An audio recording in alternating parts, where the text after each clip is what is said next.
time, though. And also, button check in-game on character select Dude, like so that good. is unreal. Being able to change... Everyone should get to do that. Being able to create your name, change your actual controls, change the sensitivity of your sticks and the direction at which they are sensitive. It is an absolutely incredible in-game feature. As someone who plays other games, I wish every game I played had these features. You guys are very spoiled by the UI in this game. I love it.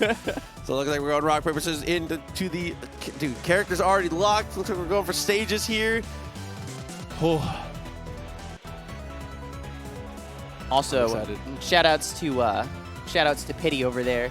He's one of our GoTE boys. Hell yeah. So looks like it's time to rock. First match on stream here. Ready to roll. Like I said, it is going to be Pity. Thank you for joining us, CMN Hospitals. They're already doing a good job. Got the parry. Unable to get the strong attack afterwards, though.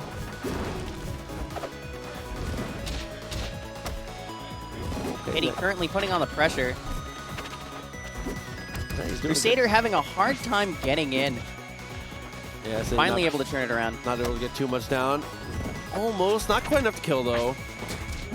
And that's why he gets the strong attack, trying to go for the edge guard. Nice, dude. The wall jumps and the recovering in this game is very fluid. I've noticed, too. It feels like you always got an option to be able to get back. Like that, being able to go up in the air dodge afterwards. But the parry on the recovery, very strong. Down strong. Dude, the parry on the recovery, it's so crucial there.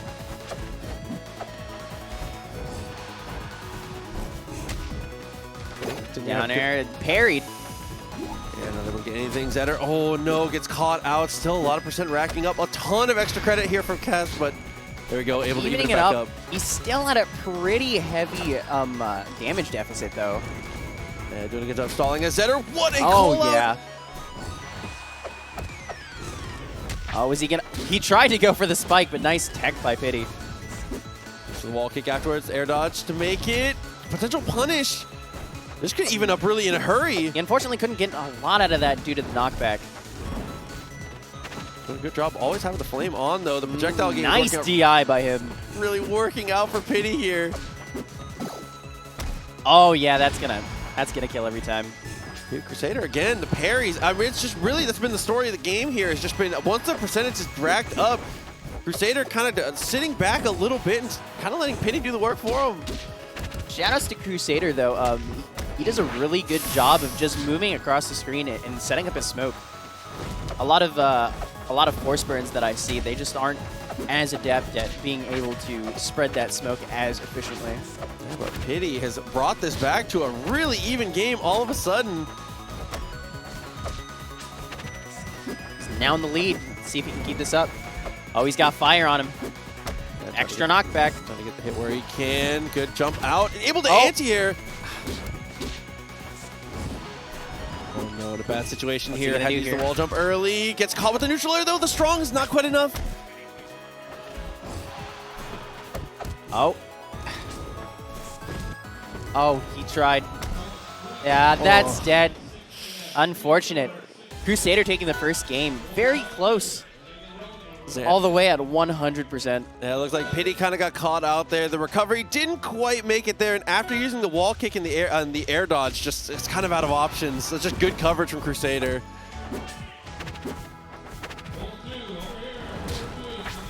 Okay, gets the hit, goes for the chase down. Nice extension. Pity really putting on the pressure here, not wanting him to get any kind of setups. Oh, nice follows from Crusader. Chunk of damage already down. Ooh, a little shimmy there after the shine. Yeah, Pity's shines are really clean. Oh, nice parry, but he can't get any punish off of it. Oh, Pity trying to go for it all there.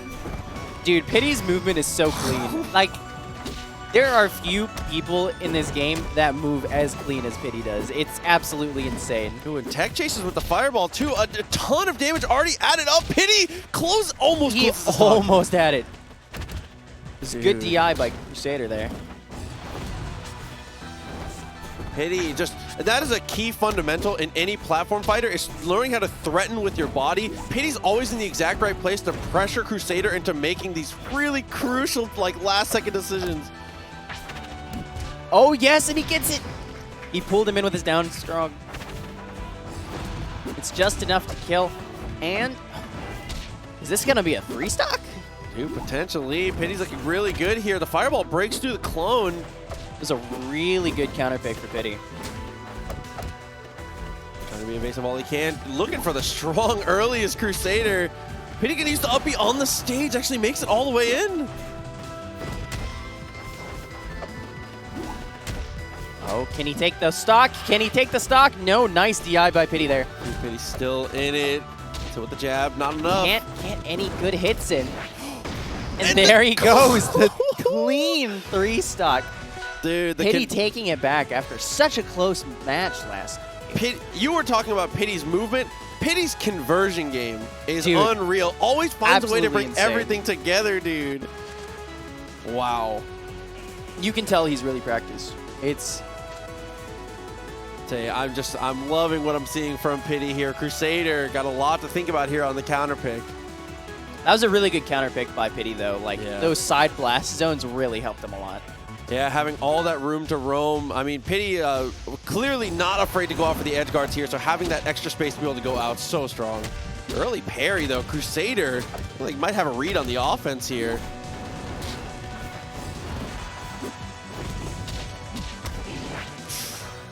Okay, a little bit extra damage down off the up strong. Pretty even percent so far. They're just kind of poking. Pity trying to go in. Gets the pressure, but it's not enough. That fair's not going to kill, not yet. Fireball's able to kill the clone. Crusader taking the back air. Not too much afterwards, though. Oh, nice. Pity, again, always just finding a way to land those kill moves. They always just seems to be in the right place. Again, his positioning is incredible. Misses the back air. These forward air strings really starting to add up here. Even percents again, almost. Oh, not enough to kill, not yet. Oh, nice spike by Crusader. It's a really good call out. There's no way you're going to tech the wall there. Down there, but ran out of stage. Tried to go for the parry, not quite. That's another thing that I love about this game. You can call out people's parries with jabs, and it's... See, he did it there again. Oh, and that trade hugely in Zetter's favor, man. 2 stocks to 1. And all this extra credit. Pity already starting to add it up here.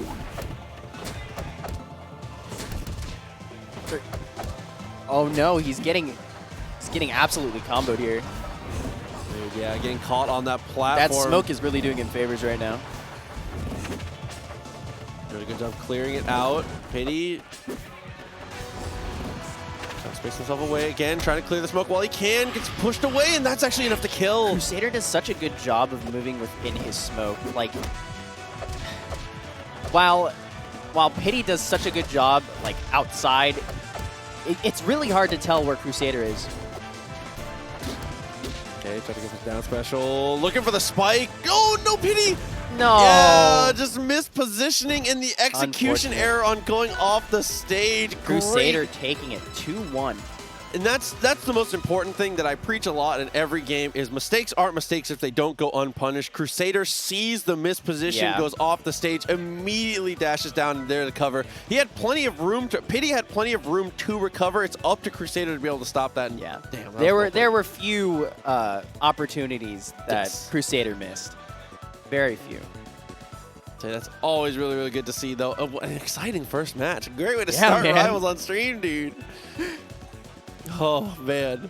But again, guys, GoTE 25 hour, dude. The regional, always one of my favorite events every single year. Pickle, how you feeling, man? I am tired, man. I didn't sleep at all.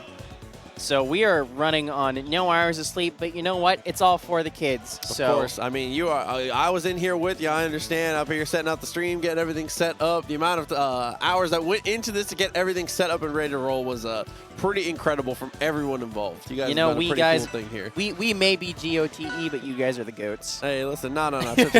Come on. In the end, it all comes down to GoTE here. You guys always do your thing, which is one of the coolest things to get to win this, man. So that's amazing. It's really a privilege.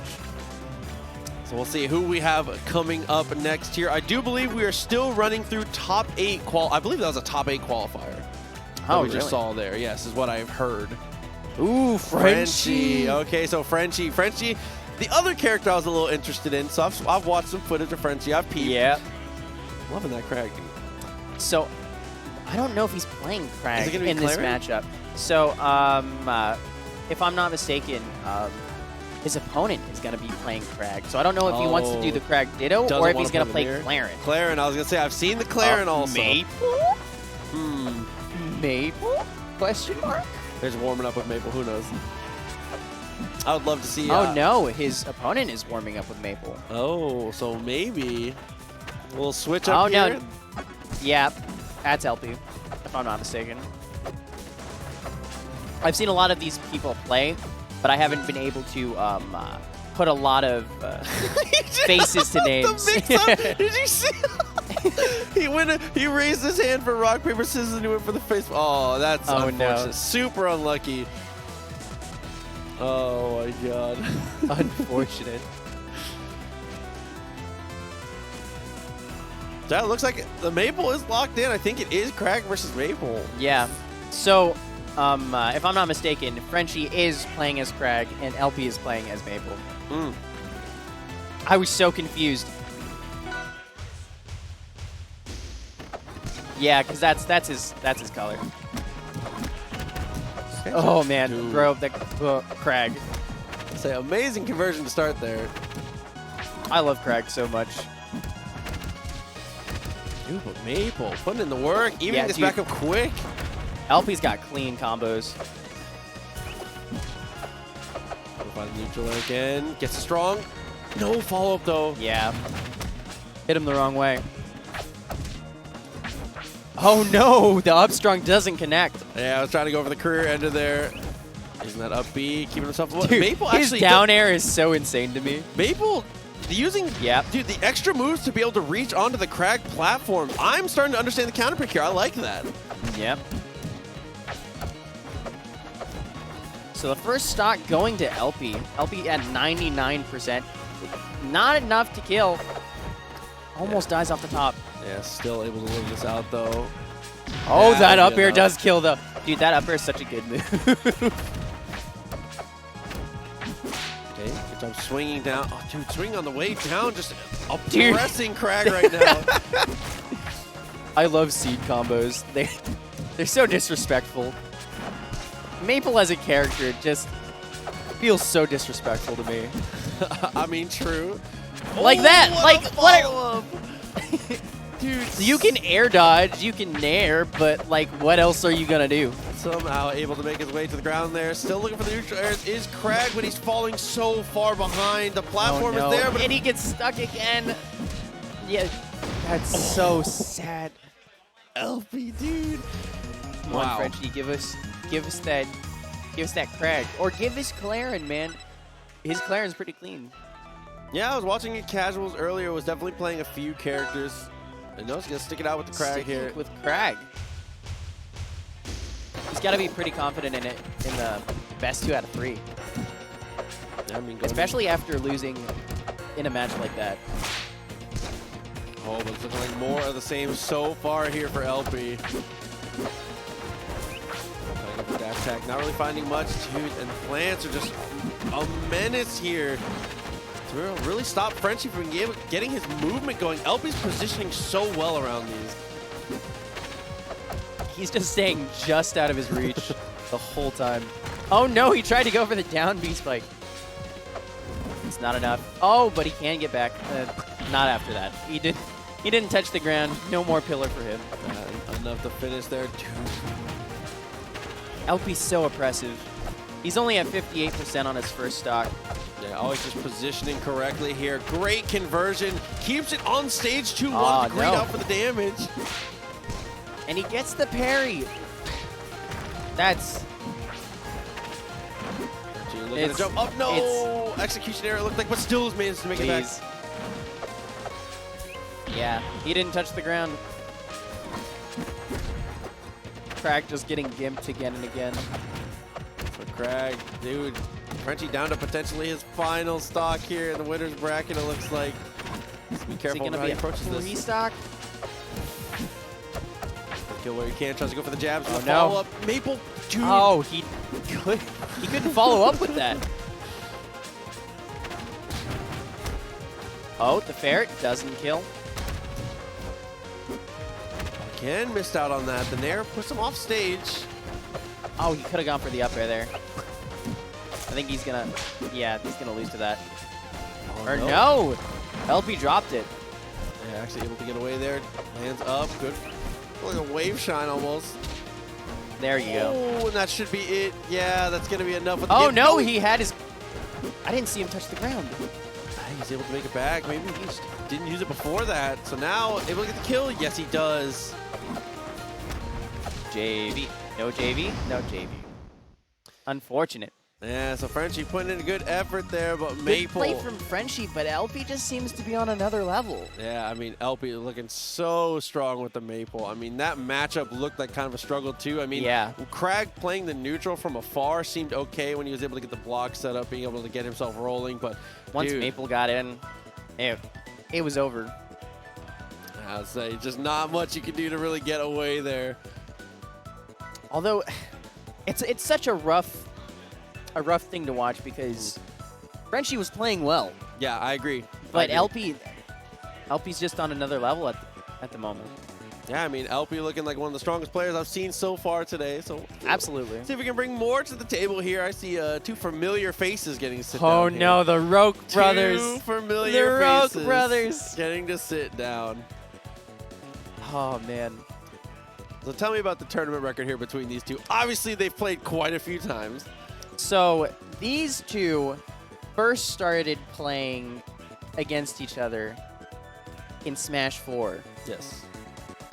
And then as time progressed and Smash 4 started to die, Rivals of Aether was just starting its rise in Tampa. Mm-hmm. So they switched over to Rivals of Aether, at least for fun for a bit. And then after a while, they started to get really good, and they got better and better and better. They just kept on fighting each other. They kept on fighting Maddie Ice, and eventually these two became top 20 players. Like, and it's absolutely insane to think about that for a brief time we had like 5 top 20 players just in our area. Yeah, seriously. That's a disgustingly strong region. Oh man, dude, Florida's so strong in Rivals. Florida's really strong in a lot of games, bro. We don't get enough credit in a ton of games, dude. Florida just doesn't get enough credit, period, in my opinion. Sometimes it kind of sucks, but like, overall, Florida pretty decent place. You know, we be playing games here and there. Oh, but yeah. Looks like we are going to be waiting for them for just a moment. Yeah, to my knowledge, guys, I see everyone in the chat asking. We are playing. We're playing top 8 qualifiers right now on stream. Is what we've been having going on. These are good matches. They really have been. Shouts to Strive in the background. Yeah, dude. The casuals open all the time. Every setup that's not being actively used for tournaments is open for setups here. I mean, that's always been one of the things at GoTE. As someone who's gone to a lot of GoTE events, one of the coolest things is that there always seems to be a place to play. You're never just sitting around, walking around like, oh, is this tournament? Can I play? There's always a place for you to go, which is very cool. We really try to keep it So we try to be as family friendly as we can. Of course. And we try to keep it an open, family oriented, as far as like community oriented kind of space where everybody can learn, everybody can just have fun and play the game that they came to play. Yeah. It's a shame to just like go to the tournament and then for me, go 0-2 and then just not have anything to do for the rest of the time. Agreed. I mean, that's I think something that a lot of people overlook is that like half the bracket goes 1 and 2 and 0 and 2. Like people gotta have people have to improve. If you are not catering to, the people that are like stepping up like that, then if you're not catering to the people like that step in and do those things, then you're doing events for the wrong reasons, man. You gotta foster community is the most important thing for sure. And I think that's really what's helped a lot of the biggest tournaments and the biggest groups out there. Like TNS has grown insanely, and they're a community. GoTE has grown a lot. We're a community. It's all about the community, man. People think that a lot of gamers, they're just solitary people who sit in their basements. But no, these are all gamers in this room, and everybody here wants to be here. They want to spend time with their friends. They want to see everybody face to face, and I'm just glad that we can do that again. That's Dasani shirt, by the way. Dude, I can't get behind Dasani, man. Yeah, no. At least it's better than Aquafina. Just looking for the down tilts here. Doing a great job of pressuring out so far is Guard. I feel like we're going to see a lot of crazy options here just because of their knowledge against each other. Of course, definitely the I know that he knows comes through strong in these for sure. They're always fun matches to watch, though. Damage is continuing to rack up here. Guard is doing an amazing job of pressuring out Backpack. Just keeping off the side of the stage.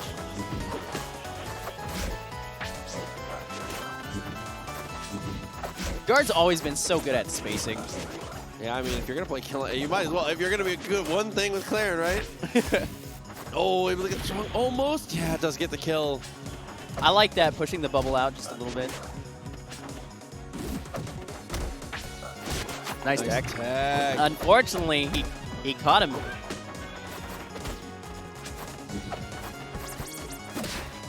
Okay. Ooh, is he going to kill? Big read there. Oh no, he misses the punish. Unfortunate stuff there. Great tech chasing from Guard again, but Backpack able to get back to his feet. Oh, just parried. Oh, with the jab. Chases down. What a read. Oh no, I thought he was going to roll in.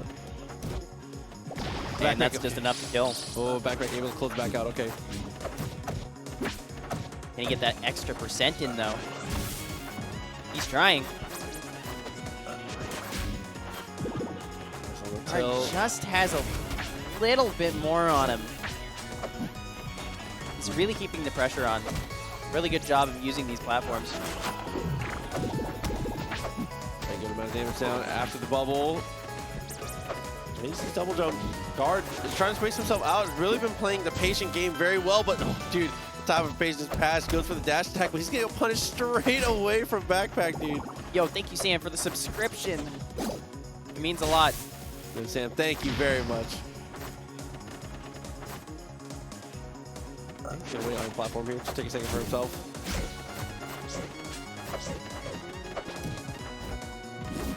Oh, and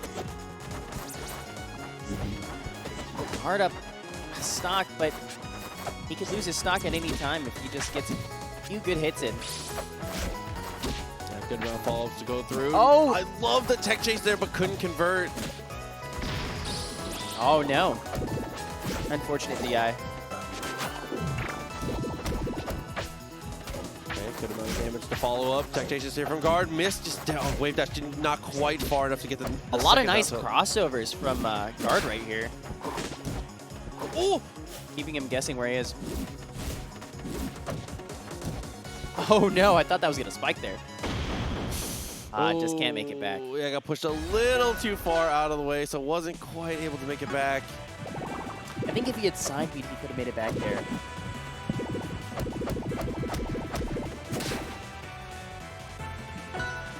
So taking a second for himself here.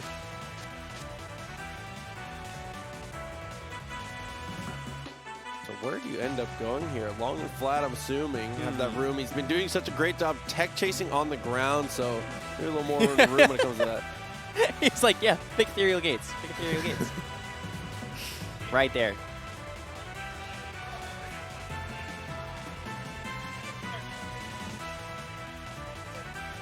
see what he ends up on. Tower of Heaven, the stereotypical Claren map.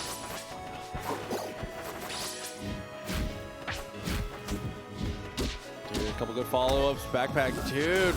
Almost able to end the stock early. Good on guard to recover. Oh.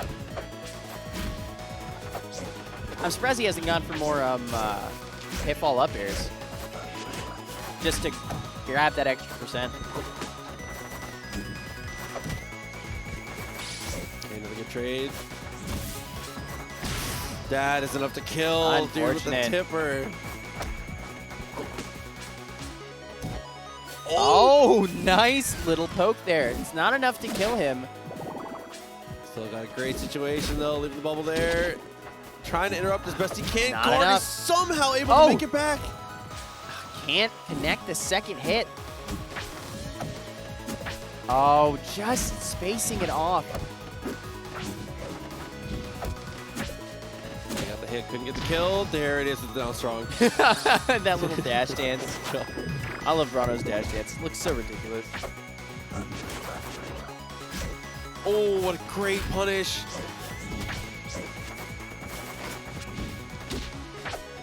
Backpack, again, able to get his feet back on the ground, but guard just controlling center stage so well, pressuring backpack out. So much of this damage is just nickel and dime off these edge guards, man.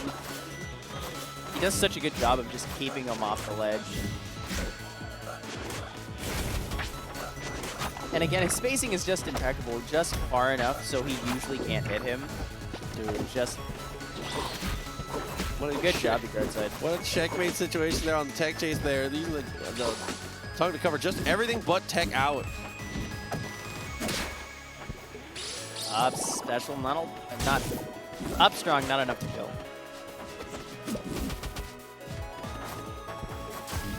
Pretty even percent, yeah. Yeah, got the forward tilt, puts him off the stage. Nice. Ah, can't use the tongue to get the bubble. Look at the parry, huge conversion here. Potentially no backpack wake straight up. Oh no. This could be the end of it, depending on how good he actually is able to defend this. Oh no, he whiffs it. He had such a good opportunity to end it there. Parry again, great DI from guard, gonna be able to live that. Looking for the nair, gets punished away, still amazing DI.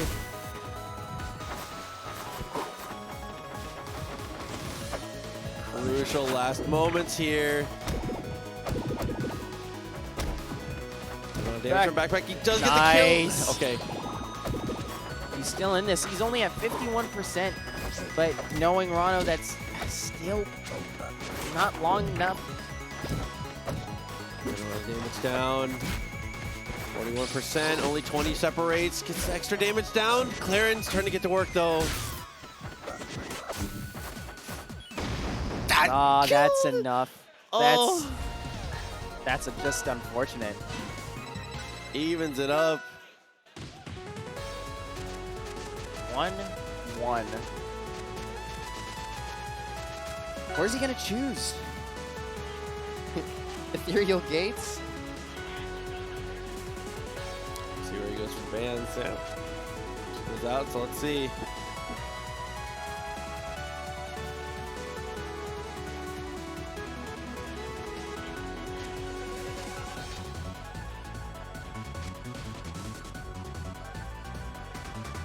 So yeah, that's another thing that's cool about this game too, is the amount of like legal stages that you guys have to play from. It's so much diversity you get to play. It's so cool.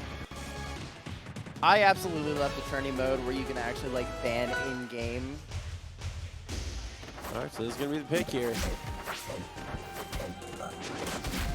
See if guard can keep up that momentum. Backpack puts himself off the stage. He's gonna take so much extra damage for this, but guard kind of mispositions, lets him get back up. Oh no, I think the color change was a mistake. Doesn't seem to have worked in his favor. Great tag. Come on, get some percent. There we go. Nice dodge. Oh. Tag. Oh no, he misses the tag. Yeah, that time was up to close. It was moving a little too fast here. Only 6% taking guard is on a roll right now. Is guard going to sweep the game? Looking like it at this point. Doing a great job, getting really brave and going out there too. I feel like Backpack's gotten in his own head now. Oh, there we go.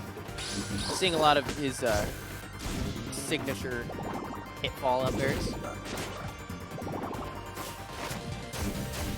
Dude, what spacing there from guard. Using the platform so well.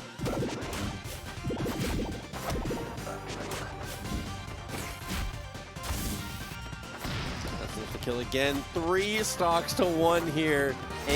He's only at 52%, man. And a jab. Good amount of extra damage down. Guard. Oh no. Almost gets caught on the platform there. Backpack. Gotta make something happen here. Close, but not enough to kill. Oh no. Up air.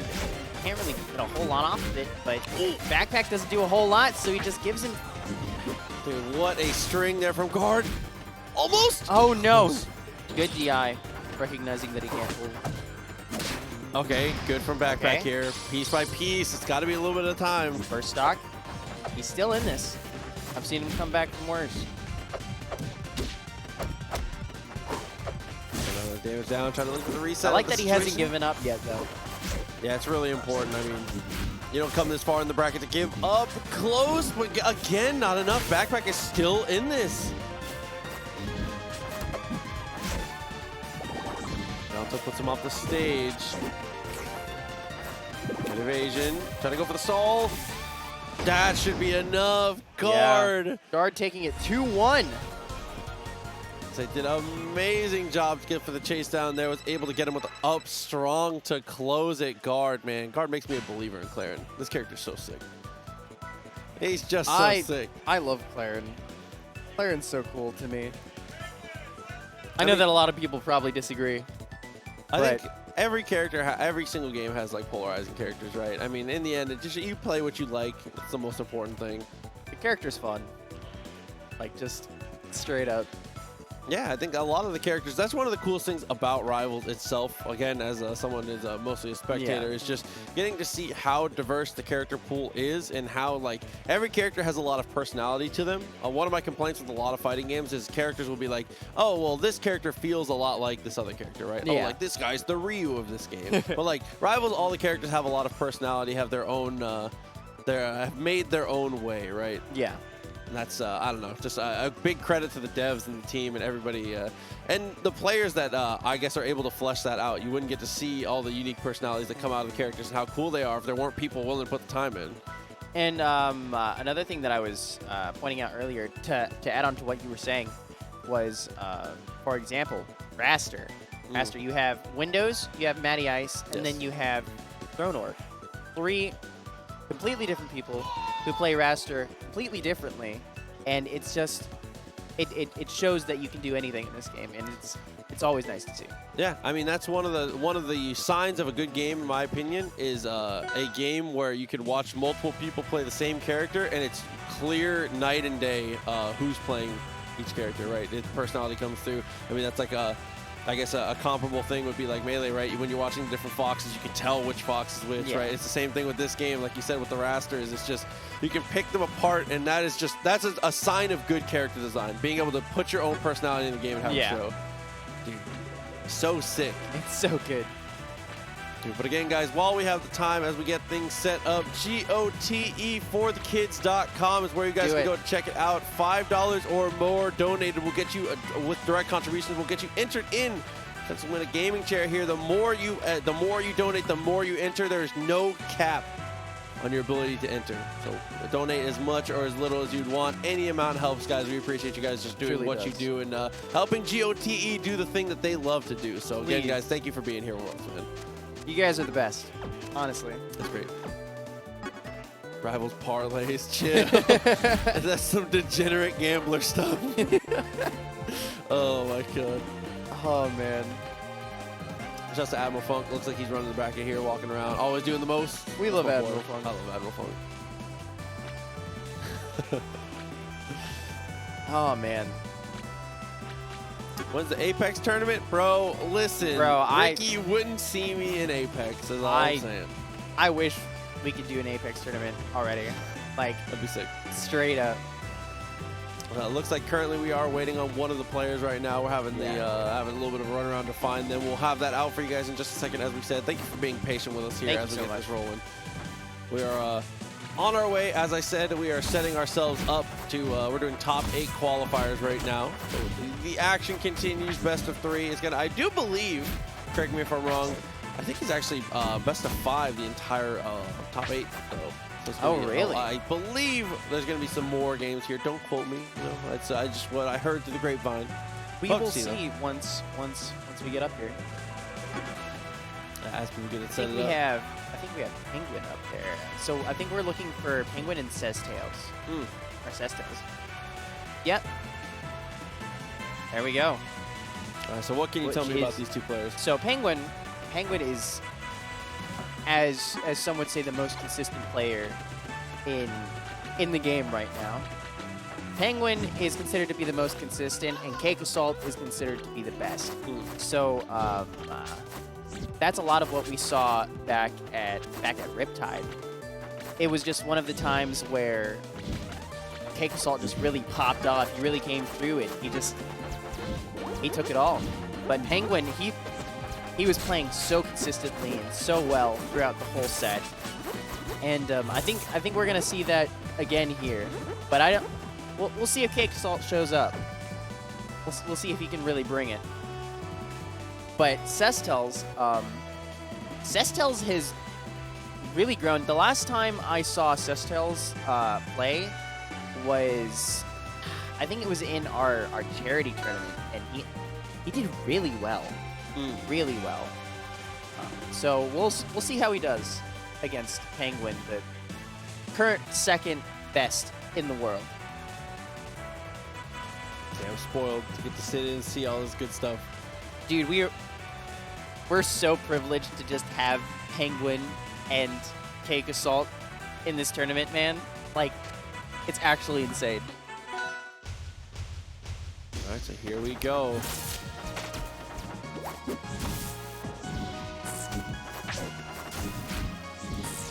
Sestails really putting on the pressure. Let's see how Penguin adapts.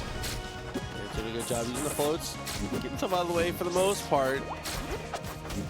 Sestails gets a hit there. Oh, nice. Oh, doesn't get the double spike. If he had hit the tipper there, that would have been his death. Oh. Dude, but Penguin with the follow-up. Gets the heavy hit twice. I think that's one of the greatest strengths that I see here is just being able to chase down off the stage with all that movement. No, that was a really bad position to put himself in. He's going to take a lot of extra damage for this. Now Penguin has stage control. He doesn't have to do anything. Just stay there and play safe. Back on. Sestails got his feet on the ground, but can't quite get anywhere else. Oh no, just nicks him. Hey, man, just make it. Oh, not enough to kill. That's almost. We'll see. Can he take 1 before Penguin takes 2? Okay, able to get the up B. The up special gets him back onto the stage here. Karen still looking for the tech chases here, but can't quite find the kill move. Nothing to be able to close this out. That's a great way to go. That's not enough. Gotta hit the tippers. Getting very close, trying to hit the aerials where he can. But Penguin is always in the right place. The spacing is unbelievable. Abs's up air is so ridiculously strong, dude. Also, that was a really nice confirm right there. Look for down tilt, didn't get the knockdown though. Penguin is able to convert combos so heavy off of that. 60% already. 72 just from a down air, bro. That's insane. Off the clock for the extra damage. Try to juggle into it. Push him off the stage. Oh, not quite there. No. Oh, nice. Nice carry. % built up. They're trying hard to keep this advantage here. Cestos keeping it competitive here. Attempting the air dash up, get the hit. Can't press the advantage though. Can he take a second one? So the up B's here, and that's that ledge situation we've seen so often, but able to escape this time. Oh no. Oh, that was a really odd trade. Yeah, so off the big trade, Cestel's all of a sudden very in this. Oh no, he can't hit the confirm. Penguin trying a lot of really cool stuff, just can't seem to connect. Oh, Penguin just able to get back to center stage. That Cestel's actually had an opportunity. Cestel's had Penguin off the stage, and that actually was very close. Very close. Let's... I wonder how this second game is going to go, because either it's going to be a sweep from Penguin, or we're going to see a lot of what we did in this previous match. I just want to know if Penguin's feeling out the matchup, or... Oh, that is an unbelievable confirm into a great tech chase. Cestos turns it on its head, though. Oh, almost hits him with the up air.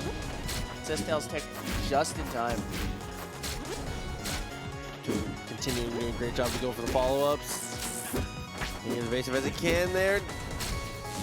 Penguin almost got it, but Cestos turns it on its head.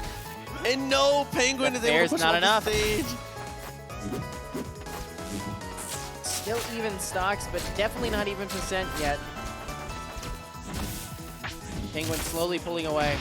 Oh, and tech in place, straight to the up strong. The unpredictability, dude. And found the jab, tried to go for the one hit, sets up the cloud afterwards. Up B from Cestos.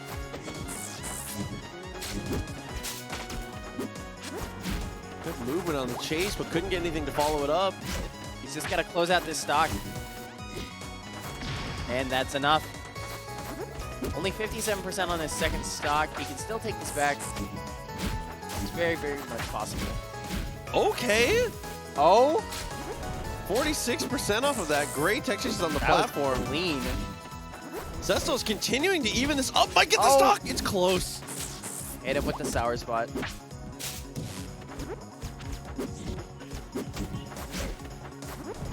Until just to push out, tries to go for the parry. There's gonna be the kill. Not quite. Amazing DI. Not enough. Nice.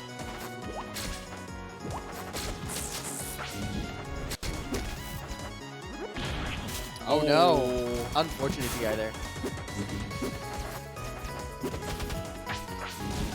Oh, what a read on the roll in.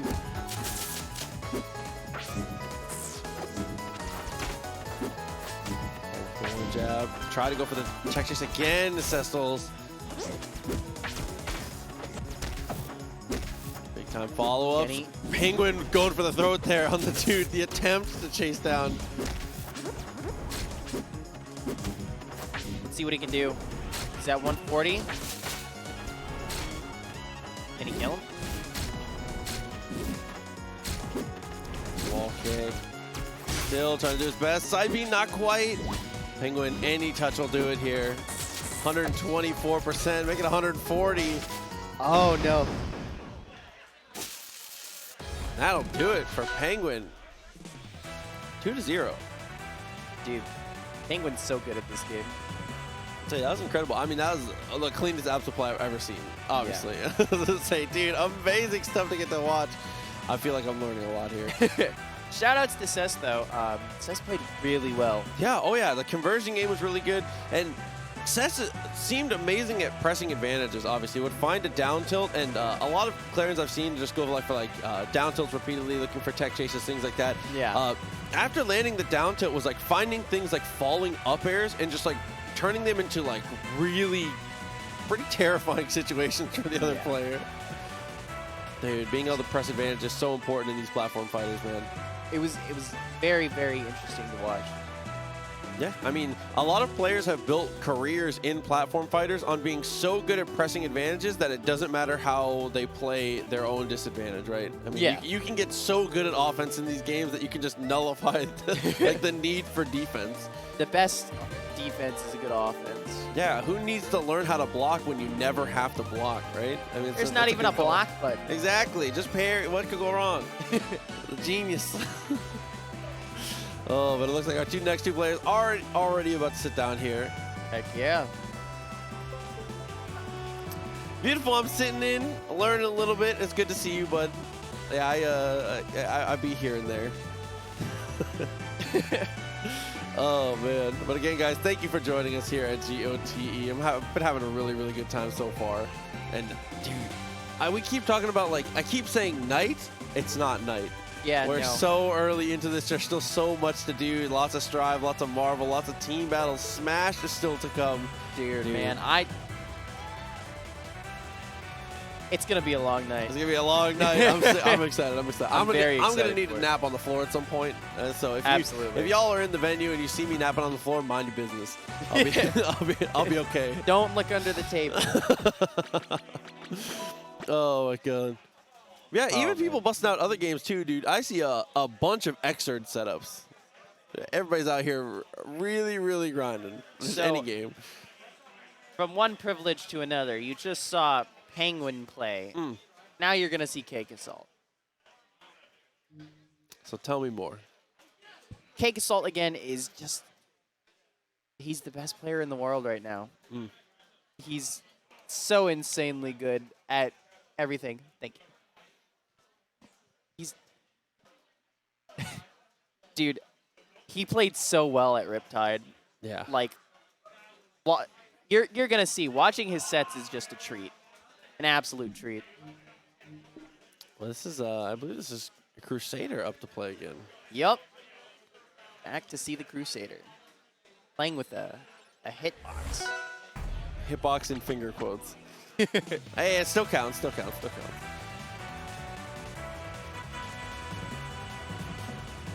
I think that's another thing, too, is getting to play on PC opens up so many different controller options. Obviously, we can't play PC on every single game, but damn, it would be great if we got to play PC on every single game, because getting to see everybody get to play on their optimal controller choices, whatever that may be. I mean, I know I saw a bunch of people playing on, like, Xbox, a lot of people playing on, like, PC, things like that. We have the keyboard, a lot of GameCube gamers. I'm a GameCube gamer myself, man. GameCube gamer, I respect that. All those platform fighters for me, they feel so natural on the GameCube controller. That is true. Beautiful. You make a great point. I did see that. Yeah. The certified legend. Yeah, so I was on the side and I saw him pop off, and all of a sudden he's just on the floor. And I have to say, shout outs to this man for an expedient recovery. Yes. Because he was on the floor, he dealt with it, and he was back up within like 10 seconds. Fire. It was an absolutely insane recovery. Dude was like, yeah, it happened. Just holding his arm, shaking hands. Someone in chat said they're going to rock, paper, scissors for default color. They both play default? I respect that. Dude.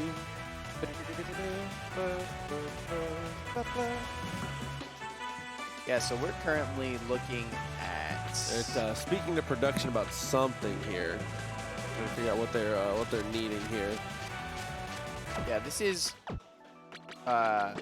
winners semifinals, if I'm not mistaken, of bracket B, or no, pool 1. It looks like. I see.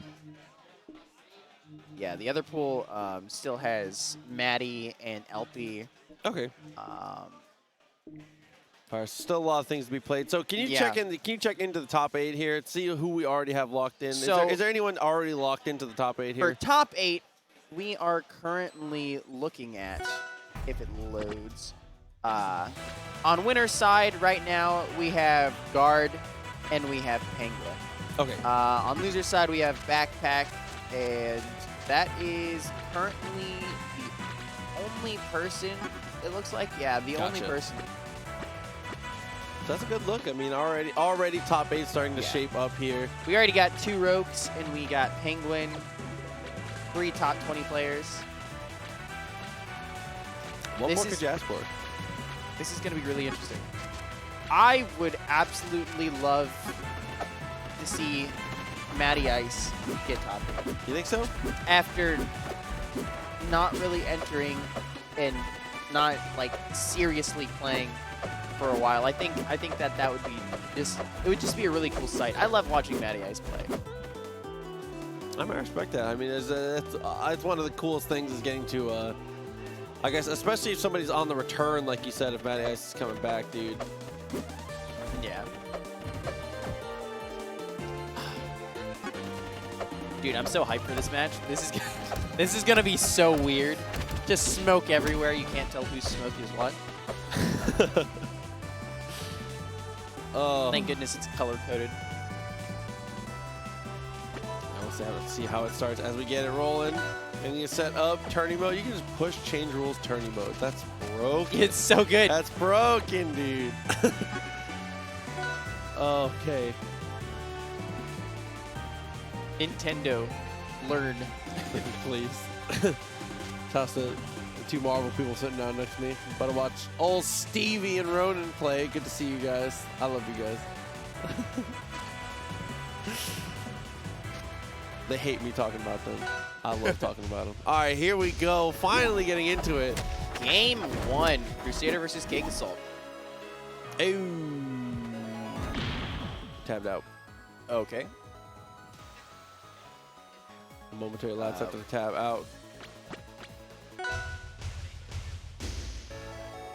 Back into the game, question mark? So it looks like the button that Crusader was using actually was functioning as the keyboard, actually, rather than the actual function really when weird. They had it locked up. And the weirdest part is that it was working earlier. Yes. So I wonder what changed in that time.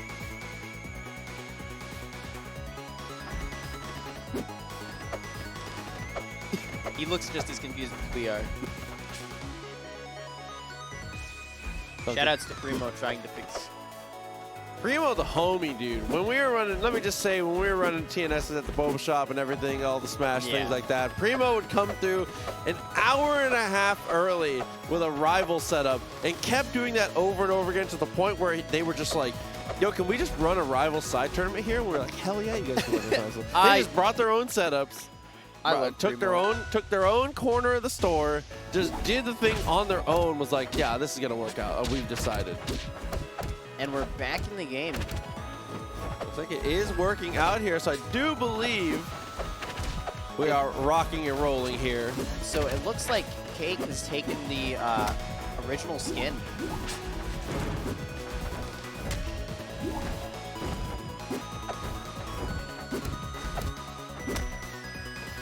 Nice back air. Yeah, wasn't quite enough to kill there. Push off the straight. 103% still, really adding up. Nice DI. Oh, can't DI that one. Dude, what a call out. Absolutely galaxy screen. For the neutral air for the follow-up. Crusader, unfortunately gets caught out. CakeAssult attacking from all the right angles here.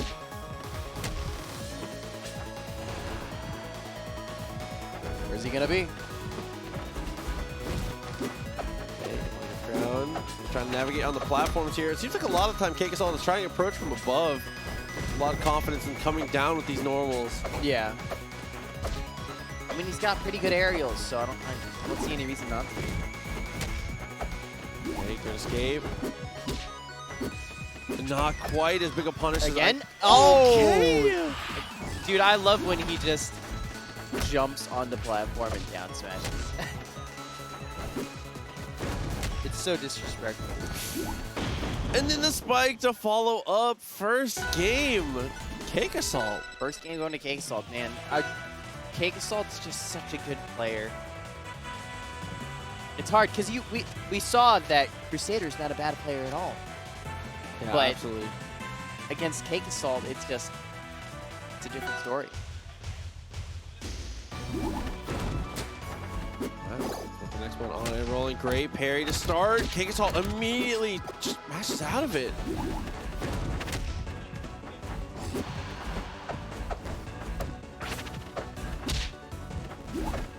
Okay. Great punish Early there. percent lead. Oh, my double back air. Able to find Just his way, enough to kill off the short sides. able to find his way out there, get all the damage converted. Nice parry. Again, nice parry. There we go.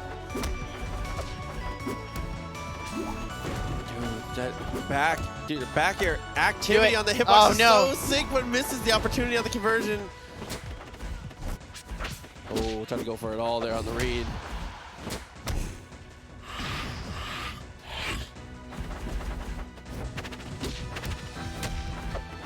Okay, big follow-ups here. 20% already built up. CakeAssult still sitting on 3 stocks here. Crusader at 30% on his last stock. Will this be game, set, match? Might be starting to add up a little bit at a time. Goes for the follow-up with the clone. Can't quite get there. 65% now.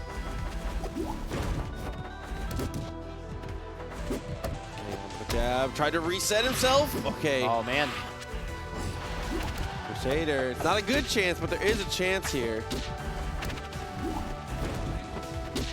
Oh, trying to look for the up strong to follow up off the clone.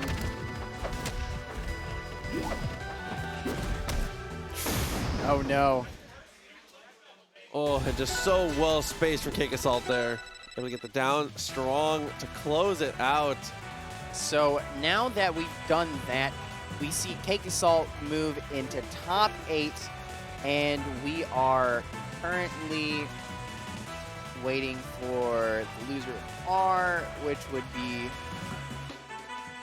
this. So I think we're gonna see Maddie Ice and Elfie possibly, or we are going to see Crusader and Rax in my jorts. Top 8 currently we have Penguin, Guard, Backpack. And once we see that game updated, we'll see who's fighting who. Yeah, we'll find out where they land. Again, guys, thank you very much for for just hanging out with us, being here throughout the entire stream, being patient with us when it comes to getting everything set up and situated. We are doing everything in our best to make sure this continues to run as smoothly as it can. It's been a really Doing a great job. Doing a great job of just well-run event, and everything has been fun so far. All the TOs, everybody running brackets, everybody's been doing a great job so far. Shouts to Fredo, Jose, Frenchy, everybody that's had a bracket. Crone Explosion. Love it. Yeah, Justin's all right. I love Crone. That's my boy. He's so good. Dude. So we'll have to see who we get sitting down next. I hear buttons whiffing, so we'll figure out who's up to bat as soon as possible, guys. Again, thank you for your patience. I am going to eat my body weight in food after I get off of this. I'm so hungry. The question is, what are you gonna eat? I don't know. I haven't figured that out yet. I haven't thought that far ahead. I'm just thinking about the sustenance. I haven't actually thought about what it's gonna be. Dude, I'm so hungry myself. Dude. I also heard Legend. Can I grab these? Can I grab these? Oh, I heard yeah. Legend about this. So let me pull these over here. You can grab explain. The whole box. You'll know better than me. You explain. Later tonight, we are going try my best to not be uncomfortable. Be doing, if I'm not mistaken, donations to spin a wheel, and each little section on the wheel is going to have a corresponding soda drink name. And when we say soda, I don't mean soda like Coke normal soda or Pepsi or I mean your normal name things brands. like peanut butter. Peanut butter. Peanut butter is the only one that I haven't tried. The only one that I haven't tried yet. I've tried everything else in this bit. Like mustard. Mustard soda, okay, that's I just don't. It's bad. I just don't wanna, bro. I just don't wanna. No. You want to know the worst? Just so you know. Oh, it's not coffee. It's not coffee. Not bacon. Is it this one? Bacon seems like it would have a redeeming quality to it. Bacon with chocolate. This is the absolute worst thing in this whole box. And you're probably thinking, oh, it can't be that bad. It's that bad. It's, when I tell you that I couldn't, it's bad. It's bad. So later there's going to be donation incentives to ruin our careers. To ruin our careers when it comes to these. So make sure you stay tuned for those. There will be updates for all that stuff as we go on Twitter, things like that. So make sure you guys check those out. And there's going to be an amount that you can donate to choose who drinks what, is what I was told. I was told there's going to be an amount that you can donate to specifically target someone and pick what they drink. So there's a lot of stuff to come through. I'll have to message a few people and see if I can swindle them into making me drink. Yeah, I don't. But is it really swindling if it all goes to benefit the children? I would love to help the children, but I really don't want to. I really don't want to. Okay, so you're just not that committed, man. Listen. That's all I'm hearing. Okay. So we have Maddie versus Elfie here. Maddie Ice, the blue raster, versus Elfie, the very, very slippery woodland creature.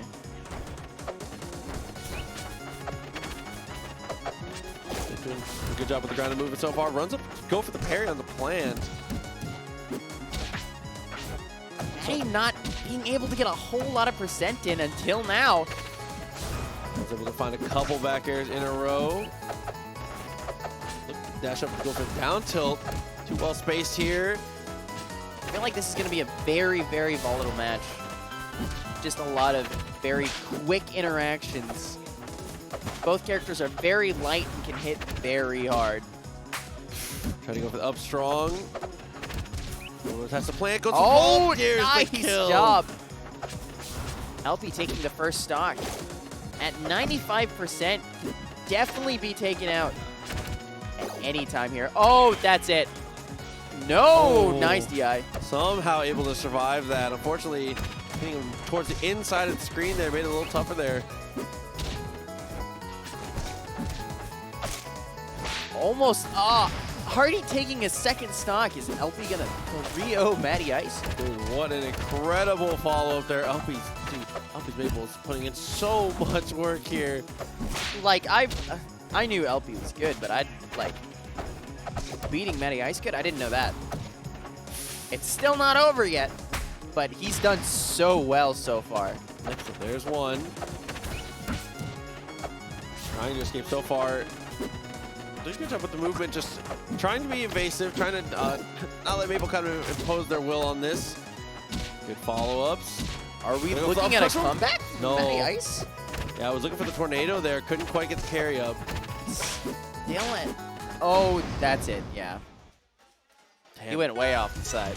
Yeah, an amazing way to follow that down with the double down strong. Let's see what he... Oh, yeah. Those... Honestly, those are my bands, too. Tempest, Truple. So here we go. Oh, Maddie is able to close. Somebody clipped that. That was absolutely disgusting. Ending the first stock so quickly. So much damage falling up also. Wow. Maddie Ice just absolutely destroying that first stock. Let's see if he can keep that momentum here. Yeah, only taking 2% so far to follow up. Looking for the down tilt wherever he can. I'm guessing he obviously chose this. Oh, another one! Maddie Ice is a menace, man. 9% so far. Guy? Maple starting to get the follow-ups here. Okay, a little bit extra damage down. Okay, able to get the kill. Very good follow-up from Elfie. Elfie. Getting his first. Dude, he's taken 2 stocks already, and it hasn't even been a minute. Okay, trying to dash up. Is this... Oh! Trying to go for a read on the air dash, it looked like. Maddie connecting with the back. Oh, nice parry. Oh, that's it. See, this is the kind of volatility that I was looking for in this matchup. They're both so light and they hit so hard, and the players are so good. It's an absolute pleasure to see. Absolute pleasure to see. I mean, that was just incredibly played from Maddie at every stage of the game. Got a random forward air that just turned into the back hitbox of the up B, just gone. I love Raster's up B. I think that might be one of my favorite moves in the game. When you hit that sweet spot and he just reaches, I love. This is the final game here. Elfie was trying to go for the follow-up there with Maple. Able to escape though is Maddie Ice. Good evasion so far, staying out of the acorn, trying to keep from holding that projectile. Oh, trying to go for a huge read. Was looking to try and get him to tech on the platform. Ooh, is he going to be able to take this? Maddie Ice at only 36%. Another parry gets rid of his plant.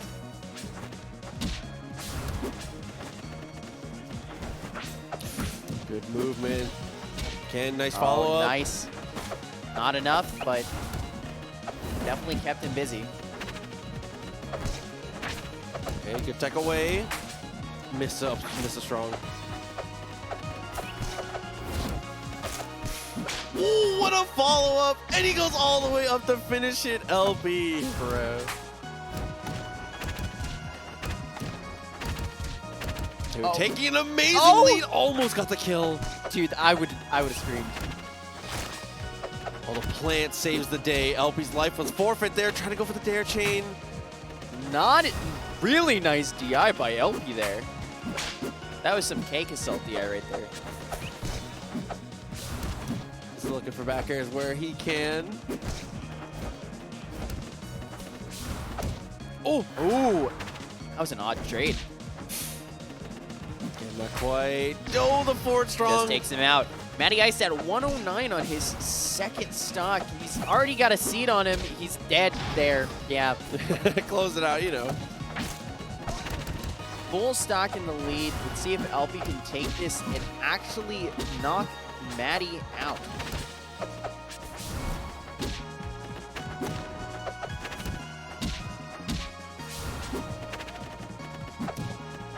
If Maddie Ice loses here, he's going to have to fight Adam GMAJ in losers. Dude, still just trying to put the seeds down where he can. Big trade. Trade's not in your favor at this point, though. Maddie's got to find something pushed off the stage now. We've seen Maddie come back from worse scenarios than this. Oh, he's still very, very, very much in the game. We've seen a couple 0 to deaths here from Maddie. That should be the follow-up. Is enough to kill? It's not. Maddie Ice with his insane recovery. Oh, nice tech, but he hits him with the up B. Very, very nice play by LP, knocking Maddie Ice into the losers bracket. LP doing an amazing job on the tech chases there, dude. Incredible work. Looking at top 8 right now, we have CakeAssult versus Guard. We have Penguin versus LP. And we're still waiting on the winner of Crusader and his opponent right now. I think he's going to play Backpack. And then Sestels is going to be playing the winner between Maddie Ice and Adam. Fire. I mean, the bracket is progressing, and it's a pretty good time for everybody, man. It's so cool to see. So as we push forward, closer and closer to top 8, things are getting there. This is I don't know. Like the I games said, are getting more hype. It's definitely just exciting to watch, man. I'm so excited to see a lot of these top players fight each other. Yeah, I mean, that's some of the highest level rivals that you're going to get anywhere. Always coming through a GoTE, man. Oh, man. So we're still waiting on our next 2 players to come sit down. I think we're waiting for games to end right now, so I think this would be a good time to tell you guys again, or the people who've just joined, who we are. We are Gamers on the Edge, and we raise money for Children's Miracle Network hospitals through video game events and board game events, streaming, and multiple other sources. But today, we're doing it through a 25-hour gaming marathon tournament this year. Normally, we just have casual gaming, and just everybody comes in, has a good time. But today, we have decided to mix it with our regional tournament. Unfortunately, due to COVID, we were not able to do it in our normal time slot in the mid to late May area, but we have been able to do it now, and it has been absolutely incredible so far. Shout outs to TNS for running an amazing stream. You guys are always the best. Yeah, it's always been a good time. I mean, we always love to come work this event, whether we're streaming or whether we're just hanging out, whether we're bringing setups. I mean, there's been a few opportunities for us to come through and do those things when we can. It's always cool to see. It's always really nice and to do. For those of you... So it looks like I'm going to be scooting off for just a moment here. Thank you for joining us. Thank you for joining me, and thank you for having me here, buddy. Appreciate you a lot. Thank you for joining. Of course. I'll be back for Smash eventually. Maybe Marvel, maybe Strive at some point. I don't know. I'll be back to drinking Grove soda. But I'll see you guys in a little bit.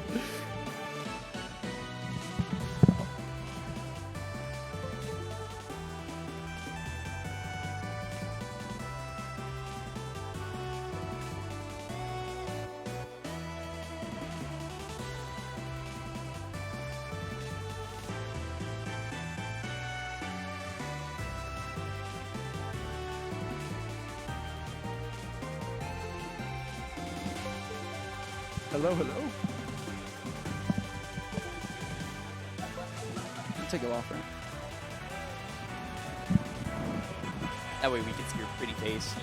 It's good to see you, man. I'm glad to be here commentating. Are you with excited? Yeah, I'm so excited. We have crazy sets coming up.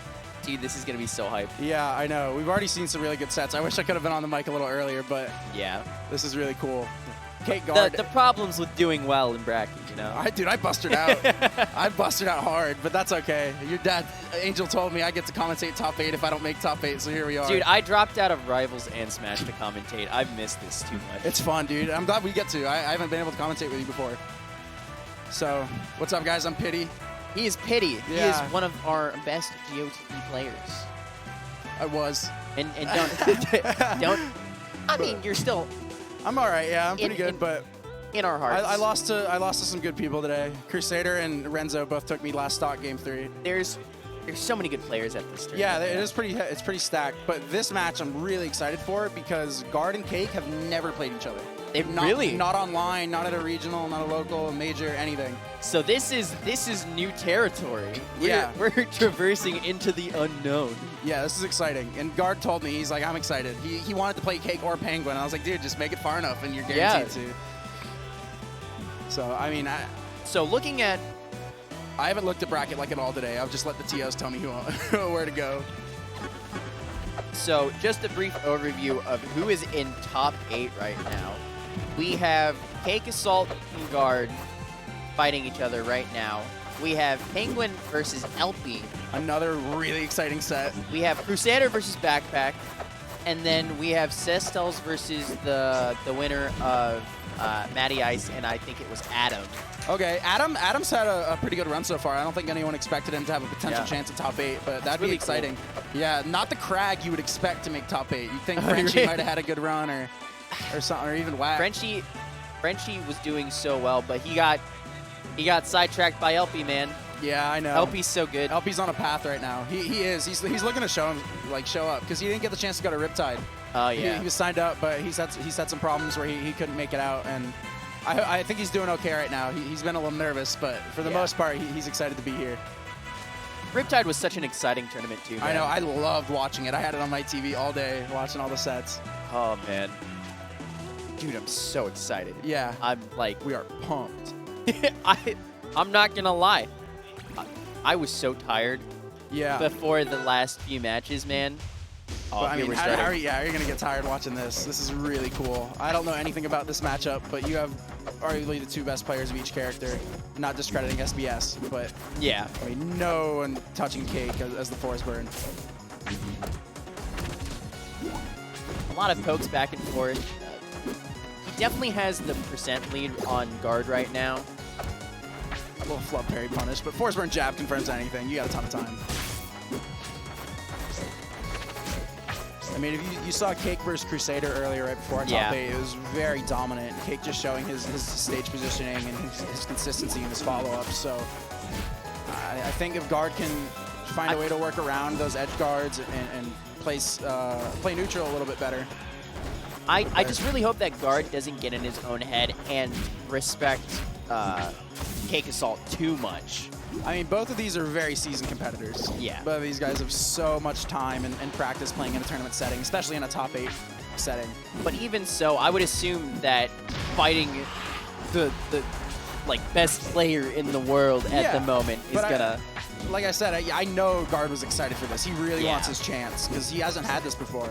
I remember DreamHack was the last major I believe he top 8'd, which is a while ago in 2019, and I think he lost to ZB in losers. I haven't seen ZB out at a lot of events. Well, he did. They just haven't been events, to be honest. Yeah. Someone in chat, correct me if I'm wrong, but I think Guard lost to Windows and ZB. That sounds about right. Yeah. But evening up the stocks right now. Yeah, really even. And classic Cake, just conversions in the back air. Gonna push this advantage, but getting snagged by that clear and up B. Everyone knows that from him. Oh, can't really confirm off of that. Both these people are just taking it super slow. They're really taking their time, feeling each other out in neutral. I mean, they got a best of 5 here, first best of 5 set of the day. So it is true. All top 8 is going to be best of 5. That's what I was told.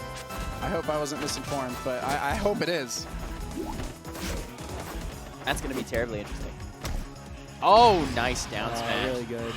You're going to see Cake go for a lot of these just reads on approaches when he tries to, because you know they say to beat Claren you just got to whip punish. But how do you whip punish when the Claren doesn't throw out anything in your face?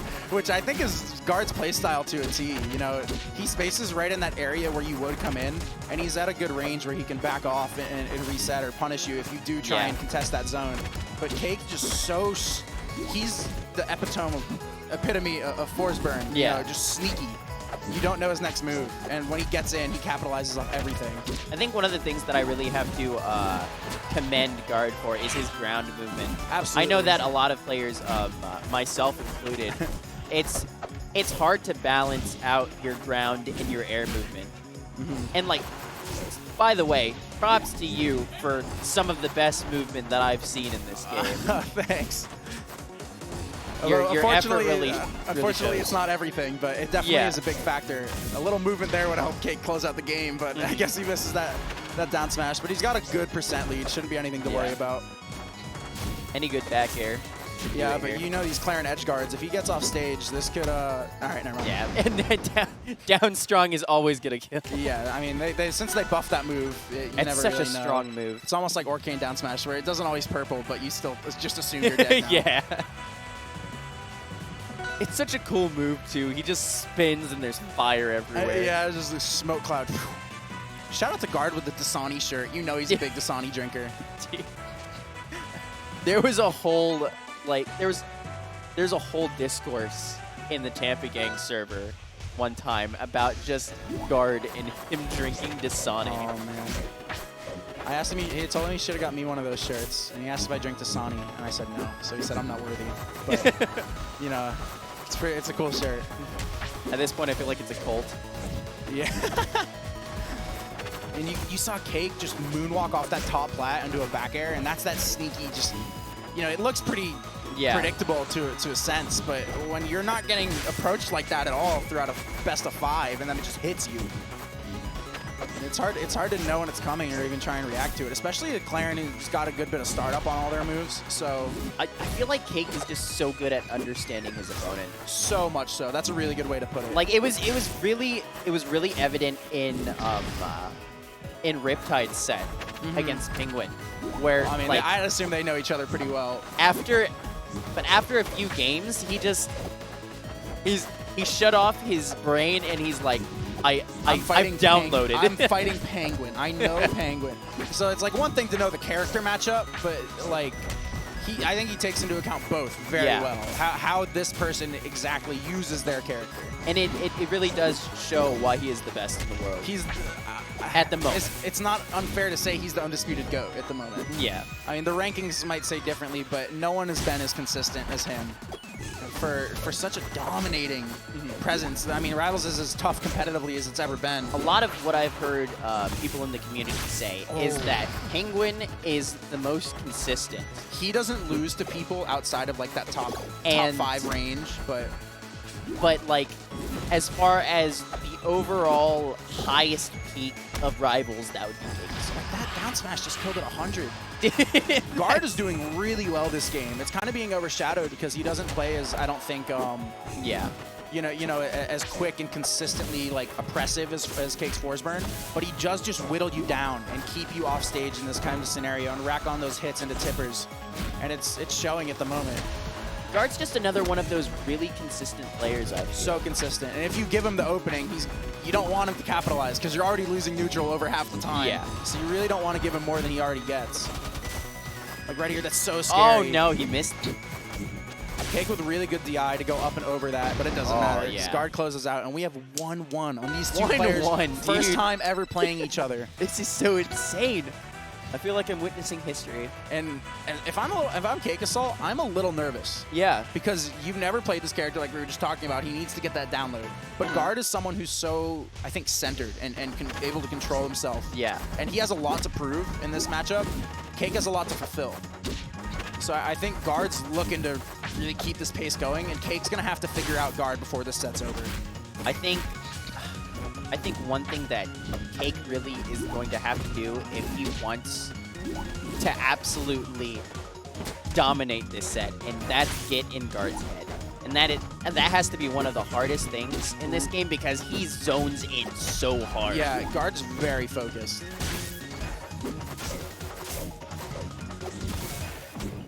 Look at this corner pressure. He doesn't. He just doesn't commit. He doesn't get on top of you until he wants you off stage. And that poor DI on that up strong. I think he was trying to, you know, find his way out of there maybe, or get a parry off or something. But I hate the use of up special and neutral when you're on the stage. It's so frustrating. It's good, but it's so frustrating. No one's ever got hit by up special on stage and been like, ah, nice, good job. Yeah, it doesn't feel good.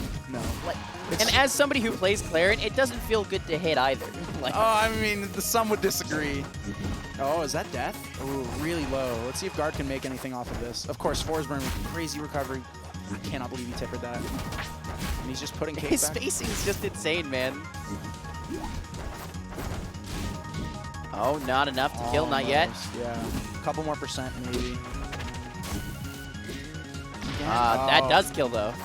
Guard's got a bit of a deficit here, but again, I think the way Guard plays, I think being at a deficit for him is not good. I think he needs to maintain a lead, because Cake is someone that, again, just continues to push on it and withhold his lead from you obtaining it. He's so good at that. He knows how to hold advantage, I think, better than anyone that plays Rivals, to be honest. Yeah. Although I think that this deficit could be healthy for him, at least in this matchup. He is 1-1 right now, and I feel like the deficit in this game could keep him from getting too complacent and too relaxed. Yeah, and I mean, I don't really know how the stage counter picks works out. Like, this is a kind of a weird matchup. You know, Forest has pretty solid disjoint on a lot of their moves. They're used to being sneaky. Cake's really good at spacing, but it's hard to space around Claret, especially with someone like Guard. So I think these vertical platforms are really good for Forsburn to, you know, land on, mix up landing timings, and come down with that really good down air. But and that should be it. So Guard with last chance here in winner's side. It's a pretty convincing game, too. It was, yeah, definitely. And one thing I really want to point out is how good Cake's been at recovering. I think Claret gets so much off of those ledge trap situations and pushing people off. But, I mean, if Penguin can't consistently edgeguard Cake, I don't know who can. So now we're going to have to see how this works, because these blast zones could work for either character here. Yeah, I know Guard likes the stage, but I mean, I'm not sure I would have taken Cake to this stage. Yeah, we're gonna see some back airs. Yeah, here we go. Oh, good DI to get away from that third one.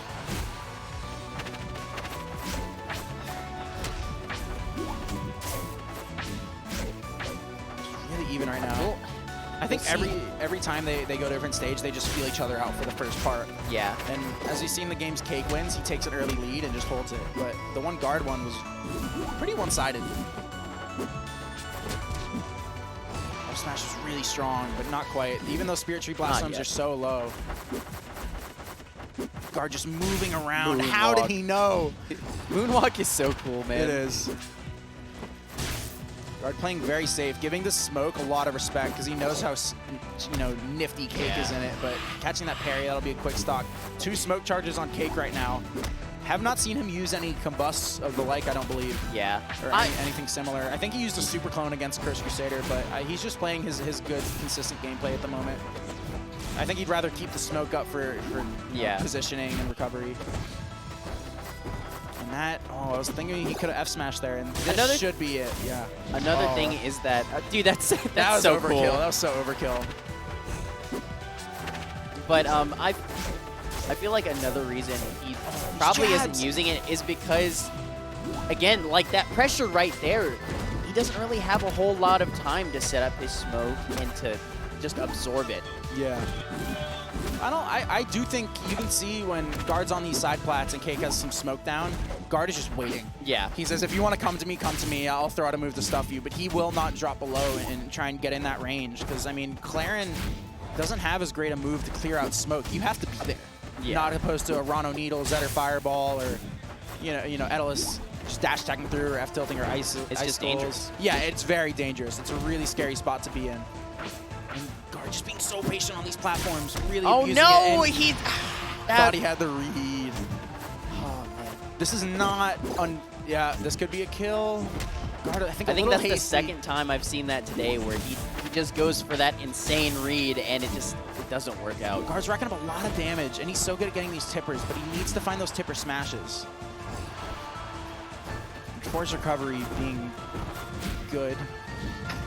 Nice. He's got to take this stock soon. Very soon. Cake hasn't really been able to get an opening, but there we go. Gets a little percentage on. Again, Guard just loving these platforms. No reason to go down there.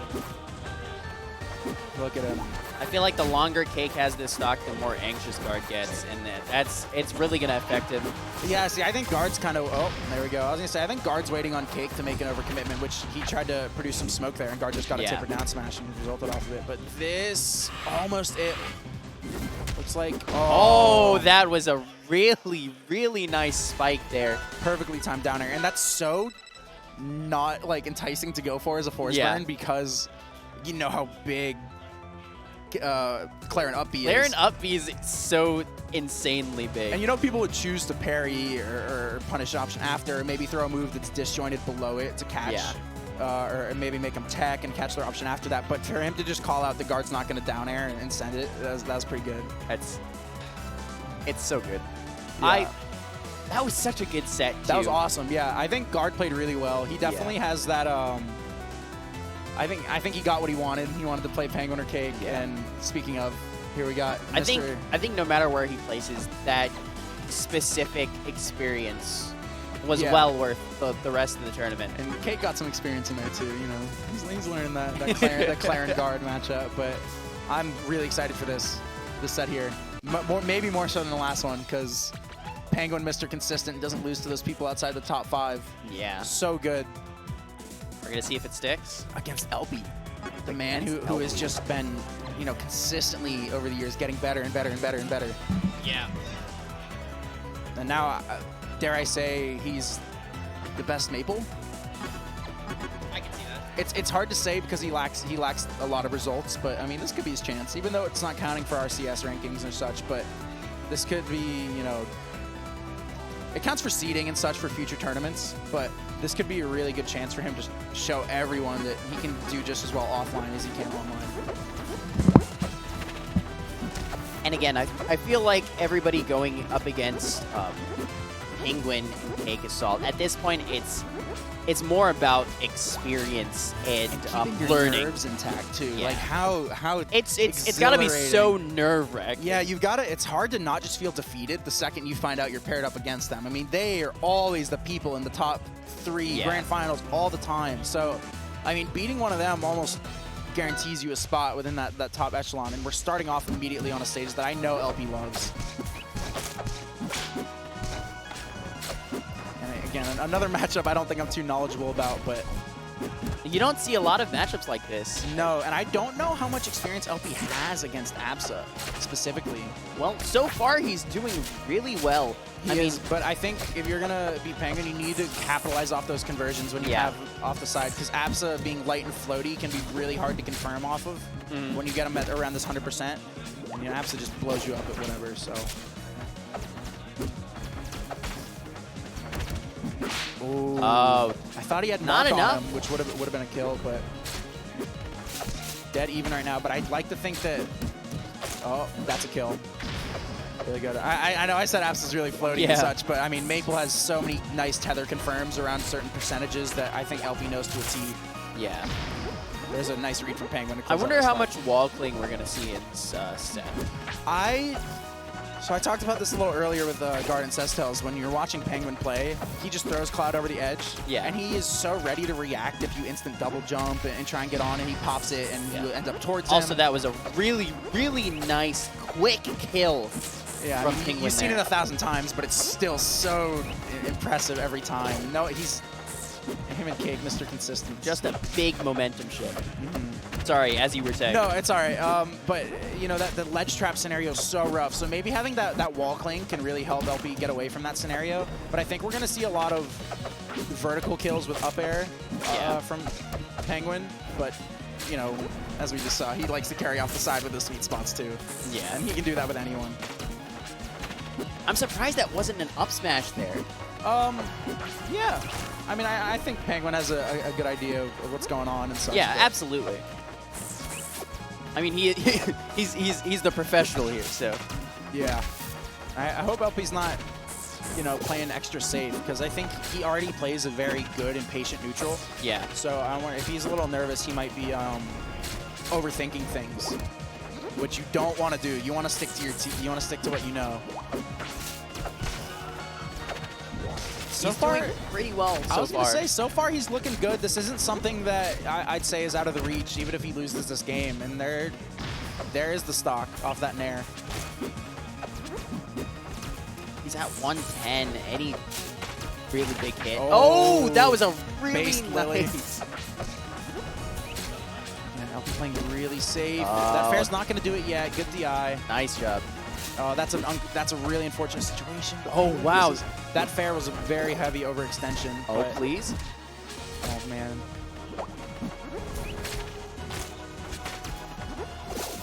Oh, nice parry. Not enough. Yeah. A little too quick. And Penguin kind of knew. That was a pretty safe option. Just run away, keep your distance, and throw out that Thunderline. I mean, I think he gets parried there. Like, if he parries the Thunderline after parrying the jab, Penguin just kind of drifts off the ledge or off stage and double jumps back up. I mean, we'll see how this set progresses, but that leaves me very hopeful for LP. And even if not today, in the future. Yeah, he's someone that's gonna just continuously get better. He grinds with a lot of top players and has done nothing but improve, I think, in his time playing, which is hopefully the case for a lot of people. But he's already at that top level where if he continues to improve, he will make the top 10 rankings if he's able to take names off people like he has online. Nice extension here. I don't understand Maple's combo game. The people that get it, like, they just know. It's the same with, like, Force Burn. Like, I watch Cake combo, and it just blows my mind. Yeah. It's so impressive. And I think he could have up smashed there and gotten a kill, but... Yeah, that'll do it. These tether confirms are really nice from LP, taking a good stock. First stock going to LP. I think Fire Capital was a great pick. He's going to have a lot of room to run around, and, the bigger the stage, the smaller Absa Cloud, I think, seems in comparison. Yeah. And Maple being so fast, you're able to really maneuver around and maybe play up, a safer neutral against a character like Absa. Oh, yeah. Thunderline. Yeah, I think that's kind of what I was talking about. Maybe he's overthinking things because that's reactable. Yeah. And I think he might have just not been ready.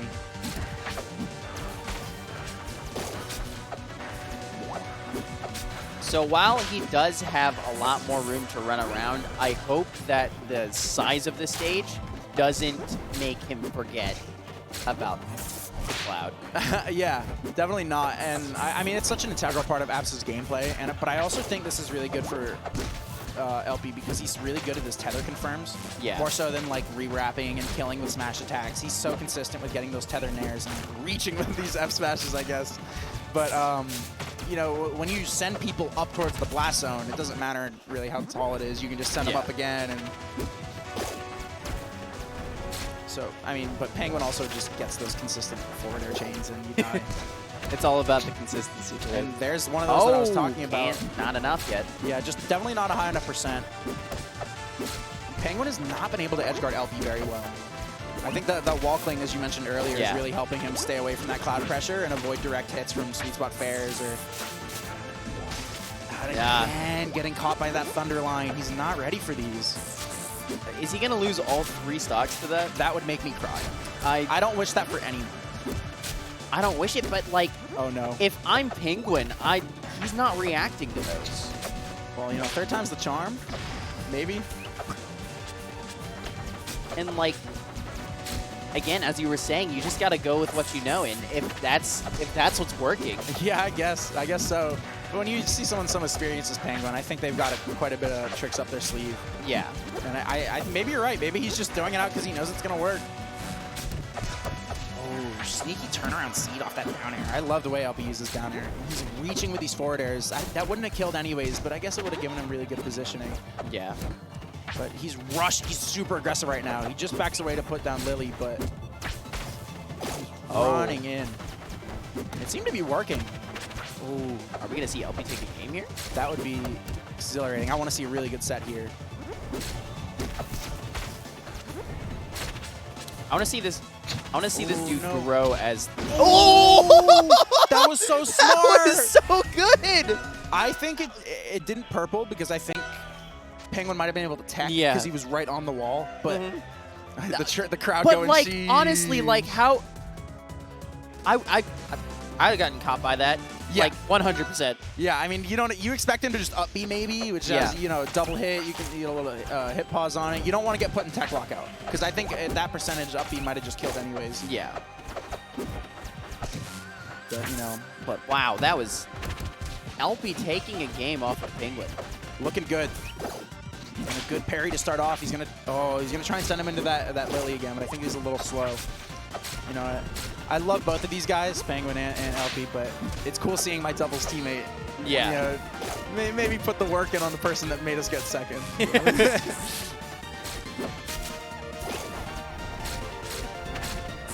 can see he's working around these edge guards so well, even though he's not at a disadvantage. All right, now he is, but...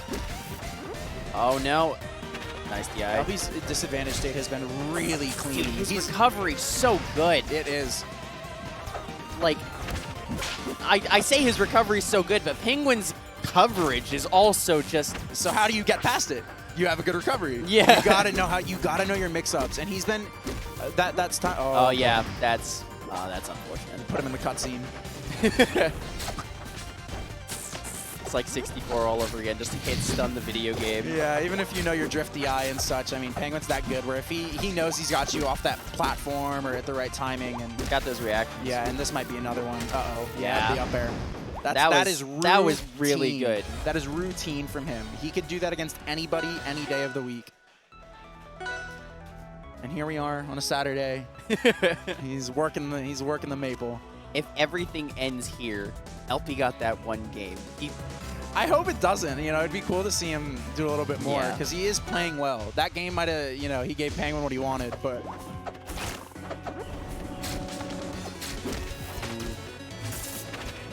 My only concern is I feel like this might... Elfie might be able to take this game too, but I feel like it's going to be 3-1 Penguin because Penguin's counter picks, I feel like he just has a very good idea of what he wants. I think if Elfie takes this game, he's going to win the set. We will see. It's a bold statement, but I mean, I'd expect Penguin to win this. Yeah. But if LP proves me wrong, I think he has a really good shot at winning. I would absolutely love to be wrong. And I'd like to touch on the stage, but I think honestly LP just likes Rockwall. Yeah. Because it's a great. I mean, you're getting Absa Fared off the side anyways. It doesn't really matter how big the blast zones are. Like. Yeah. But I know LP just likes Rockwall. I'm a sucker for Rockwall myself, so I can't even play him. It's fun. It's a fun stage to move on. Ooh, that was a cool tether, but Penguin just kind of slid off that plat. Nice reseed. Looking for a roll in, though. Didn't get it. Penguin doesn't really go for those panic options. Yeah. Oh, nice. Not enough to kill him yet, That was though. really good DI to go right towards the corner of the blast zone, so he, you know, wouldn't end up in a tech situation or bounce off of it, but Penguin doing the work. Already down 2 stocks. Penguin's here to chase a bag. He's not playing around. He's figured LP out. Yeah, I guess so. And now he's getting a little crafty with these offstage edge guards. I think he's trying to get in his head. Oh. Nice fair by LP. Can he take it back? Oh, not enough. Yeah, I think you'd want to start with a seed there and get your mark on him at the very least. Absolutely. LP's parry, he's gotten a fair bit of parries. Oh, yo. Please. Oh. Yeah, LP's gotten a fair bit of parries, but he hasn't been able to do too much off of them, even when he's able to get a kill. Yeah, he was looking for something to even up the game there with a double dunk or maybe, you know, fair, then side B into the wall and hit him, and then jump fair again. But do you know LP's experience against Absa? I don't. Which means I don't think he has much. Yeah. And I don't know how much Penguin would really have against the Maple. I mean, he's played Chaos back in the day. He's played Forest, you know. My only thing is that that might explain his lack of conversions after parries. Like, yeah, he just might not know what works on Absa. Yeah, but I think, you know, as a character with rewraps and such, and tether confirms, it doesn't really matter. I think LP might have just not been. He might have been looking to go to the moon with those parry punishes, get as much percentage, and maybe convert into a kill. Or I think maybe he just wants to, you know, seed, wrap, double smash attack, get him off stage, and see what you can do. Because he was getting a lot of these fairs to keep sending Penguin off stage, but I don't think he was able to catch his recovery and kill him. Yeah. So it's kind of iffy, but, you know, kind of like Cake Guard, I think they both learned a lot about each other in that set. Yeah. Either way, it was a really good set. They both played really well. LP had a good showing, and I mean, I really hope he goes to more stuff in the future because he's at that level. He can top 8 about anything. So we have Crusader. No, we have Maddie versus Sestels next. Yes. Okay. 2 old school players. So we are waiting for Crusader and Backpack. Yes. But I mean, we got 2 people that have been in the scene for so long. Sestels, I think both of these people are a little bit out of practice, but they are good. Yeah. There's a reason they're here, you know. Maddie, just the consistent bird. He didn't wear his raster hat. He's not wearing the Mario Striker jerseys, and that, I think, is a sign of how he's kind of just moving on. He came for fun. He came to support the event. Didn't have a lot of expectations. I think he was debating about playing, he calls his Crag Larry and such. But, you know, I'm glad to see he came and entered. And I think that it's always great to have him. Yeah, I mean, even when he's not trying his hardest, he's a top contender for anything. And even without that drive to, you know, top 8 everything and improve and win majors or whatnot, win money matches against ZB, I think he still is someone that you never can take lightly. And Sestels, on the other hand, someone who's been in the scene for so long. Bit of a character crisis going between Absa and Claren, but Claren's been the one that he's been more consistently playing as of recently. Yeah. But he played Penguin earlier, and I was really impressed. Even though he got 2-0'd, it was only a best of 3. But he played that neutral game so well. He was not giving Penguin an inch in terms of free neutral wins and quick conversions. He, I think, was looking a little bit too much into getting reads on Penguin, which just no one does that except Cake. No one does that. But he was Cake doing... has the... Okay, so I'm going to talk about Cake for a second. Lay it out. Cake has the most insane reads I've ever seen. Not only that, but he has the most insane DI I've ever seen. The man's hands were kissed by God. I mean, if you're going to fight Absa Fair at every grand final tournament, you gotta know. You definitely gotta know. Oh, man. I just remember screaming every time he got hit. And maybe I think Maddie not wearing the Raster hat, he's not playing American Raster. Maybe the setup just doesn't have the skin. I don't know. But I saw he played a blue Raster. He did, against Elfie earlier, which was, I hate to say it, it was not a good set. Neither of them played well. No, yeah. It was you know, unfortunate because they're both such good players. But I think they were both really nervous to get into top 8 and such winner's side. But I really hope that we get to see the two of these guys really turn up in this match, though. Yeah, I think Cez is just kind of getting back into the feel of things because he, like I said, he played really well against Penguin. Yeah. And now that he's against someone who, dare I say, is not as good as Penguin, I think he can really put that to the test and push himself. And Maddie, on the other hand, just like I said, you know, always good. Oh, no. Nope. Oh. Can he get? Oh, okay. Catching that air dodge. He loves doing that. Man. He loves doing that. I have missed watching Maddie play. It's a treat. You know, it just reminds me of that iconic the clap clip in his backpack where he just screams it out and he just knows. He gets those reads.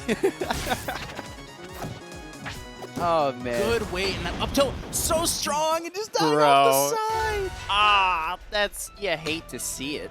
Both these guys cool as a cucumber. Yeah, dude. I love watching the way Maddie plays in game and then switching to Maddie and just sitting, just slouched, kind of arms kind of pushed together. Concerned brow look. He kind of presses his brow together and he's like, what do I counter with? Love this guy. He's the best. Rocking the Rays jersey, Rays employee. What a beast. If I'm not mistaken, his brother actually plays for the team. Really? I did not know that. Yeah, I think he does. I'll have to ask him about that later. Just thinking long about this counter pick. I can see why he was thinking, because this is definitely a good stage for Claren. Yeah. This is probably, Claren Zetter is probably the one matchup I wouldn't counterpick Spirit Tree to. Yeah. Like a Zetter, because I know Claren's really like the stage, but Maddie's also guilty as charged. Yeah, but Maddie also, I think, is very good on the stage. These low ceilings allow him to just get that one or two up airs, slipstream version. And oh, he tried it. Oh. As you said. Oh. Dude, he did that twice against Elfie earlier. Dude, it reminded me of like Hungry Box just instantly resting people over and over. Like, like you just don't get the chance. You get hit by like 2 moves and then you get rested and you lose your stock. I mean, the first one he did against Elfie literally happened less than 10 seconds into the match. It was absolutely insane. It was ecstatic. I screamed over here. Cestel's already at 135%. Wow, man, playing that really safe. Taking the first stock. Then again, it's 70% on Spirit Tree, so. But this is kill percent. Yeah, this is definitely, I mean, a down he's air. so light and on this stage, too. I mean, yeah. Claren's one of those characters that's like kind of hard to find those confirms because they're not always confirmed. It depends a lot on DI and positioning yourself correctly for the tipper smashes or you know, tipper fair, up air. But when they work so well and so fast. And there's another. Maddie's having a field day. I love that move so much. I played him in friendlies like 2 days ago, and he did this shit. He did this to me. He did this to me a lot. It's just so cool to watch, honestly. Tech, let's go. Cez getting the stock. Cez is still in this. Yeah, like we were just talking about, Claren can turn things around really fast, but the way Maddie's been playing on this stage today, like his neutral's so consistent. Yeah, it really is hard to. It feels like Raster's got zoning tools, but they don't. It's all whiff punish. That was a really nice combo by Cestels. Just a lot of sour spots. Oh, not quite.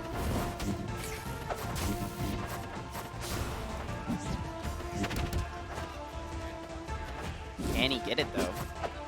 Ah. Close. That's dead. Almost oh, no! He doesn't get the tipper. What? I mean, that could have gone so bad for Maddie and lose the.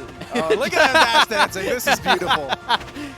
That's true sportsmanship. Yeah, this is. Wow. Oh, nice. Down smash is so like satisfying. It's just like I feel like it's just a toss up. Ooh. Yeah. I feel like down smash is just a toss up because the tipper's like in the air. Yeah. But it also is at the end, so you can get hit by the tipper when you're grounded, or if you like short hop at them, and it kills early. It's a really hard move to hit, but it's such a good move too. Yeah, and I think the people that are good at it, like Guard, for example, who, you know, we saw him earlier do like side B and to just run up, turn around, down smash perfectly for no reason, even though the normal side B already purpled. It's just one of those, like, it's so good, and it's come out way faster than F smash. It kills off the top. It's harder to DI because it sends up and out, kind of. Back to Spirit Tree. That's an odd choice. You know, I mean, it could just be he needs to feel out the matchup a little bit more. He's not worried about the stage. Oh, that was almost really fast. Yeah, he went for that plat boost and lost his jump, but made it back all right. I think Cez is going for a lot of reads. So Stelz needs to kind of, you know, slow it down and get these punishes off of, you know, zoning out Raster. Yeah. Raster's the one looking for reads and whip punishes. Wow, really nice conversion off that down tilt into the F smash. Cez taking the first lead of the set.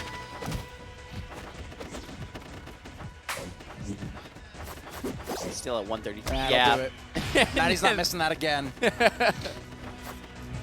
Could he have killed with anything else? Yes. But it had to be OP. He had to squad him. Ooh, wow, clearing down tilt, not hitting inside, but it has enough reach. Can't complain. Really rough. Just seeing, you know, like you hit the rewind button. Maddie's just doing the same combo, trying to find that class.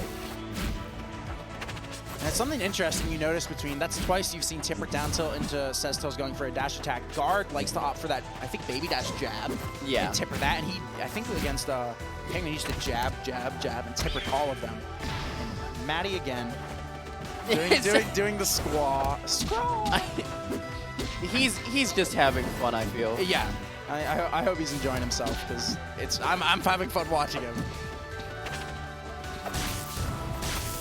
What? That was an odd interaction. We're going to move on from that.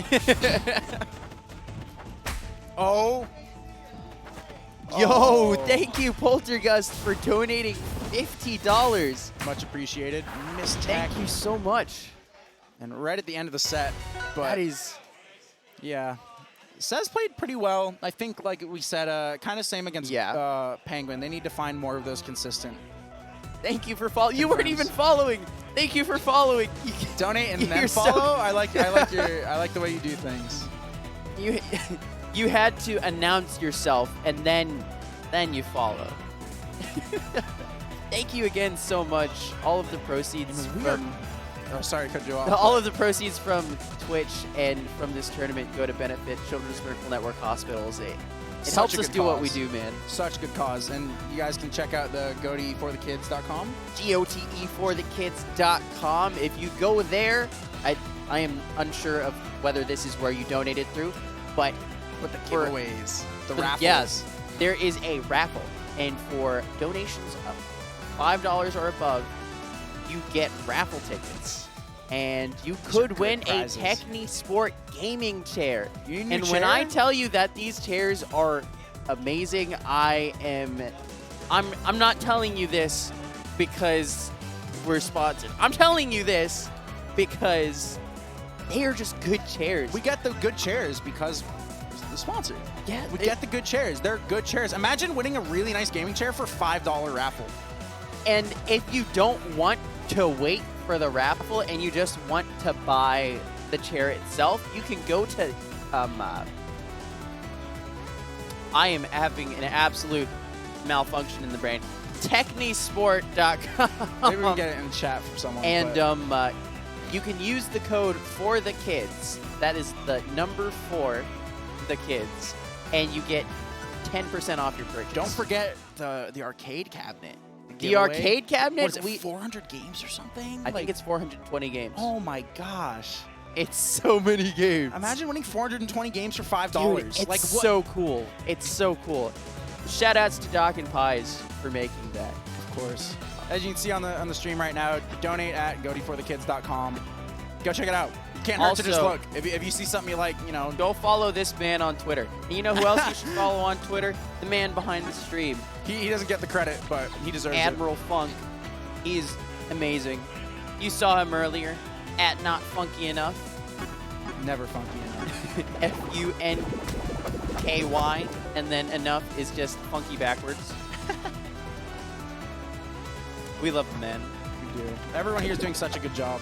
It's awesome. Yeah, promote yourself. Promote yourself. Give yourself a shout out. We love you. Yeah. I mean, we're just going through these sets so fast. Dude, yeah. I can't even have. I haven't even digested the Cake Guard set, and here we are seeing Backpack Crusader. Backpack Crusader. And it's a good tag. Unfortunately, we saw Backpack going to losers from Guard. Yeah. But I was talking to Angel yesterday. Backpack and Guard have played less often in bracket than Maddie Backpack. Yeah. So it's kind of like, you don't want to see them fight each other, but it's less often what it could have been. Yeah. I know Backpack has fought Cake in the past, so I think he's got a little bit of that nervous tournament experience. If I'm not mistaken, he fought him at DreamHack Atlanta. Yes, I think he did pretty well, but that's Cake. It's always Cake. Alex Strobel. But he did really well, if I remember correctly. Backpack, like Guard, just seasoned. Yeah. Doesn't really fall into that, I'm getting red, I'm nervous. He just knows. He gets a little creative, but he knows his character in and out. Easily one of the top 3 Ranos at the moment. No contest. I think that is the thing that really sets the Rogue Brothers apart from a lot of the scene. I feel like they just understand their characters on a fundamental level that not a lot of people do. Absolutely, and their experience. I mean, they entered. I mean, he's a Game Watch main in Smash 4, but their experience just competing every weekly and such, and transitioning into games. And when Maddie came from Tally to Tampa, getting to consistently play against someone of that caliber over and over, I mean, it'll make you good. And the thing about the Rogue Brothers too is that they are no strangers to competition. Like they were competing before Smash 4. They were competing in Halo 2 tournaments, if I'm not mistaken. Guard, I know, is definitely really involved in the Halo scene. I'm not so sure about Backpack, I think they were on a team. I could be wrong. Okay, but I know Guard's followed by Ninja on Twitter because Yo, thank you, Kira, for the $10 donation. Good looks on the donos. Thank you so much. You know, every dollar helps so much. There are kids that really need this help. And that's what we're here to do it for. And it takes people like you to help donate and make it happen. So here we are in the bracket match. Oh! That was so patient. You saw my set earlier. I was trying to pressure fours as they kind of came back, throw out a fireball and stop the clone. He's just letting him get back and letting him pick his option. And Backpack's just ready for it. The way he slides around the stage, ready to land that down tilt or throw out a tongue. Oh, yeah, that was unfortunate. Yes, guys, everything's for the kids. Everything is for the kids. Backpack just died for the kids. For the kids. Oh, no. Just F smash. Just goes through both, the clone and him. I don't know which one's which, so I'll hit them both. And, oh, man, that tongue. It's the best option. I call the front hit of back air fair 2. It basically is. So you just do fair 2 and Dacus, so you get the up strong. But I love Rano's back air. That's an interesting take. I absolutely love it. But then again, I also play Sheik in Melee, so okay. It's very reminiscent to me. Mm-hmm. That front hit is the only cool part about that move, in my honest opinion. The getting hit just sounds like you're getting backhanded, like bear skin, just over and over. It's frame 4. Why? I couldn't tell you. I honestly. If anyone in chat says he needs it, they need to get banned. So, oh, yo, thank you, Fax Machine. Come and clue a fellow Claren main as yourself. Dude, yeah. Donating for a great cause. Thank you very much, man. Thank you for the $10. You guys are the best, honestly. Crusader just with a tiny lead. Basically not anymore. You know, that 4 stacks. That's, even if you're up, 30%, I think that still is a really bad sign. You need to get a parry or close out the stock. Backpack consistently getting these techs. His recoveries are so good and tricky that, I mean, sending a clone down as Forsman is one of the only ways you're going to be able to pressure it safely. Yeah. Because, I mean, he flies by you, and then you just get hit by a nair or something, and then you're in disadvantage. I love the way that he plays his character. So much. Me too. It's so interesting. It's not just a combo-focused character. Like, he has really nice conversions. Yeah. But he's so neutral-focused and pressure and mind games that it's almost like he should be playing a different character. But he just makes it work. I mean, I think a lot of people would agree that Rano is an infuriating character to just get trolled by. Yeah. When you get 4-stack bubbled and they just start hitting down a lot on their analog stick. But I have a hard time getting mad when Backpack pulls anything on me. He's just such a jokeful guy. Yeah. But Crusader taking game 2. Interesting. That was game 1. Game 1? Yeah. Yes. Yeah. That was a long game 1. It was. Yeah. I mean, like I said, Backpack got that patient. He's not. Yeah. Neither of these characters, I think, really play Rushdown. Forsman relies a lot on the spacing, and Crusader specifically uses a lot of cape to feel you out in neutral and catch you, and then get a jab down tilt and such. But Backpack's so needle focused, and then wait for that 1-over extension into the down tilt and the edge guard scenario. He loves his edge guards, which is, I think, what I'd like to see a little bit more out of him if he wants to, not get upset here by Crusader. I think he needs to. Abuse these needles. Yeah. And get rid of that smoke. You can't let Crusader sit around in there. Shoutouts to Crusader for a great run, though. Yeah. Really great run. Yo, thank you, Tushar. Big ups to everyone that's donating. I love you, even if we never met. Okay, now I have to ask you, is it Tushar or is it Tushar? Tushar.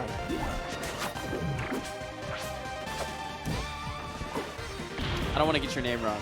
Oh, that's a little unfortunate. You don't like to see it. Backpack saying we take those, but just throwing away his needles. Oh. And here we go. Running away from the I like how he clone. didn't overextend there. Yeah, he definitely was looking for it. That's why he did that air dodge up. He was looking for some kind of air dodge or double jump, which he gets me with all the time when we play. I just double jump into all of his forward airs, and it's really annoying. But yeah, Crusader playing it nice and calm and collected. Oh, all the way across the stage into the bubble. Okay, so it is And Tushar. there's those needles I was talking about. Just kind of don't let Crusader get their smoke up and sit in it. Looking for that needle boost, not going to find it. Really reaching, but This it gets is back a safely really nice because Rano lead recovered. for Backpack, though. Yeah, definitely. I think he needs to close out the stock for it to mean something. Absolutely. Wow, catch.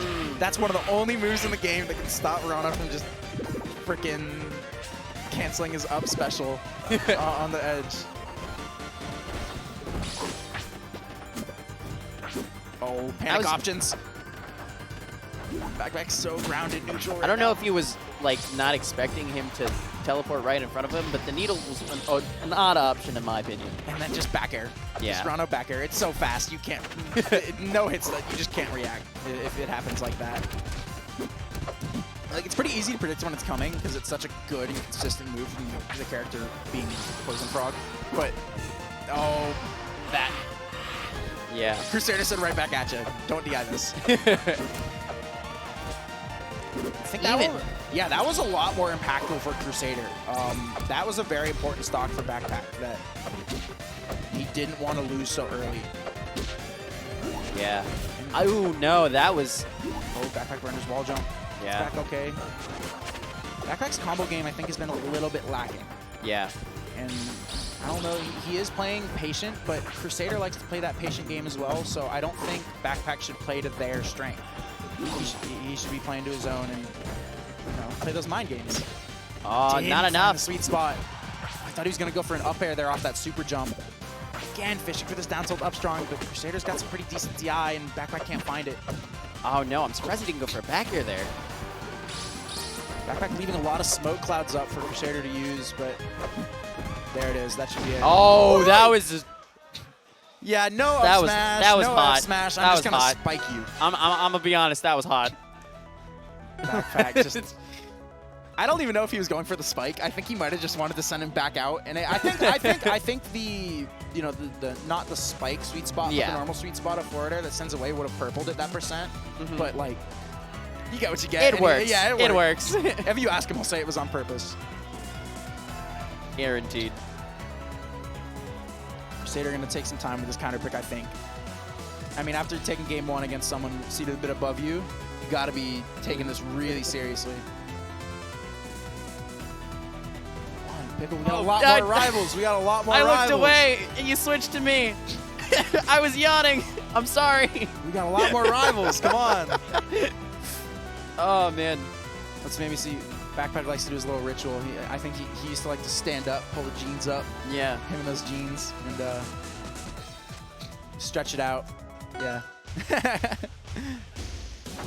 Yeah, I've already been up for 24 hours, man. Wow. Yeah, I think everyone's a little tired. I know you've been busy as heck getting this all set up and then commentating for how long have you been doing this? Like 3 hours already? I probably, yeah. And I did it earlier, too. You're insane. Dude, I love commentating. And you know why you do it? For the kids. For the kids. For the kids. Always for the kids. Check out GoTE for the kids for more information on our raffles. Which you can win stuff that's prized that I'd say the chair is at least a couple hundred. Oh, the chairs. The games are worth. So I don't even know if I could put a value on that. You have a chance to win for $5. You have a chance to win for $5. Even if you don't, you're donating to such a good cause. You're donating to help sick kids, man. Yeah. I love what we do, honestly. So awesome. It's got to be so rewarding. I mean, it's. I don't want to say it's thankless, because I know a lot of people definitely appreciate what you do, but I think it might go overlooked about how much work you and the rest of GoTE do to really put this together and what it brings to the table for people that need this service. And it shouldn't go overlooked. I'm going to be honest. It has been so much easier with the help of Tong and the crew from Tampa Never Sleeps. That's and great. People I mean, like Admiral Funk right behind the screen and the rivals scene. Tong running an online Marvel vs. Capcom tournament last night. And then coming and setting up our stream. I mean, if that's not for the kids, what are you doing it for? We love Tong. Anyone that's helping, you're a hero. Anyone that donates, you're a hero. Yes. You're my hero. You're doing the most, yeah. Dude, this is a really commanding lead Not right even here. 2 minutes into this game, and Crusader's down onto last stock, and Backpack's not. He's just not having it. Oh! There's that little sick creative side of Backpack I was talking about. That he has not done that all set, and you don't expect him to. He's got to close out this stock, though. Yeah, absolutely. I feel like if he loses the stock, he's just going to lose momentum. And you could see after he did that tongue sling off the bubble, he fastballs immediately. Because it's so easy to know, I'm going to the bubble. But that fastball just sends you a completely different trajectory and almost impossible to punish if you're not looking for it. Doesn't the eye into the bubble, but down tilt Dacus. And here we go into game 4. Backpack up 2-1.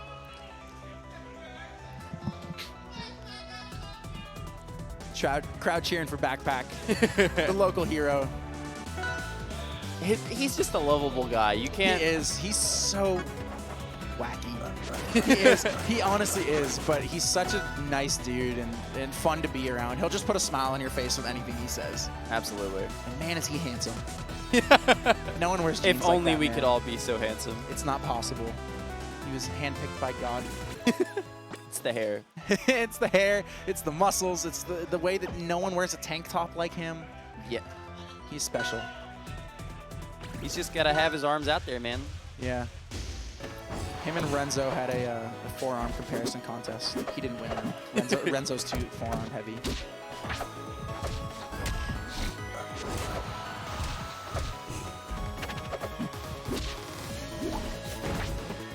Good start from Crusader. See if we can keep this advantage.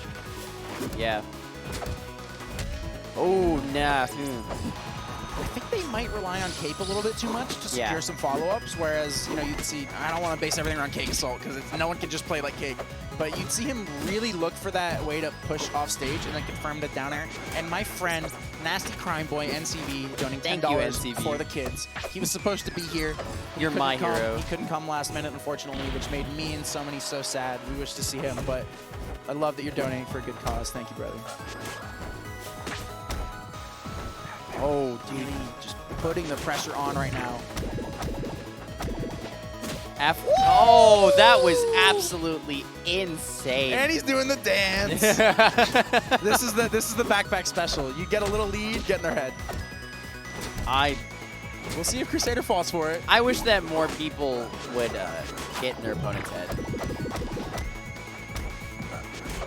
I love the absolute mental games that he plays. Yeah, taunting does more than you think it would, but it depends on the person. Yeah. Definitely. But, you know, some people can get them really upset. Oh, these uppers. And that'll do it. Really quick game. A nice handshake from the two of them and into a hug. Shout-outs to Backpack. Great set. Great set.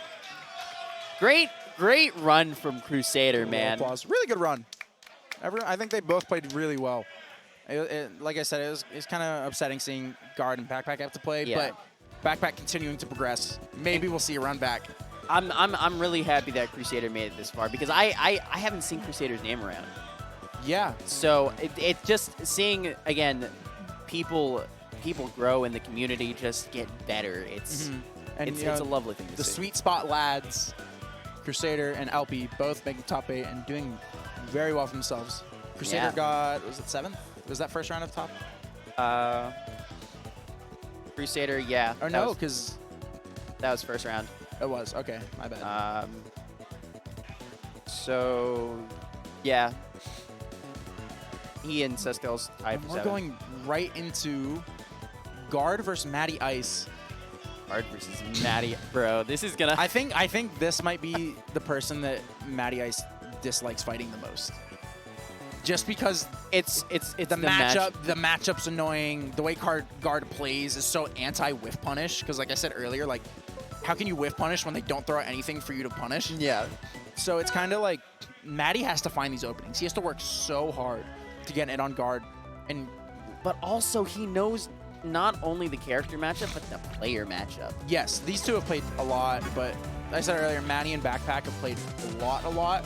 These two have still fought a fair bit. Guard didn't go to as many locals, I don't believe, when Maddie and Backpack would both attend. My concern with the whole Guard-Maddie matchup at the moment is that Maddie Ice has been out of the main light for a bit. Yeah. So we gotta see if he can pull it all out. This is definitely gonna be an upset if Maddie wins. Not in terms of who's just generally better, but Maddie has not been in practice as much as Guard, and I think they used to go back and forth. But Maddie, I don't think is the favorite right now to win over Guard, but he always has it in him. He always has it in him. He got a little warm up against Sestels before in this matchup. Yeah. So maybe it helped them get a little more comfortable, but you can see they're laughing at each other right now. You can't sleep on Maddie Ice, man. No, Maddie Ice that's criminal if you do. He was top I think top 3 in the world at one point. At least top 5. Yeah, I don't think he was. Yeah, I think he was 3rd once. Someone in chat give me the details on that. Yeah. Because I definitely don't think he was 3rd, but he's been top 10. He's unarguably one of the, when he's at his peak playing, he's top 10. And they're going right into Ethereal Gates. We're going to find out. Look at this patient play from Guard. He's throwing out 3 moves. Maddie's wailing. Well, I know Windows. I just thought that Maddie was up there at one point. I don't think he was confusing Maddie for Windows. They don't play it all the same. Both great players, but he's looking pretty in practice, waiting for that air dodge and can't find a capitalization off of it, but that could have been a really nice early stock. Oh, that was my bad then. Oh, that nair. Really, that was so good. I asked Maddie how to use an air, and he says, I don't know, I just throw it out. So if you see him just start throwing out airs and guards getting hit by it, he might just throw out more airs afterwards. Because that move, if you just don't DI right, it's going to combo into itself and you're going to die because it has pretty high base knockback. Or scaling? Knockback scaling. I don't know. I don't play Raster. But I know I died to that move. I know I died to Raster Dare, and it stinks. A lot of respect for Maddie as guard recovers, but knowing he can just, with that speed, get in there. And he's not, Maddie's not even putting Slipstream on the ground. He's waiting for that, or now he did. I was thinking there would be a down air to send him back off stage, and going up, he restocks to 1? Dude, 37%? 37%? What? He's taking him to school. I don't. Oh, the nairs? I don't know what's happening right now. I know. Return of Maddie Ice. Dude, the king of Tampa. I'd be happy for the return of Maddie Ice. He's so much fun to watch. He's so much fun to watch. Acid. Acid. Oh, man. Guard cannot find a thing. If you do exclamation point bracket, I think that that it will come up. I believe Guard beat Maddie at DreamHack in 2019. I went there, so I hope I'm right. But that was the last time they played at a major. Yeah. Maddie putting on a clinic right now. No, he missed it. Yeah, I don't see Maddie losing this game. I think Maddie's the only person who has ever successfully gotten the guard's head. I think he definitely gets into guard's head. I think Backpack does too. Yeah, but that's kind of hard to avoid, you know. How does Backpack not get in your head? Like, Backpack's the man lives in your head rent free. Like, Maddie looking clean, like he never stopped playing. Dude, this dude.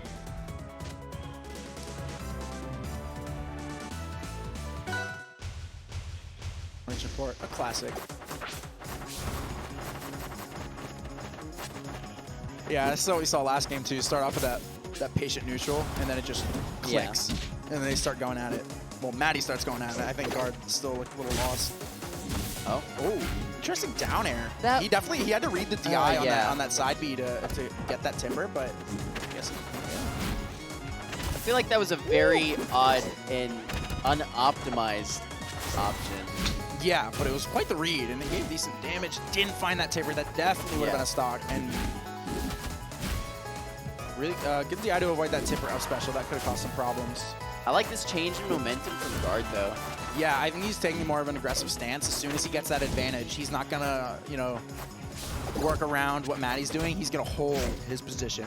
Yeah. And that's an aggressive option that is exactly what I was saying.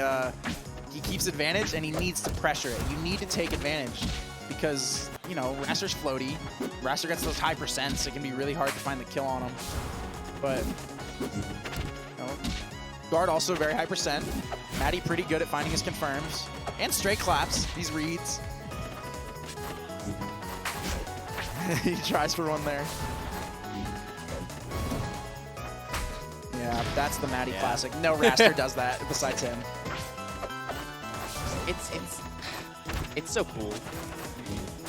It's just, I just, like, he makes it look so easy with the down special and stuff. And it might just be easy, I might be bad. But no one else does it. Maybe it's lame, they don't want to do that. They don't rely on it, easily whiff punish roll. But when he's so good at getting reads that I think he just loves using that move. Because if you get the read and land it, it's pretty easy punish.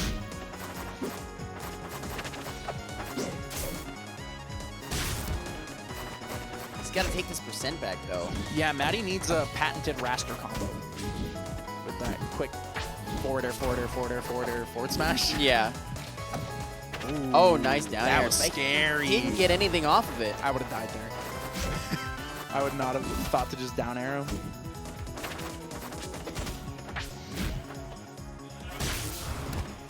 I think Guard messed up his spacing, so we didn't go for that double up air, but reset it. Tried not to overextend. This is a really rough percent to have Raster at. Yeah. When you can't, you know, when he's when Raster's able to like DI out of Claren Nair and not get F smashed, it's like, what do? You need to just find a... Oh, yeah. Just barely the tip of the laser. Just dash tacked into it. These tippers. Just that spacing, man. Yeah, these jabs are so dangerous because they set up for so much. You don't know what he's going to do again. And then he just does another jab. Yeah. And you're still in the same unfortunate scenario. Ooh, really nice down special. Unfortunately, Slipstream is still active, but oh, that's not going to be it. I love when players run up and double parry. Yeah, right. It's almost like a game of like chicken. Just flying that high. patience. Yeah, finding it. That's all he needed to do. He just needed to wait. Yeah, and again, Maddie's looking for one of those patented Raster combos. Something they can, you know. He's definitely still in this. Mm-hmm. Absolutely. This is, I think, no. It's a really important match, too. Loser of this gets 5th. Mm-hmm. Yeah. I don't think either of these players want to end up there. Although, very impressive to have made it this far either way, but absolutely. They're both, I think, very used to making it farther and potentially, you know, they want to be the ones to contest Cake and Penguin. Oh, what a read! That was so close. And that's the kind of stuff that Maddie's just known for, is finding those stray reads off of those combos. There, you think, oh, I'm out of the combo, I'm safe, and then he just throws a clap the direction that you think you're gonna go. And it's rough, but Guard taking it cool, not dying. So the question is, are they going by? Are they doing DSR? Yeah, I'd imagine they're doing DSR. I'm not sure if they're doing modified DSR, but I think they're definitely. Yeah, I don't know why DSR wouldn't be in effect. Yeah. I'd imagine Guard wants a stage that's smaller. You know, he wants to kill that bird as early as possible, and Maddie, regardless, is looking for. He has Spirit Tree, a small stage for Guard, but Maddie, regardless, Maddie picked this, I guess. Oh man, I'm gonna stop talking. I don't know what I'm talking about. This dude. Regardless. Guard died, regardless of the DI, and cool combos coming out from both sides, but Maddie's killed. Yeah.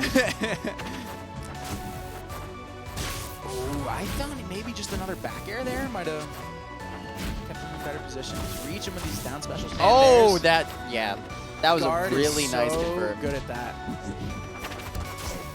Nice. We're not going for that baby dash jab that we like to see off those down tilts. I think those are so cool.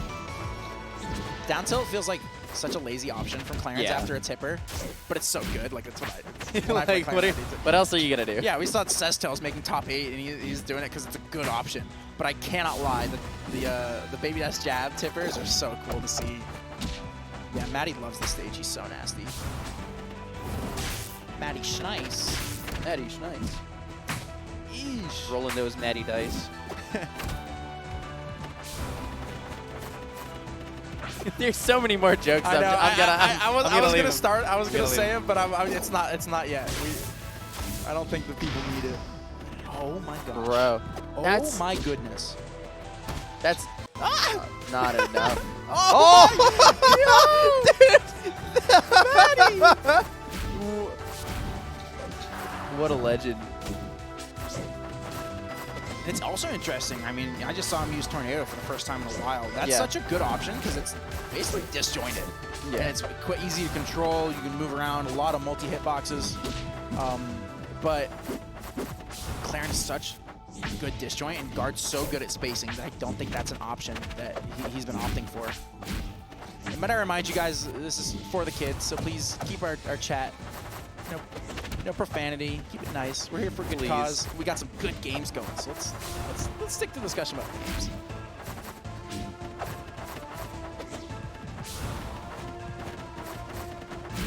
Feeling chat. This game is so important for a counter pick. Oh no. This is basically even, if I have to be honest. Oh, there's that tipper. Oh no. Couldn't find the tipper. Oh! What? Bro, Somebody clip that. Only Maddie. Bro. Oh. And Maddie's same face as ever. Just rubbing his shoulder. It's cool. Guard that put guard in shambles, and Maddie's just like calculated. There's no like. How do you DI that? Tell me how you're like. Oh, he's going to up special me, and I'm gonna go to the right. I couldn't tell you honestly. Like that. I didn't see that coming. Yeah. I mean, I don't know how you could have. That's so insane. Frame 5. Frame 5 move. Pretty cool. That movie is really cool. Yeah, I can't lie. It's pretty cool, especially when you hit it in the combo. Yeah. It's so nice. It's so unexpected too, because you're expecting like a down air, forward air clap, and then it's just so much faster because you can easily react to claps and know how to DI them when they're coming at you. Yeah. That scraw is just you just go. You just don't know when it's coming or which way you're gonna send. It's gonna send you if they reverse it. Maddie's like, I don't need to confirm into this burst option. Yeah, you're gonna be right on top of me right now, and you're gonna die.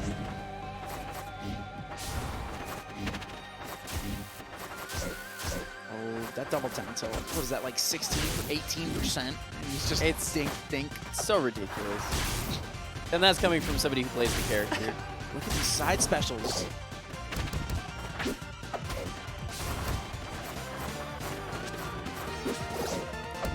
For anyone wondering, Maddie is not wearing his Super Mario Strikers jersey or his raster hat because he technically doesn't really compete. That's like his competition.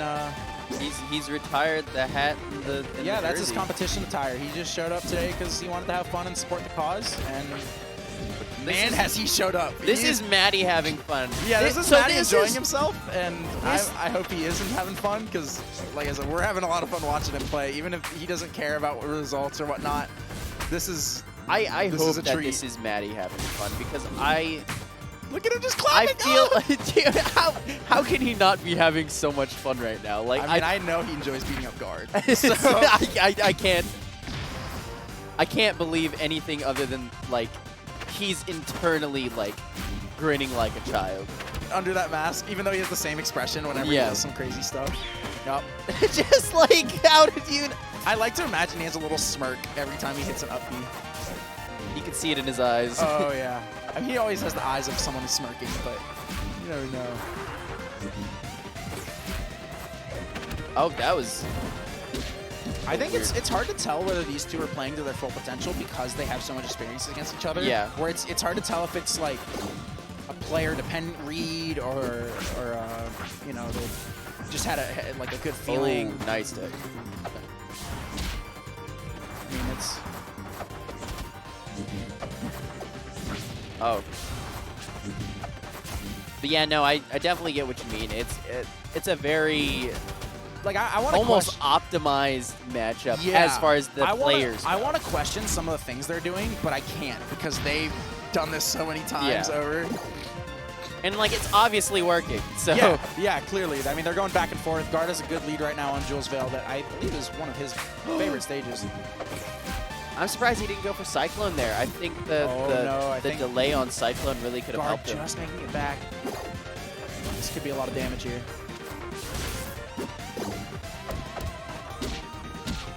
I think an up smash after that forward air would have done it, but, you know, like I said, they know better than I do. Tampa Tex, bro. Oh. Tampa also side Bs. Yeah.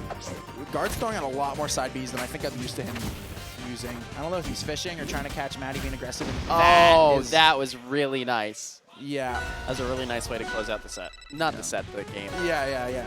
And going into Game 5. Game 5 of these two. How excited. Dude, I'm so excited.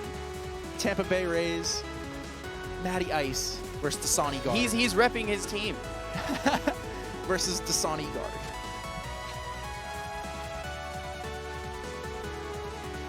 I drove by the Rays Stadium on my way here. It's pretty nice looking stadium. It is. It's Tropicana, I believe. Tropicana Stadium. Yeah, so Guard field, really. You can say Maddie's sponsored by Tropicana and Guard. Why is Guard wearing a Dasani shirt? Because why does Guard drink Dasani? Water. He loves Dasani water.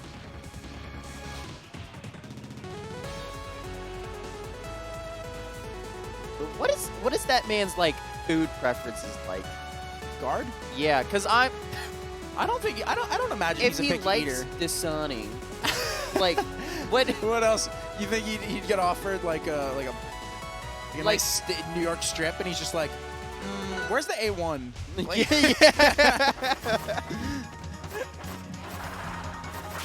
He's like, I like the taste of chemicals. Yeah.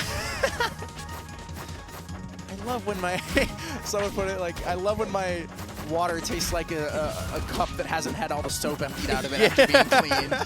But hey, as I was saying earlier, at least it's not Aquafina. Maybe they're just as bad in my opinion. But maybe that's the trick to being a good Clarent. I'll just start drinking Dasani. Oh God, it's not worth it. Keep your soul. Wow, strange side B from guard.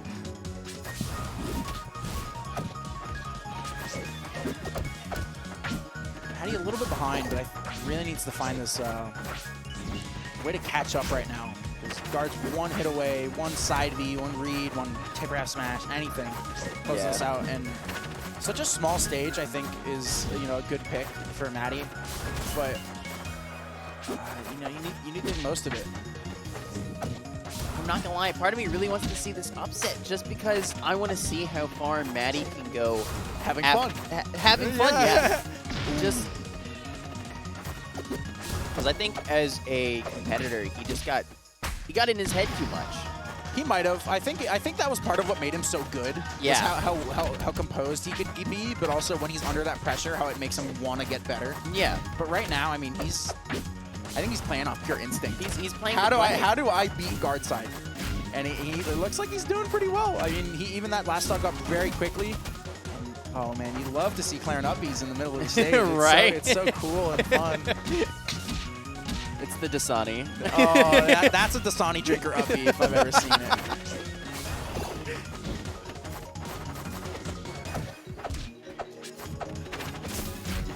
Dasani guard. Yeah, this is a sponsor. Ooh, that was really dangerous. Dasani sponsored this man. I mean, Coca-Cola Gaming is a thing. Ooh.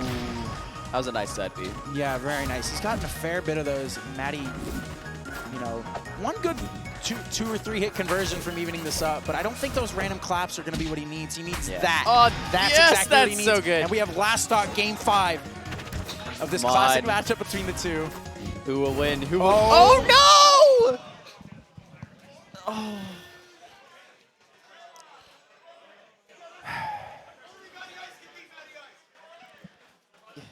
That I'm at a loss for words. That's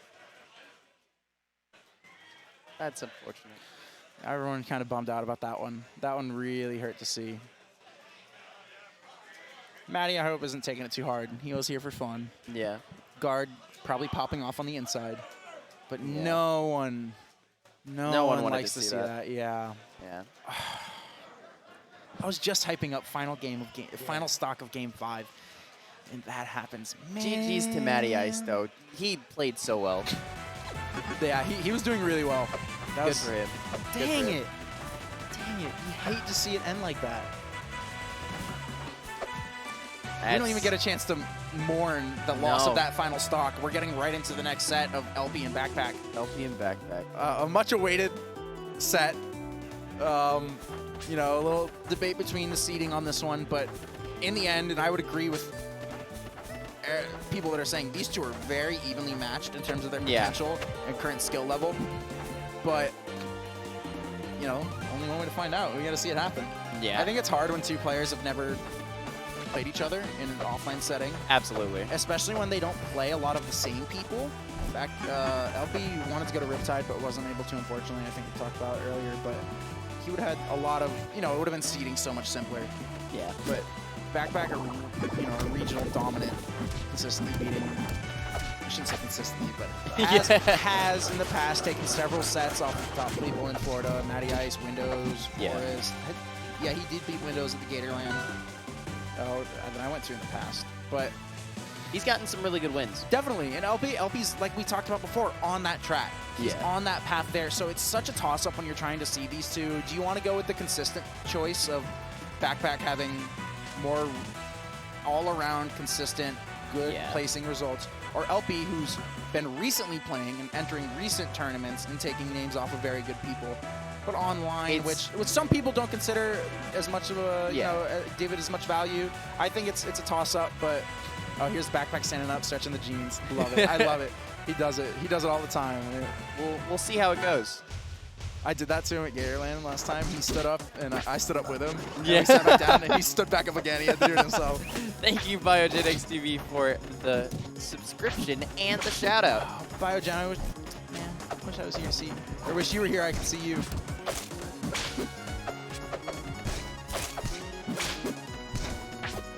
He's starting off pretty strong. It's the same story for Elfie. Really consistent neutral, pretty patient, but once he gets that opening, he's looked to rack up as much damage, get that tether combo, and finish you quick. And Backpack, a little bit on the opposite end, is looking for, you know, get in your head, a little wax, throw some needles, and then rack up that damage and get this one long combo from, I think, around 50% is what he normally looks for, 60% into that up smash. It's pretty even percent right now. His only problem is he's gotta find a way to get in, finish him off. Elfie not having that problem. Yeah, definitely not a true combo in that regard, but I think Backpack was just very caught off guard. Maple is so fast. Yeah. Sometimes it's just hard to react.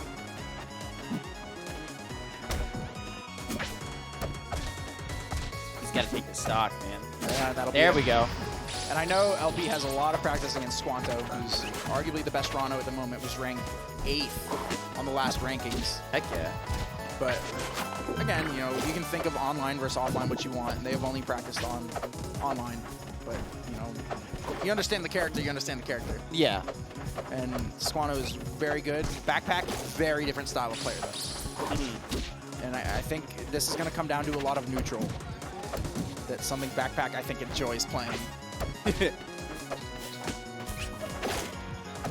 Oh, interesting. Instead of just down smashing, putting a little risque on that down tilt up smash, but yeah. I wonder if he just felt more comfortable with that. Maybe he might not have thought he had the time to get the down smash off. Yeah. I'll be reaching going out stage of that nair. Look at this back air. That was so scary. And then he just dances on stage. If he'd lost his stock to that third back air, I would have cried.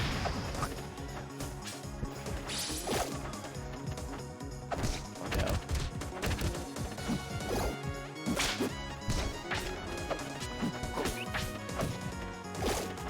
no. Nice parry. Just to get rid of the seed. Get the eye on that forward air. Wow, ducking under the tongue.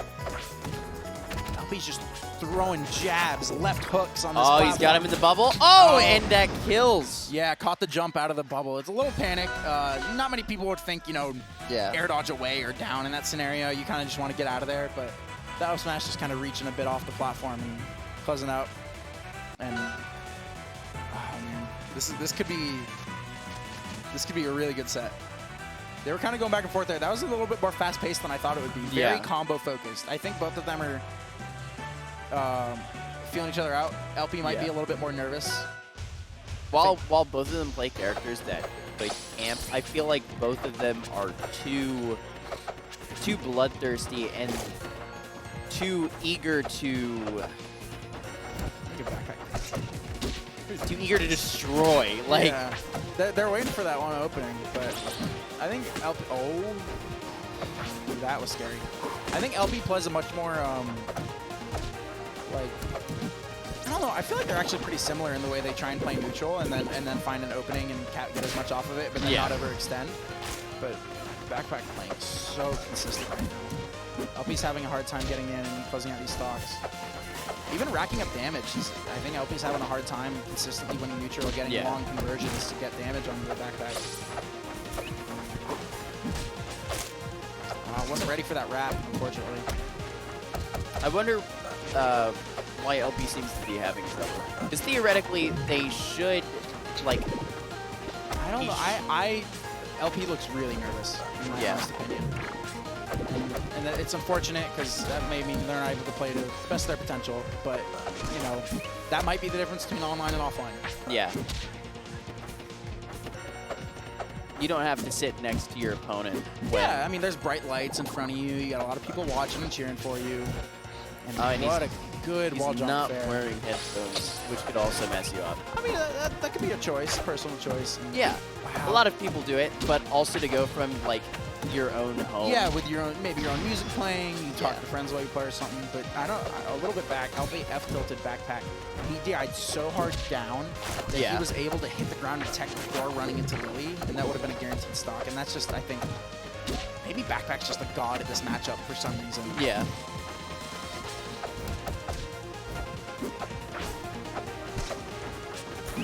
I mean, honestly, he's dealing with it really well so far. Yeah, Elfie's not playing as much footsies as I think I'm used to seeing from him. And that, again, that might be because of a little bit of nerves or unfamiliarity in how Backpack plays, because it's strange. Yeah. This man plays strange. As strange as he is in person, he plays strange just like that. Oh, really good down smash. There we go. Okay, very doable. We could see a double dunk. A nice double fair from LP, but yeah, no. Not with that back air. Yeah, Elfie kind of laughed it off a little bit. It hurts. Hope you just gotta cool off, man. I love the sweet spot jerseys with a little maple in the pocket. Yeah. It's really cool. You can see the sweet spot team behind cheering them on. I feel like, I don't know. I'm really anticipating, like, the next match. I want to see who actually goes back to fight guard. That's a good point. And, I mean, this is do or die for LP. Not a good start. His DI is... he just did so much damage and barely went anywhere. Yeah. And I think he needs to be a little bit more proactive on how he's getting out of these mono combos. That back air, you know, again, hard to DI. You either go really far or really not far at all. But finding that little sweet spot can save you a lot of trouble.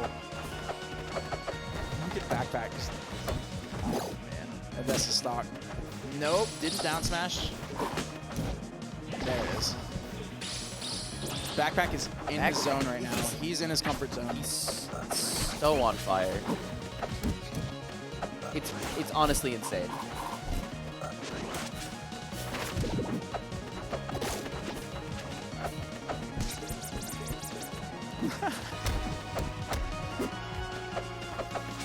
I hate that I'm enjoying watching Backpack dance like this because I really want to see a good competitive set, and I think they both deserve it. But I don't think. I think that's part of Backpack's competitive side, though. Because again, like, just the mind game. Yeah, it definitely is. But I think LP might have a hard time, like, making the most out of a situation when they're down. Yeah. I remember in the recent RCS Melody, he plays very well and had some really great wins. But when he got into Grand Finals, he started losing Game 1 and Game 2, and he gave up on it. And he ended up losing the reset finals and such. And I wonder if it's a little bit of a, you know, I'm done well enough. I'm content with how I've done. Or if they're kind of just struggling to pull themselves together and close this out. But Backpack, like I said, is in his head, having a field day. When Backpack's playing well, it's a treat. Yeah. It really is. Look at him. Oh, heck yeah. Maple Ford are very strong. First stock. Sheesh. Backpack's conversions have just consistently gotten, I think, better. Yeah, and there it is. Quick set from Backpack. LP with a fantastic run. Yeah. Really good run. Absolutely. Losing to the two people that are probably gonna end up in the top 3, I'd imagine, or 4, So, depending on how. My question here is, are we going to have The guard classic. and Backpack, or are we going to have Cake El and Clasico. Penguin? Which is going to be first? I don't know. I see Penguin in the back, but guard looks like he's walking around. I think they would have told Backpack to stay if he was going to play again. Yeah.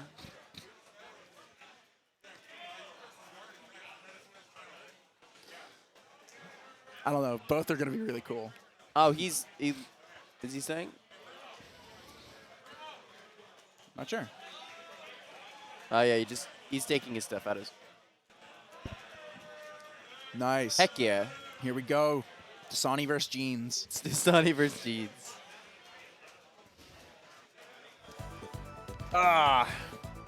It has been... This has gone by fast. We even had a game 5, but...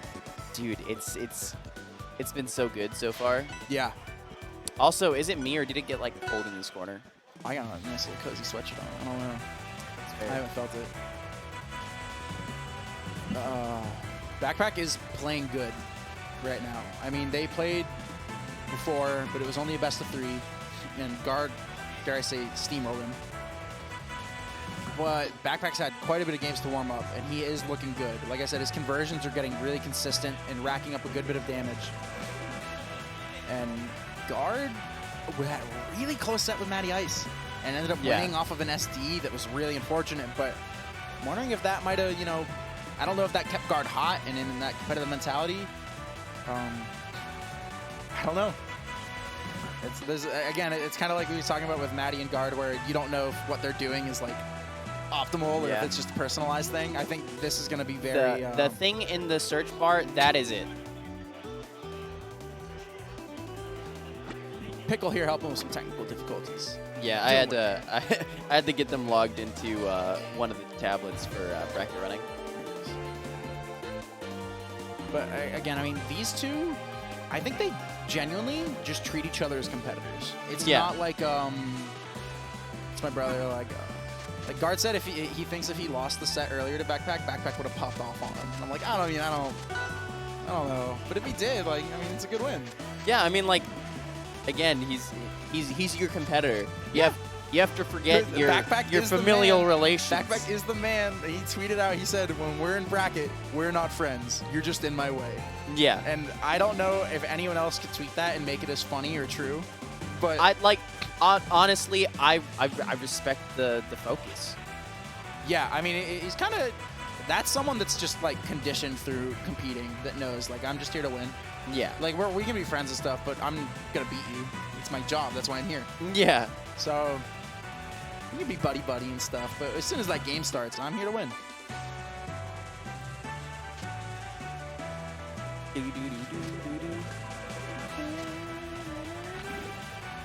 Frozen Gates.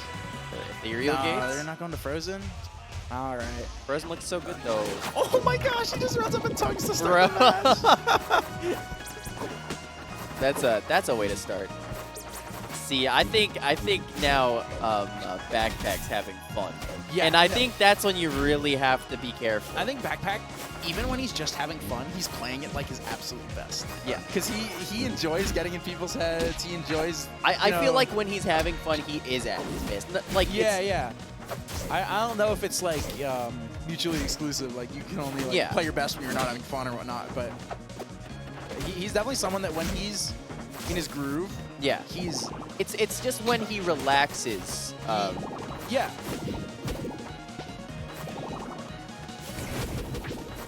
Interesting choice. Taking away that bubble, killing Ronald off the side a bit easier, but back anyways. Oh, there we go. That's what he looked for earlier. Yes, against Crusader, I believe. That's a really good air dodge job. Wait and see if they have an option you can punish, and if they do, you can make it back. So there's no worry. Just go and kill him. Oh, no. It hits him. A little bit. Saves him with the second hit. Yeah, a little bit of misspacing. And nice DI. Yeah,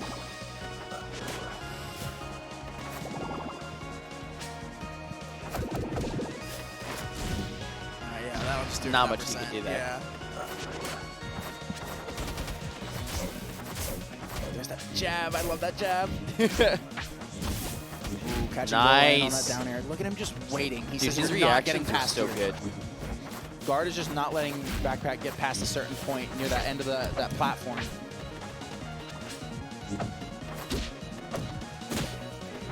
I love how he uses Dacus to just catch extensions. And, I mean, if you're not ready for it, you're going to get sent straight up and comboed again.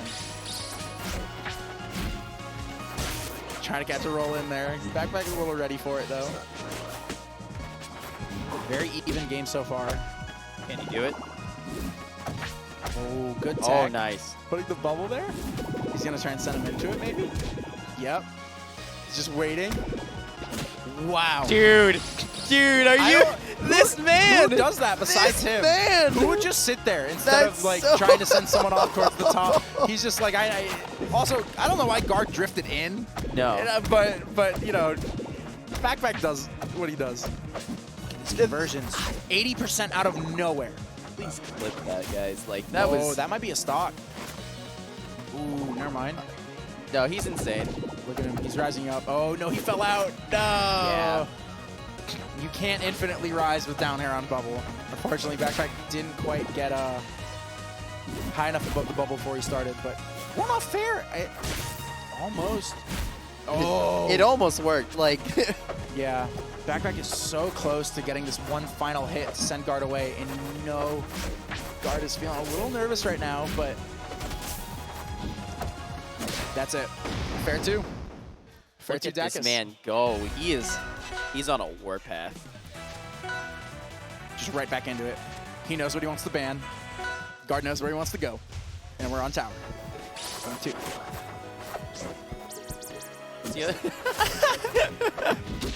He's like, you're gonna run into the sub smash now. Look at this dude go. I can't help but imagine them like just watching their gameplay. I just imagine them bickering at each other. Like, yeah. How would you do that? Like, let's just do it. Backpack just laughing. Guard saying, "You're so stupid." Yeah, but you fell for it.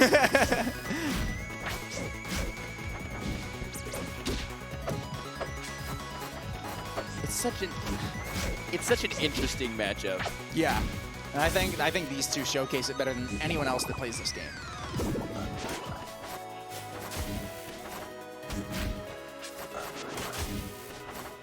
Yeah, that's I think after that first quarter, you either have to be drifting back while you hit it, or you have to fast fall, which is really risky as Claren without your double jump off stage. But yeah, it's really hard to try and consistently get that second hit tipper, or to not hit at all if you're able to drift back.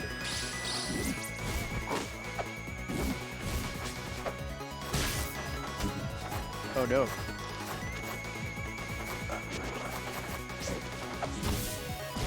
Yeah.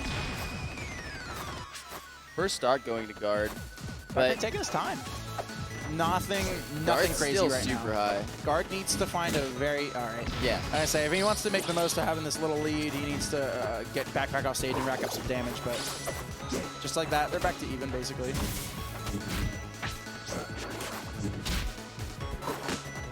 I can't tell you how excited I am to commentate a Cake Penguin. Dude, it's. I mean, It's gonna be wild. There's nothing else like it, and this doesn't count for rankings or whatnot. But there's a lot on the line. Cool medals and prize money, and they got flown out here for a reason to be the best players in the world. And honestly, in my opinion, I feel like even if they lose here, even if it doesn't go towards the ranking, they're just gonna be like, oh man. I think like same with Elfie and such. Since this is, if you don't have a lot of offline results, even in the case of Cake Penguin, this will count for seeding in future events. Even if it doesn't count towards ranking, this still shows head-to-head matchups and such. Barely missing that up air. Backpack's recovery is so good. Anyone that thinks Rano has a bad recovery has not played a good Rano. Right? You can do so much with Rano. So much. The sky's the limit with creativity, and Backpack really showcases that.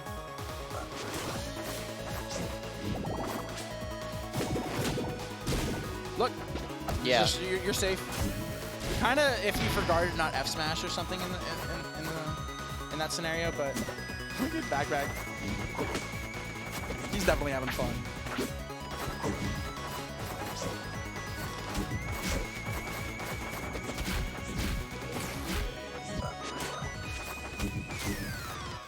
Back air into the side special. Guard's been doing a lot of that. Yeah. Hasn't been working out a ton, but he has found quite a bit of kills with it. He's got to close out this stock if he wants to win.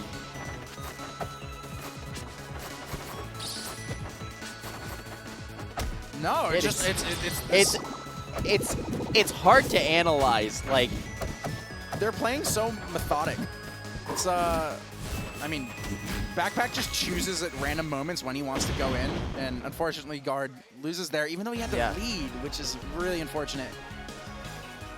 Backpack and they're laughing. 2-0. If Guard can laugh about something like that, yeah. You know, maybe he's like karma because that's how he beat Maddie. Also, I definitely got to go grab me a Mountain Dew or something. I went to First Watch this morning and had some coffee. It was pretty good, but thank you. Thank you. I'm still really I'm very excited to see more, man. but it's hard to analyze this when they're just feeling each other out and trading hits back and forth. There's nothing like, you know, and I've seen these guys play a lot too, so it's hard to reiterate a lot of the things that I've said before, but they're just all the things I've said about their matches leading up to this moment, Ben's playing other players, applies to the same thing. Like I said, they treat each other as competitors. So they play the same way. They play very, Backpack is, you know, I'm going to feel you out, play little mind games, and focus on converting where I can, but I'm not going to overextend. Whereas Guard is, I'm going to keep you out, and you get in my range, and I'm going to blow you up. And I'm not going to let you pass this point wherever he stands. He says, I'm standing here, and I'm not moving. Every extension against Guard is an extension. Yeah, basically. How can you whip punish something that doesn't throw out moves that whip? Like, I can't understand their options. They just run next to each other, and then one of them gets hit. It's just... And then just the fair. So this is looking really rough for Guard, though. Yeah. I don't know why. I guess he thought instant up B out of the bubble, so he tried to get the counter. I wonder if the last loss kind of... That's what I was saying. I think he might have, you know, it's hard to not lose some momentum when you're game 5, last stock scenario, and your opponent just SDs as soon as it starts. And all that fire you were building up, that competitive edge just kind of dies down. It feels great to win that, like, not in that scenario, but it's good you win the set, but, yeah, you know, Backpack, on the other hand, playing really well and consistent, beating LP 3-0, very, like, in his favor, giving a lot of confidence, I'm sure, which I think is transitioning into this set here. Oh, wow. Interesting. And now it's not really that big a lead. Throws him into the bubble. He just threw him and chucked him. Well, look at these tippers. Yo, he is reaching with these side Bs. I would love to just see some He could have done it the other way. He could have connected, man. Yeah, I guess I see the vision, but I think I'd rather see some consistency out of Guard when you're down 2-0. Yeah.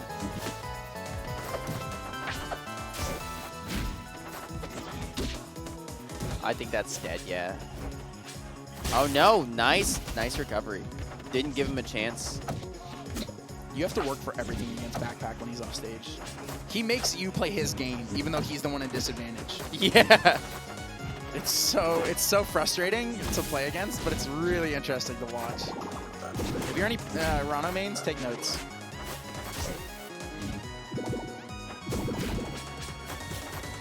Bubble's going to save him if he gets F-tilt. Oh, he barely makes it on, and he wouldn't have even died to that F-smash because the bubble was in the way. We love that dude. So clean. Dude. I think he's been looking for that quite a bit, but I think that's the first time he's actually gotten it. And here we have Backpack going on a rampage. Look at him jump low and then back up, bait the parry. Backpack is playing so hot.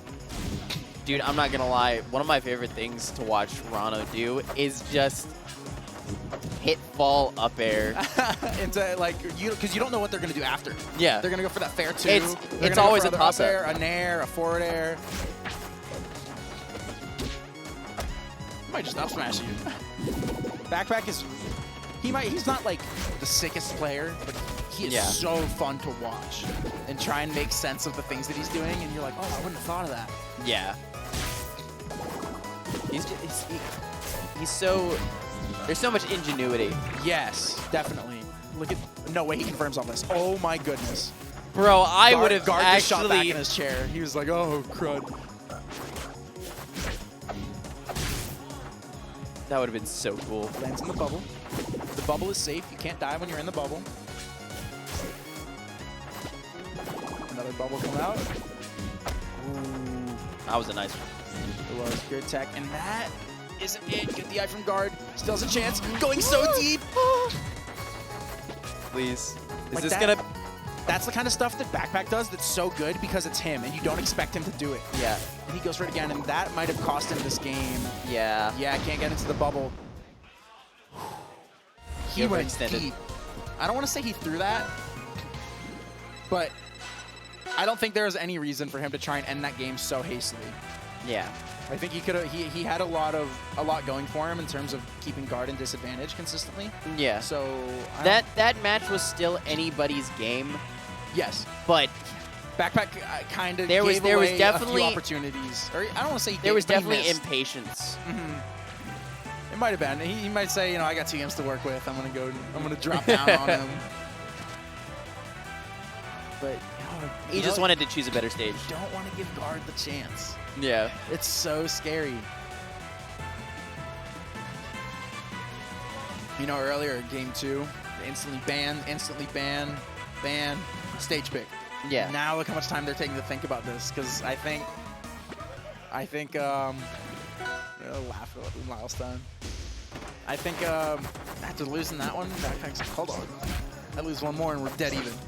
Yeah. This is a very, very important game. If Backpack wants to win this, guard with momentum can be terrifying. What can he do?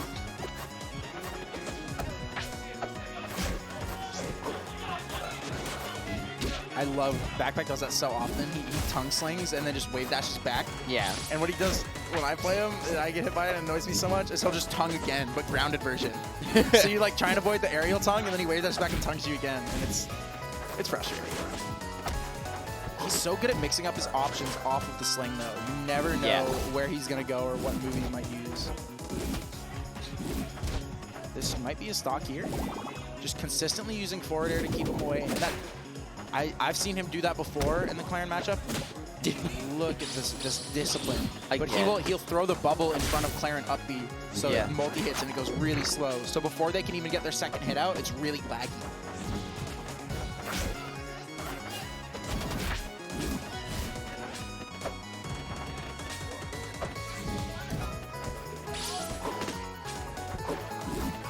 I feel like I've seen this exact scenario so many times. Excuse me.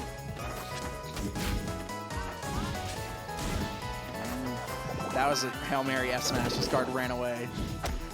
And yeah, that's a stock. Yeah, everyone's died to that back air before. Oh, he tried to throw him into the bubble, or he tried to throw the bubble onto him, I guess. Yeah. Guard says no, keep it away, please. I don't want it. Why would he do that? That's so not something I would expect, and he loses a stock for it, unfortunately. But he almost had it. But if it hit, though, he's looking for Twitter clips. That's what I live by, honestly. It didn't hit, but if it hit. But if it hit, though. Oh, crud, this is dangerous. I think if this goes game 5s. Game 5, their little jokes and stuff disappear. Yeah. And it goes serious. But Backpack's still having fun at the moment. Oh no. Can he do it? Oh, reaches with the attack and he just holds it. Not gonna lie, I thought he was gonna go into it for a second. Really good drift in that bubble to avoid the other tipper back air. That definitely would have taken the stock. And he's not going to be able to move that bubble very much, because he had already done it without touching again. And no, not again. Just a straight back air takes it. Oh, man. Feels bad. This is a last stock scenario. This is very important right now.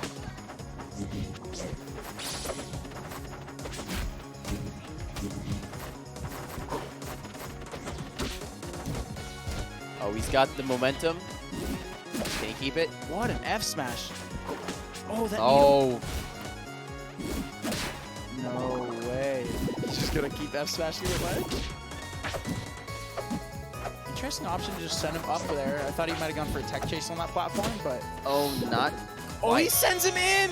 Dude. Who is this guy? Did he? And that's it? It looked like he DI'd into it. No, well, that's what Backpack wants you to think, because he dragged the bubble over into him. Oh, that's something that I don't see any other Rano do. Dude, that was... And that was really cool last game where they that just was, kind of... wow. Backpack chooses such random moments to go aggressive and go all in, whereas Guard kind of plays that same game where, you know, he's not going to give up stage positioning to go for that kill confirm. He's going to wait until you run into something of his. Backpack is like, I want to kill you now. That was so... I think Backpack capitalizes off of situations so well. That was so wild. Whereas Guard creates situations in a different manner, but... Backpack, oh, that was really well played from him. And now, we get to see El Clasico. The two best players, they play each other all the time, and they've come to Clearwater, Florida. Heck yeah. To fight for the kids. Fight for the kids. For the kids. Check out GoTE, forthekids.com. GoTE forthekids.com if you want to enter the raffle for the Technisport gaming chair or... the arcade cabinet, which has such a deal, 420 games on it, if I'm not mistaken. 420 games. Yeah, whoever donated that loves kids because they're like that would be Doc and Pies. They Shout out love to Doc kids. and Pies. They are great. They clearly, thank you to them so much. I mean, if you want to take advantage of such a generous offer for them, you can also donate to the kids. And just $5, you get a chance to win something that's valuable. Absolutely. What's the value of that? Probably worth $500. It that is cabinet, a high, 420 games. Number. You can win for $5. Check out GoTE4thekids.com if you're a little interested in it's really worth it, honestly. And the Technisport gaming chair, honestly great. Penguin put a good bit of raffle tickets in. He's like, I need a gaming chair, but he flew in. So he's going to like have to worry about getting it checked as like a bag or something. But so if I'm not mistaken, the way it's going to work is we draw the raffle, and then whoever it is, it's going to be sent to them. Oh, so that is what we have done before. Yeah. Oh, that's great. Yeah. Yes, and also, as Biogen says, all Twitch subscriptions they go directly to benefit Children's Miracle Network hospitals. Speaking of, you see how you got that little that Prime symbol on the top? Yeah. Feel free to click it. You're using your Amazon account to directly help kids. That sounds like a good deal. And if you haven't used it already, it's free. It's free. So help the kids, and you don't have to spend a dime. Hit that Prime button, please. It honestly does help. Everyone helps. I mean, it all adds up. They do a lot of these events. Final boss game. Even if they get every person gave $1, every event they run, it adds up. And these guys work so hard. You guys work so hard to get this done. Over $100,000 for Children's Miracle Network hospitals in the time that we have been running events. And that adds up from the little $5, the little honestly, primes. most of it has been in $1 and $5 bills. It adds up so much. Please, if you can, it really does help. And it looks like we're waiting on Cake and Penguin and then skedaddle on over here. Heck yeah. I see them getting up from over their chairs. I'm so excited for this set. Dude, it's going to be so good. Yeah, this will be really fun to watch.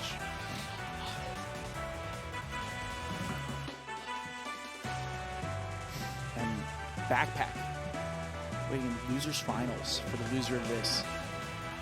Who did Backpack lost to Guard, so he's already beaten Guard again. Now he gets a chance to fight one of the two best players in the world, which is pretty crazy. Yeah. To not have lost to one of them in winners and then make it to losers finals, and then you're gonna have to fight one of them. That's,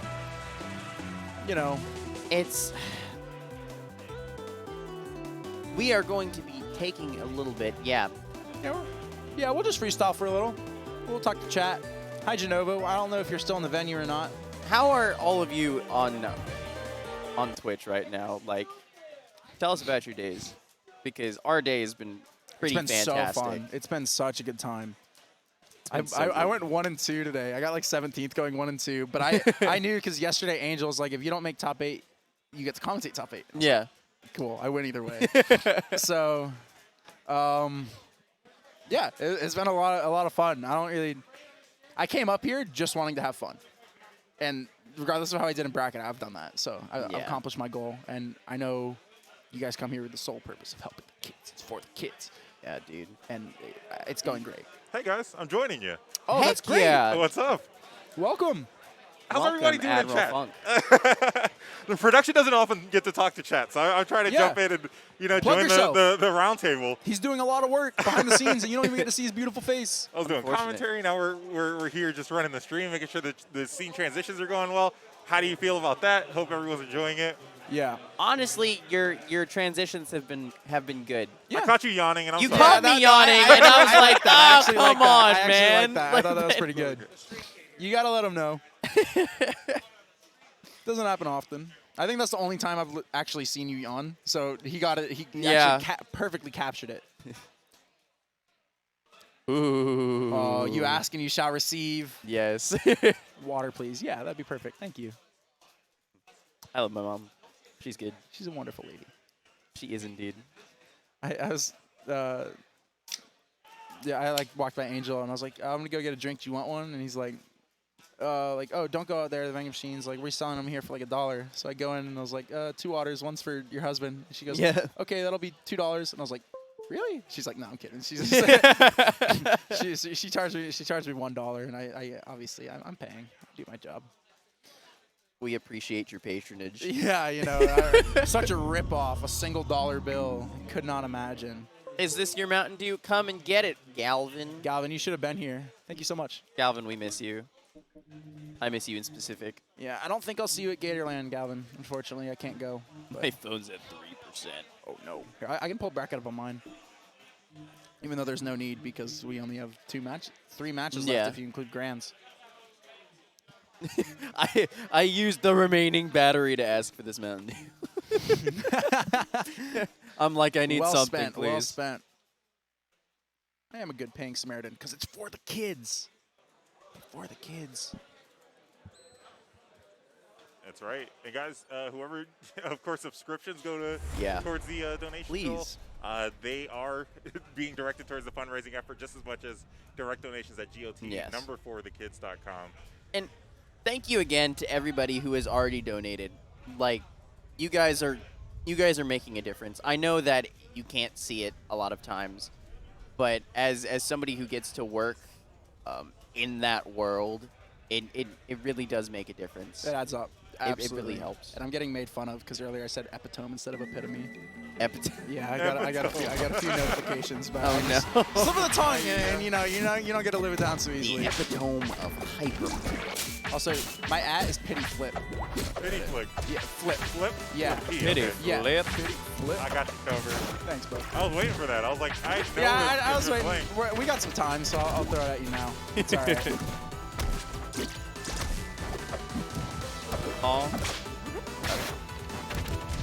Have you guys heard about the awesome giveaway?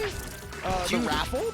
Are you talking about the giveaway that you can win a Technisport gaming chair or a the arcade Dock and Pie gaming cabinet? Those are the exact giveaways that I'm talking about. Dude, it's insane. So what I heard was you could go to GoTE forthekids.com. That's the letter 4.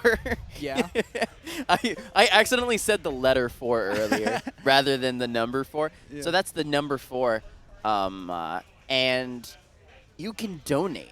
You can donate $5 for 1 entry. You can donate $10 for 3 entries. Or you could donate $20 for 7. That's a good deal. Dude, it's like it gets better the more you donate. That's a $35 deal for $20.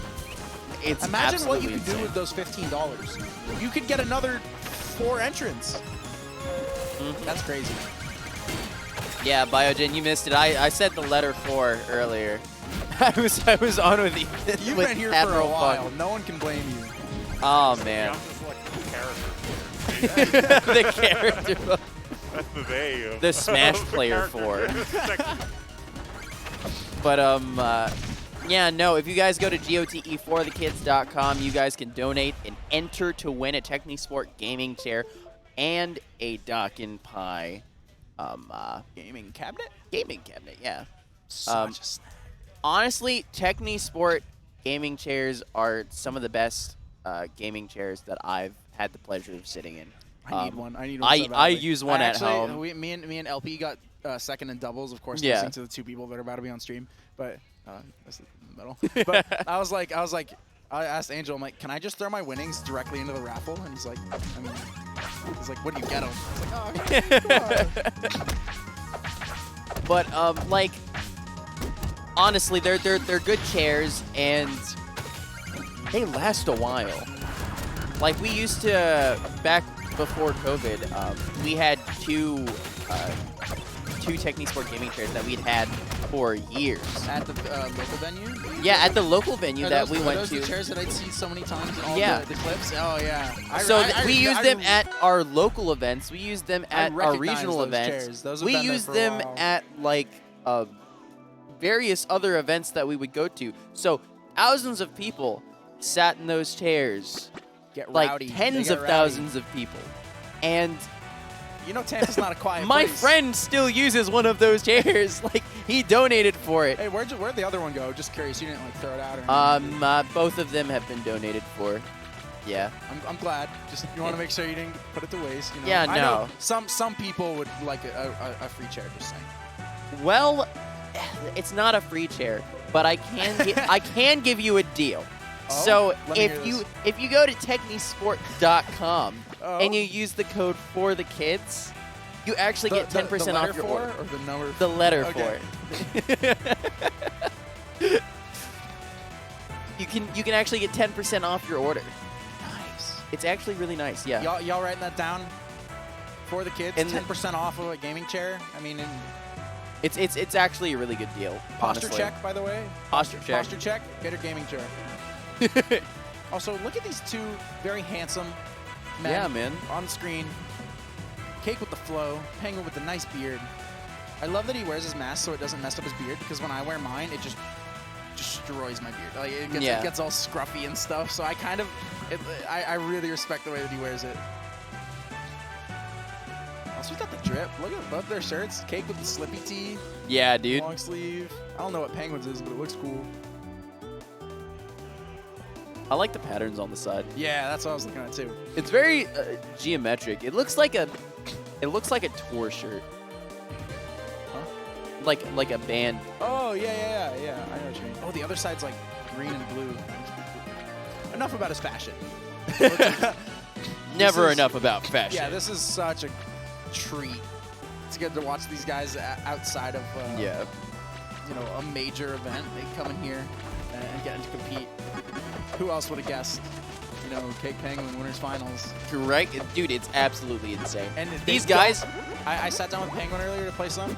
They don't have his skin on any of the setups. And no. I was like, it's free, right? Just go download it. He's like, I might do that in the stream setup. But he hasn't.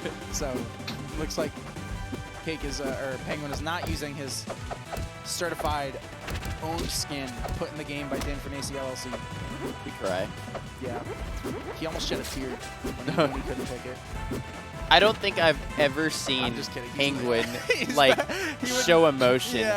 He's like Maddie Ice in the fact that he's always got that one expression on. Yeah, it's business. He's business. He's business. He's an awesome, he's a really fun guy to talk to. And he's stuff, business really casual, smart. man. But when you get him, I love Slap City. When you get him in the zone, he's here. His goal's to win. Like we talked about backpack earlier. When we're in bracket, you're not my friend. I'm here to beat you. Absolutely. The Penguin is the same thing. Started immediately. Audio desync. So, dude, this is winners finals. This is insane.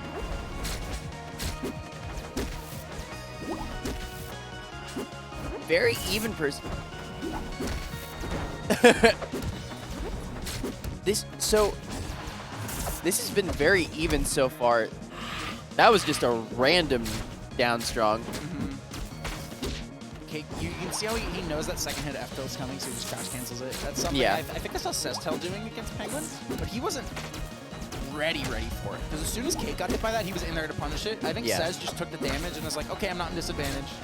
And Let's see what I can do. I know I said it before, but the way that CakeAssult DIs every single one of the of Penguin's moves. The forward airs are so important. Even the way he DIs his forward tilt, like when he's on platform, it's perfect. Yeah. It's not just like the DI is this exact right position. It's the mix-ups. He knows. Yeah. Going this way would be a bad idea at this percent. Penguin's going to be looking for this. Unfortunately, he's having a really hard time getting back on stage. His recovery is so good. Yup. Okay. Never mind. I'm just I'm gonna sit here. Yeah, that was such a full send on that down air. I mean, if Penguin can't edge guard you, yeah, who can? Cake's recoveries are so good. And that was one thing that we were talking about with Elfie.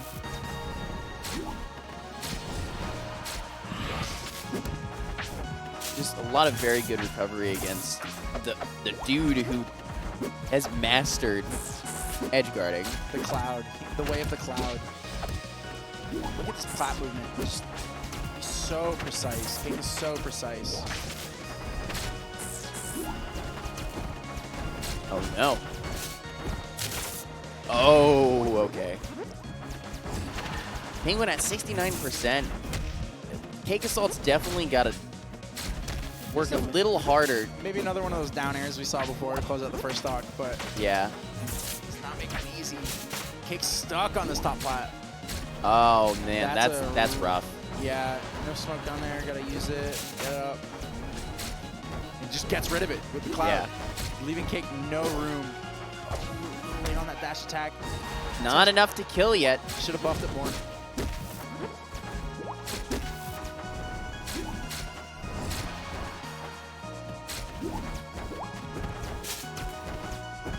Looks like he's kind of having a lot of trouble getting back. Yeah. I really wonder what's going on through their heads right now. Like, they've both been away from the sticks for a decent amount of time, watching other people play. You know, I gotta be honest, I wonder if they're not even very worried. Like, they're like, if I lose this set, I can see him again in Grants. And yeah. You gotta win two and all, but, you know, I think there's always, like, that set of ease when, like, you're on your side. Absolutely. But you know how badly these guys want to beat each other. Yeah, for them, I don't even think it matters about ranking. It's all about the experience again. Yeah, and you know, bragging rights. Yeah. And I mean, the money's not bad. Oh yeah, I think that's probably enough incentive to want to win the whole tournament. But easier said than done.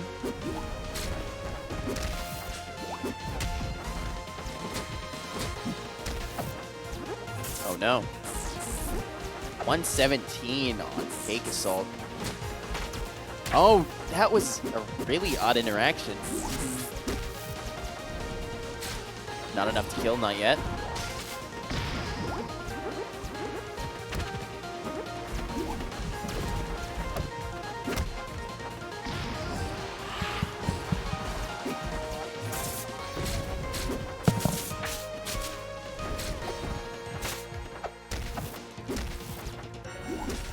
Wow, look at this commitment from Penguin. He's just keeping so much pressure off stage. Sweet spot after sweet spot, getting rid of smoke, making Cake's recovery so problematic.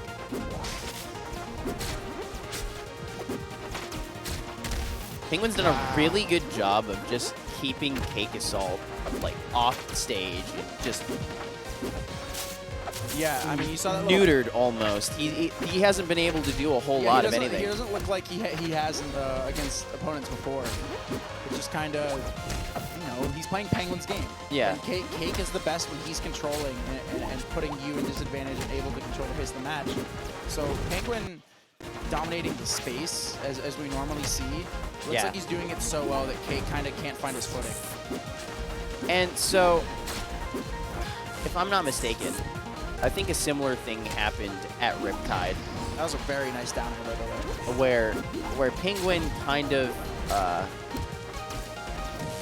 he took winners and then just the momentum from losers to grands kind of it's hard to know if that's going to happen. Cake. I mean, I think definitely being at a major event. Yes. Every top level talent nearly there, I think, is a big factor in that drive to make it back and win. I'm not saying Backpack isn't a formidable opponent, but you can see Cave's he's just kind of laughing about this, and he's jamming. Yeah, he's definitely jamming.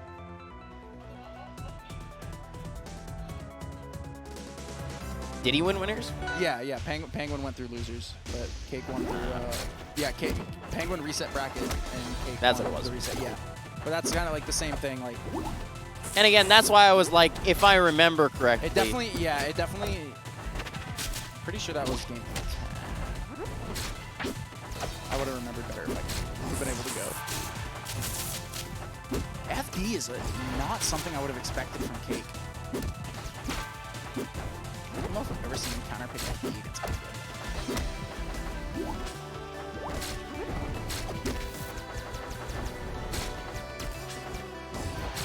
It seems like such a do-or-die stage against Penguin. Yeah. Like you either get hit by Cloud or you get to hit him back. That was a full send and it didn't work out. And fortunately, he gets set by the opposite end of the Cloud and rough the eye on that back air. Cake takes the lead for the first time.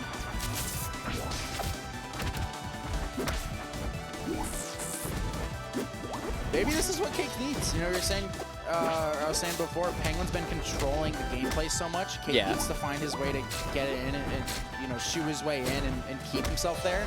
Maybe not giving, Absol a lot of room to run to if you keep her off stage. Cake can just kind of control where he lets her go. Backer off the top. These backers at the ledge are definitely easier without platforms that Absa can run to. And I think Penguins maybe struggling a little to get past the barrage of back airs, down airs, and clones coming out of from the Swords Burn.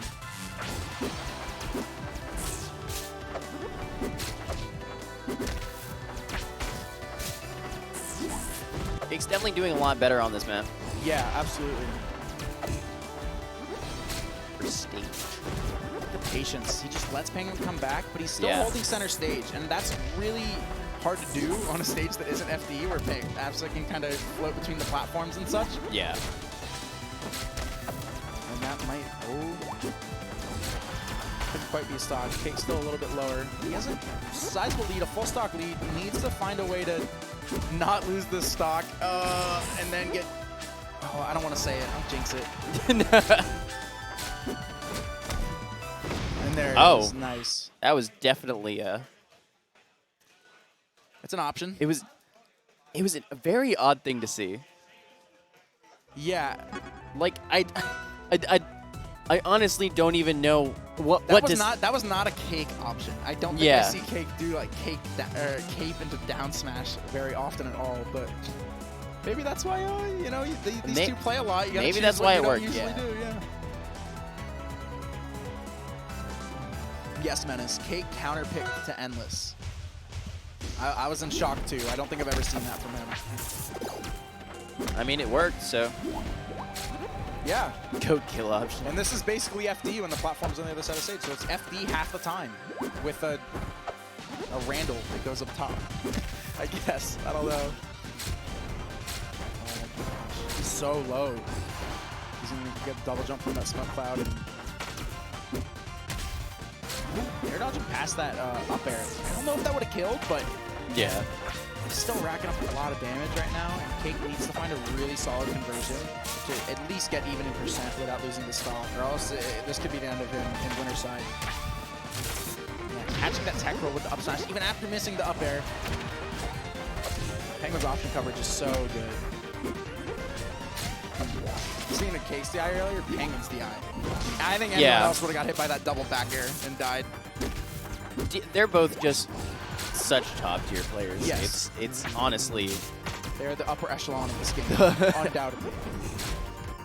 Dare I say the epitome. The epitome of what it is to be skillful in this game. They really are just in their own world. Just chased them.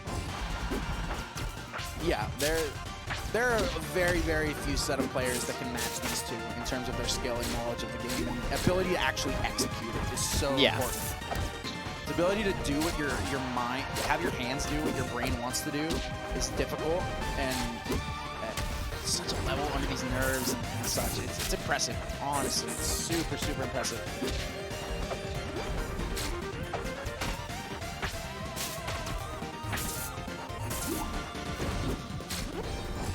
He's such a high percent. That kick is not going to do it. Really good DI to live across the stage. Cake opting for a high recovery and lands directly in front of him. So smart. Penguin's definitely taking this back. He's gotten back to playing his own game. Yeah, but you can see Cake is so sneaky with the way he's recovering right now. Penguin cannot close out the stock.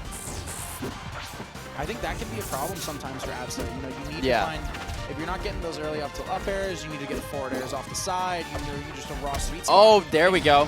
Yeah. Just like that, Cake at almost 200% has now taken the lead. I love seeing those pop-up down smashes. Yeah.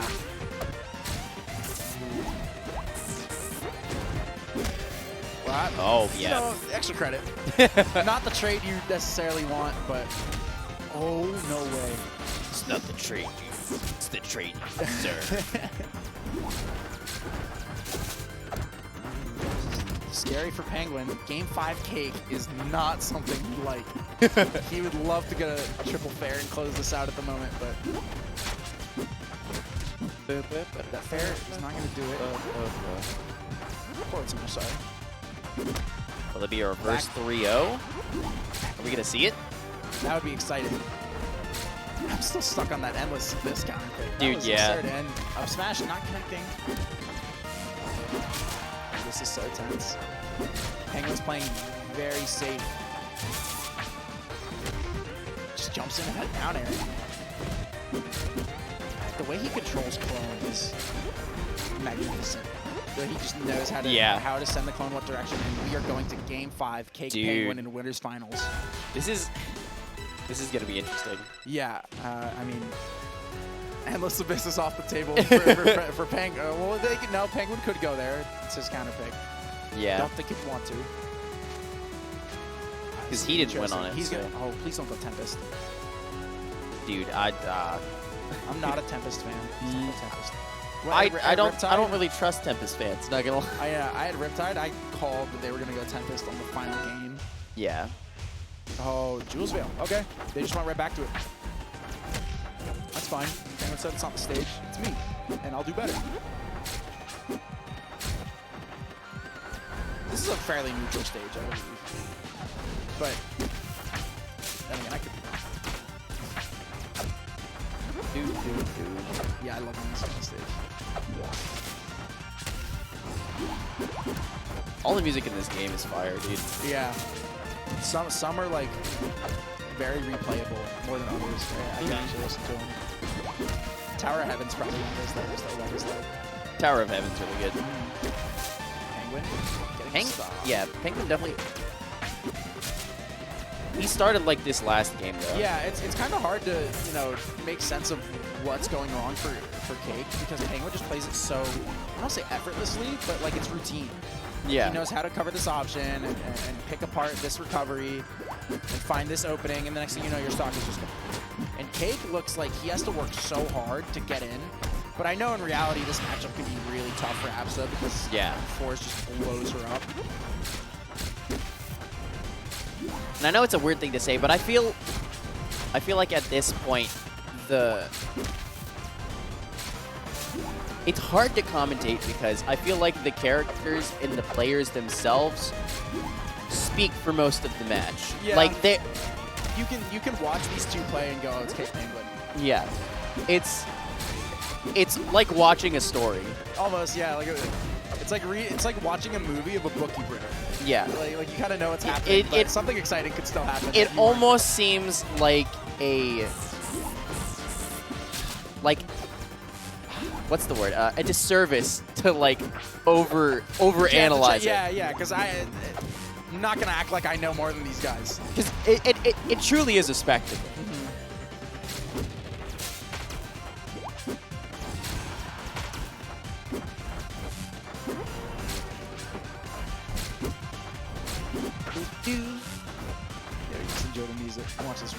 good game. So, and that's yeah, that's it. Dang. Sends him to Cloud losers. Kick is so big. It is so big. It is. It's wild. Yeah. Honestly. Man, Backpack up against Cake for losers finals. Penguin sitting comfortably. Yeah. In the winner side of grand finals. And now we have Mr. Jeans, Mr. Handsome, Mr. Rano back up here again. We love Backpack. We do. But I also love Cake and I love Penguin. So I kind of like, I want to see everyone win.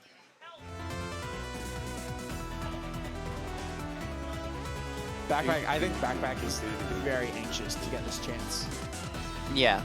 He might not have a lot of expectations, but I know he definitely is appreciative of the fact that he gets the chance to fight Cake, trying his hardest to get back to Penguin.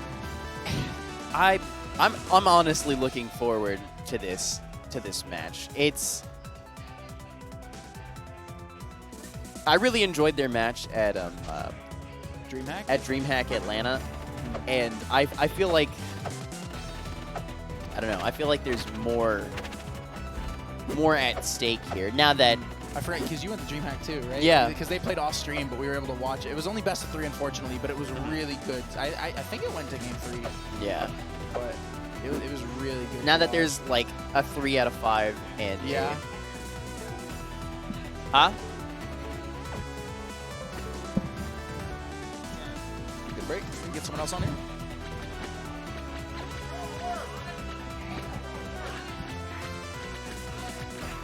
Ladies and gentlemen, I think we have a very special present for you. Oh, this is a gift. Let me move over.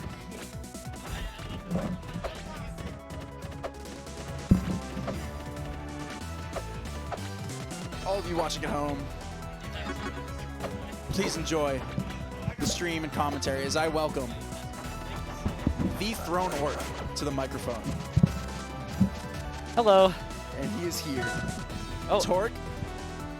I can't hear. Yeah, you can take your mask off. It's all right. Oh, no, I don't have any audio on this ear.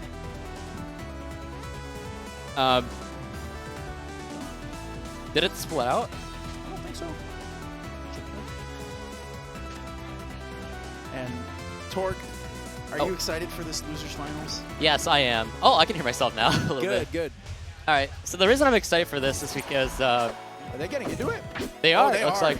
Oh boy. All right. So Tower of Heaven is a very, very, very good rando stage specifically because I was talking about Kalino's match a couple times ago from Midwest Madness, and what he likes to do a lot with other randos is with the glides on the upper platforms, he can slide off of those to get extra speed. And Glides, you mean uppy? What? Rano. Oh, you with tongue sling? Yeah, he can do that off the top platforms to get more speed and begin the ladder combos. I'm gonna be honest. Cake doesn't look like he's falling for any of that tomfoolery right now. Not. He just took first stock so quickly. Yeah, there we go. Backpack needs an answer. Quite badly, actually. This stage just got smoke all over it. He's struggling to clear it. He needs to start throwing needles. He needs to stop getting hit by these down airs. He is actually, he's getting a little bit of percent, but each time he's going in, like, Cake is recognizing, like, all right, you're going to land right here. I know exactly when to, like, pull out my aerial. And we see Cake do that so many times where he's, like, so good at optimizing other people's options. Yeah. And it really shows off. Me and Pickle were talking about that earlier, how Cake, more than just understanding character matchups, knows each player. He picks on their habits very quickly and knows the best way to capitalize on that. Oh, absolutely. But the down strong there from Backpack is going to finally steal out of stock. Only one, though, but we got to see if he can even it up quickly. Yeah, this is definitely a rough scenario for Backpack to be in. I mean, against the Alex Strobel, Mr. CakeAssult, someone so consistent. Yeah. To be down like this is really rough. Oh, no. He's getting tossed around. Yeah, he's getting tossed like a doll. Cake just wanted to end it all with that down air. Oh, great air dodge up to avoid CakeAssult's back air. He keeps that pressure on so well. I love the usage of little needle there to avoid any of CakeAssult's like jump attacks. Oh, how can he get back up? Missed the down strong there. Cake is just sticking to that little cloud of smoke in the middle. I think so, because I've talked this on my stream a couple times. Whenever you play against Forceburn, it's like playing hide and seek. Yeah, I mean, and who showcases Forceburn's sneakery and deception better than Cake? Oh yeah. Oh, gonna poof right to the ledge. That's gonna kill. Don't die to the up special. No, you hate to see that there, but Backpack was looking, I think, a little bit better in that. The later half. The later half of the set. Like I really loved how he was utilizing just watching where CakeAssault's gonna land and do his attack. So he'd back up a little bit and then do his dash attack to Dacus. Yeah, I think he had a better feel of where Cake wanted to play neutral, and that's the danger zone. When Cake gets his clone out and starts throwing out those back airs and running off platforms with down air, you need to respect that space. Yeah. Rano doesn't have the disjoint or super large hitboxes to necessarily contest that. Yeah. So you really need to find those needle approaches, the quick dash attacks, the jump in nairs that the Forceburn can't really stop. Yeah. And we're going to FD here. What do you think about this counter pick? We just saw Cake counterpick Penguin to FD. And even though he lost the set, it worked out, and there goes CakeAsult into the depths of the endless abyss. I'm sorry to laugh there. Just like, no, I was like, what's down there? Yeah. What's he see down there? Peekaboo, I see you. And trying to send Backpack down there as well. Yeah, but good tech there from Backpack. You get back again. Backpack's recoveries are so good. Yeah, I have to appreciate him every time I watch because he plays against the best of the best and still just recovers. Ooh. And that is the second time we've seen Cake do cape down smash. Yeah, interesting. Something I'm not used to seeing him do, but. Oh yeah, because we'd usually just see like cape up strong from. Or cape down tilt into that, that back air. But I don't see much of cape into down strong. Oh, get down here from CakeAsult is gonna steal off the stock. I think a lot of the time you see Backpack off of that tongue sling of the bubble. He'll fast fall quickly, or he'll immediately up B to try and get out of that threat range of sitting right below the ledge, like where that clone just hit him from. Because that's a really bad spot that Rano's often trade with their up B and get spiked or hit farther away. But right there, he kind of just sent it and ended up getting spiked for it. And even though Cake started with an SD, Backpack is now down 83% after taking that stock. Yeah, but he made it to 1 stocks now. This wasn't what we saw in the first game. Definitely not, but I mean, if you count that SD, it's pretty similar to what we saw. Yeah, sure, maybe. Oh, yep. That time he had Bubble there, so he can help out a little bit, because Bubble is kind of like a good guide for Rano. Definitely, and it's a saving grace. You would die to a lot of these moves that send you out, but that Bubble just stops. And I think he got rid of Cake's combust charges. Doesn't matter though. Yeah, back air's gonna send him off stage, but Backpack had the right idea with the loops of the up air. Especially, I think, did he catch? He caught. I'm not pity. we saw seats. Yeah, you gotta throw those. Puts it around. Oh, there we go. But I did like with the string of the up airs there, because right when he caught CakeAssault's jump, and without having any platform for CakeAssault to recover back down with, that helped Backpack continue the string. Yeah, I was wondering. I don't know if FD is the move though, because Rano moves so well on platforms, and even though Cake can set up smoke very high up and around the stage with platforms, I feel like Rano, especially in this matchup with the Forceburn's pretty solid disjoint and Rano's lack of disjoint thereof, you need a good mix-up to your approaches and ability to move around platforms, especially recover, ledge canceling, up B. I think they're pretty important. Even though Backpack played very well on FD, I do think, for his combo game, he was missing a little something. Yeah, maybe. Well, that's probably why we see Rich and War here, is we're gonna see what Backpack can utilize off the stage. I don't really know what the demo is here. Oh no, back air from CakeAssault. That being said, CakeAsult might get more off of his combos using platforms than Backpack does. So yeah, that was also a weird direction of the tongue there from Backpack. I'm pretty sure that was a misinput. It might have been going for a needle boost, and look at him up there. Yeah, Rano offline up airs they hit differently too. And we also were talking earlier about how Backpack's very mentality focused. Oh how yeah. He really likes to get in your head and play his own game and bait you into options. And Cake does not like to do that. Oh! All that for a drop of blood? I guess, yeah. I mean, I guess that's the extra credit Cake is looking for. Yeah, but that really worked out in Backpack's favor. Oh, tongue the other way again. He is reaching. Yep, tongue again. Great stuff. He's Doing a good job catching I him love stun. that down air 1-2 into hitfall. That's so sneaky. Back here. Yep. Okay, that was really smart. Perfect Using the control. tongue. Perfect control of this kick. Tonguing directly on that top platform and wave landing on it, but Cake just, he just knows. Yeah. Well, now this is backpacks. This is going to be a Actually, lot final of damage. stock This here, is a lot of but- damage. Yeah. That's a lot All of the way up damage. to 78, and Oh my God, he's got to find a way back. Look at him going up there. I don't and he know. killed himself. Yep. Again. The SD. I think we should donate like $5 every time CakeAssult. No, make him donate. Make him donate. Yeah. Oh, you can donate at GoTE4thekids.com actually.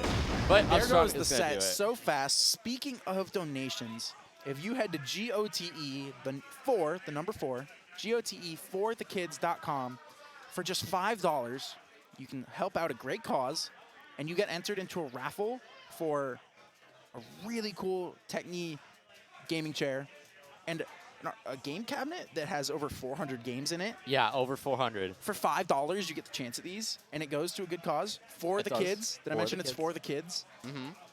Like, I don't know where a better bargain is because I haven't seen one.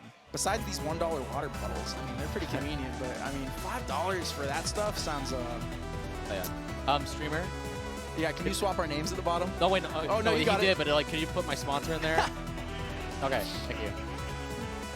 If you guys are just tuning in, welcome to the GoTE 25-hour event here in Clearwater. Yeah, Yeah, we're in Clearwater. Clearwater, and we're just about to get into grand finals of the most iconic Rivals of Aether tournament match you know. We got the classics, CakeAssult versus Penguin. I don't know if I'd have it any other way. I mean, as cool as it is to see upsets, I mean, I feel blessed to get to watch the set. Yeah, and actually a little interesting thing about this Grand Finals in particular is that this time we're seeing Penguin from the winner's side. True. And And we've seen this before. we have, but from the previous time that I was watching Penguin vs. CakeAssult, which was at Riptide, which was the first off like major back versus quarantine. Yeah, we talked about this earlier. Cake went in through winners, even though Penguin reset bracket. Yeah, Uh, it did go to game 10, but yeah. CakeAssult ended up winning, from all the way back. As long as a game 10 would be, it's pretty cool. Oh, It's pretty dude, cool these to- two put on a show every time Yes, we see them in absolutely. Grand Finals. It's really cool. Like, these are two players, they know each other, they know their game, and For anyone wondering, sorry to cut you off, but for anyone wondering in the chat about the raffle info, go to GoTE for the number 4, GoTE4thekids.com, and you just have to donate. You can pay for a certain amount of raffle tickets. The better prices go up, the more you donate, the better chance you have to win the raffle. And these prizes can get sent directly to you. You don't have to pick them up, anything. You get notified when you win, and you get your stuff. yeah, and the only thing we're going to be notified here is this Grand Finals coming into it right now. Game number 1, Penguin versus CakeAssult on Merchant Port. I believe, actually, this is a classic starter game 1 that we see plays too. Yeah, I definitely feel that too. They always end up going here. It's pretty neutral, to be honest. I feel both characters probably benefit a lot from the platforms and the size of the stage. Oh, for sure. And I'm actually, I want to ask you this, like as ABSA. Oh, I guess so. I don't even have to ask my question. I was going to ask you, how good does this stage like operate for ABSA? Well, you know, but having those platforms around that middle height, just kind of like you plat drop forward air, you get more forward airs. You rising forward air, you land on the platform or you wave land and then continue more forward airs. There's a lot of aerials that come into play here. oh yeah. And Penguin being so good at placing that cloud, I think he can place it below the platform and sit above it and create a lot of pressure. Oh, I was just about to bring that up, like the cloud placements Yeah, around and the stage. missing that up air, that might have killed at 68%. Because with the cloud placements, especially near the edge, he can actually use it as an edge guard, or he can use it as a ping pong attack. But he gets the lightning kick there. This game is going so fast. Yeah, I don't think I know these guys go back and forth, but this is a really fast game. We're just a minute 15 in. Oh, I mean, well, stocks gone total. I mean, well, Penguin did say that he took the greatest nap he's ever taken in the hotel lobby, so I'm pretty sure that's like a factor that comes into play. He But powered you know. up. Okay, Get your yeah, sleep. It's good for you. oh yeah. Oh, that little cloud hop to catch him with the nair. Oh, these edge cancels from Penguin have been super dominant lately. Gets the thunder line right there. Doesn't get much off of it. Up air, right into the cape. Oh, missed the second hit. That definitely would have done it, and that's something Cake needs to find as a way to kill right now to get back into this game. And there it is. All right. Well, 79% on Forsman, though, and possibly like one neutral attack to strong attack is going to kill from Penguin because Absol is like stupidly strong. Yeah, Absol can definitely find a stock from anywhere on the stage at nearly any time. Backer frees the eye for Cake. It's a backer to send him off stage. Now he's controlling the center. Poppy, thank you so much for the $10. Thank you so much. We appreciate it. You're helping the kids. You are helping. This is great. This is going for a great cause, guys. So we appreciate your donations. Oh, Thunder 9. CakeAssult barely going out there. He's trying to go for the dunk. How can he recover? He went for it all, and it is amazing how risky that was since he's brought it all the way back after being down almost an entire stock. And he's like, I'm still going to go for this. I want to end it. Oh, yeah. And jabbed. Oh, no! You think Cake's back air is going to hit? Wrong. It's Penguin's back air. It's Penguin's back air first. And Cake laughing that one off a little. He knows how close that was. And the Penguin do go waddle, you know. Is that what the Penguin does? Yeah, don't they walk like that? They waddle? Yeah. Yeah. They waddle on ice. Am I wrong here? I haven't been to the zoo in a long time, guys. Okay, I don't know my animals. So. Oh, all right. I know this Penguin likes the back air, and he does it well. And we're going into Fire Capital, another big stage, pretty high platforms. I actually wonder, does this benefit like Cake so that he has a lot more room to breathe? I think this is a fantastic course. Yes, go for it. Explain. I said explain. Sorry, I was watching Penguin die to a back air from center stage. I think CakeAssult heard me and said, like, here, I'll explain that for you. Yeah, he said, let me show you, because just watch the way he moves on these platforms and can place smoke very high up all along the side of the stage. So when Penguin's in disadvantage, he's ready to attack those. Yep. When Penguin's in disadvantage, Cake really has free roam of that side of the stage and a lot of control over it. And the ability for him to funnel towards the center with flat movement or stop people from coming towards the center, I think is just very prominent with the way these platforms are laid out and how big it is. Oh yeah, it's I think it's great. And I talked about this earlier. The bigger the stage, the smaller Apps' cloud seems. So it feels like you have more room to run away and avoid it. Whereas, you're fighting on treetop, it's like you got to go vertically to avoid it. Whereas here, you kind of set clouds all the way over there. You kind of don't have to worry about it. Yeah. You don't have to worry about getting hit into it when you're at mid-low percents. Ooh. There's one thing I am kind of noticing from CakeAssult. Like, every time he's getting hit by the cloud, he keeps, like, air dodging up, and Penguin's been recognizing that so that he gets, like, either up tilt or Speaking of air dodging up and up strong, just having there. But, like, I'm seeing that a whole ton, and it's been helping Penguin in his favor. But now Cake turning the tables around. Yeah, this is... Seals up an edge guard. Nope, gets hit by the Thunder line. Yeah, Moonwalk plat dropping into the Thunder line. But really good position here, up basically a full stock, and doesn't look like he's looking to give any of it away. Oh, CakeAssult's moonwalks look so disgusting. I Down thought strong. He got back aired, but it was the clone, and that's why CakeAssult is the best horseman. Yeah. Because he embodies the sneakiness of this character. Yeah, good stuff there. And they're just going into it again. It's 1-1. Penguin won on Merchant Port. CakeAssult has one on Fire Capital. Yeah, let's see where this game 3 is going to take us. This is Penguin's counter pick, so I'd imagine it's something like Tropopon or like... I think that he's looking for something a little bigger. Yep. Scorkill Gates. I'm sorry. Okay, look, I know it makes more sense when I play on this stage, but... I think this is a pretty good Apps stage. The only problem, up tilt, not reaching through that platform like you just saw. Yeah. But, I mean... whoa. I don't think Penguin doesn't rely on anti-airing with up tilt as much. He's more of catching drops, flat drops. That's why we see him in the air a lot. And Cake is just on a tear. And that's also like you were saying before, like when he was relying off of those, like that's also kind of why we see him in the air a lot, so that he can catch CakeAssult's like drift back down, so they can still keep him up in the air, and that'll actually keep CakeAssult in a lock. Yeah. And Cake's the eye has been so good to not be getting hit by these fair chains off the side. Yeah. All it takes is one really good conversion from Cake to take a stock, and then if he plays that defensive game perfectly, where he's not dying to fair chains, he's not DIing in on forward tilt and getting up aired, he can really get the most out of getting these little interaction hits. And Unfortunate, not able to recover from that distance. He didn't have clone available. He didn't have smoke to teleport to regain his double jump. Yeah, that's a little harder because especially where it sends you in an awkward angle, you really have to DI it like super correctly. Oh my gosh, he almost died. These games are going so fast, Torque. Yeah, I know. They're going so fast. I think they're speedrunning this. They might be. Do you know what the world record is for these two? For a Game 10 Grand Finals? That'd be sick, dude. I mean, obviously, yeah, it'd be sick, but I've never seen like how fast they've gone. Yeah, they're going so fast. The game's been a minute and a half, and Penguin almost died 30 seconds ago. Okay, well, CakeAssult trying to find his way back on the stage. Penguin, of course, going to cover that side. Trying to get back to the center. Now CakeAssult running with the momentum.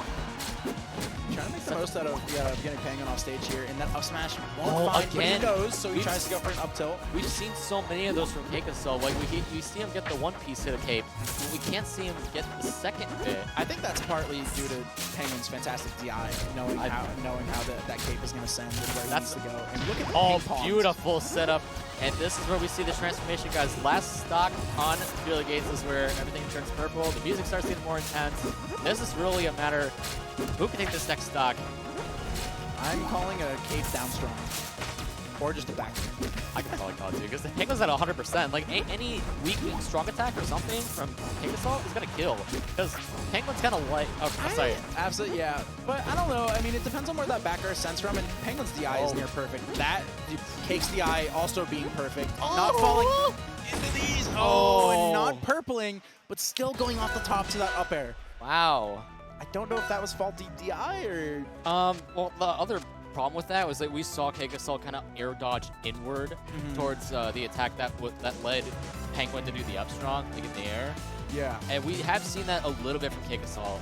Yeah, you were talking about his air dodges earlier. Yeah, and Penguin's been able to, I wouldn't say read, but he's been able to like really capitalize off of those and get his conversion rate after. But we're going to Spirit Tree here. One of my favorite stages, and I know Penguin loves the stage. Oh, and this name actually, Spirit Tree, Gart told me this earlier. This is actually called Tampa Tree. That's funny because in Jacksonville, we'd call Julesville Jacksonville. Oh my god, I love that. Yeah, because that was like our starter stage. We'd always gentlemen to that stage. I need to fly out here more often, man. Yeah, Florida's great. Alright, but even percents here for both Cake and Penguin. Pretty dangerous for Cake, especially in the position that he's in. If he killed him with Cloud Pop Torque. Yeah. I'm pretty sure you'd scream. Yeah, I'd be ready for it. Oh my goodness. And this is all Penguin needs to win the tournament, and he is up. Yeah, he's in the driver's seat right now. And oh, well, Cake there takes goes it back. Penguin. Cake shoves him out. Puts it in first gear.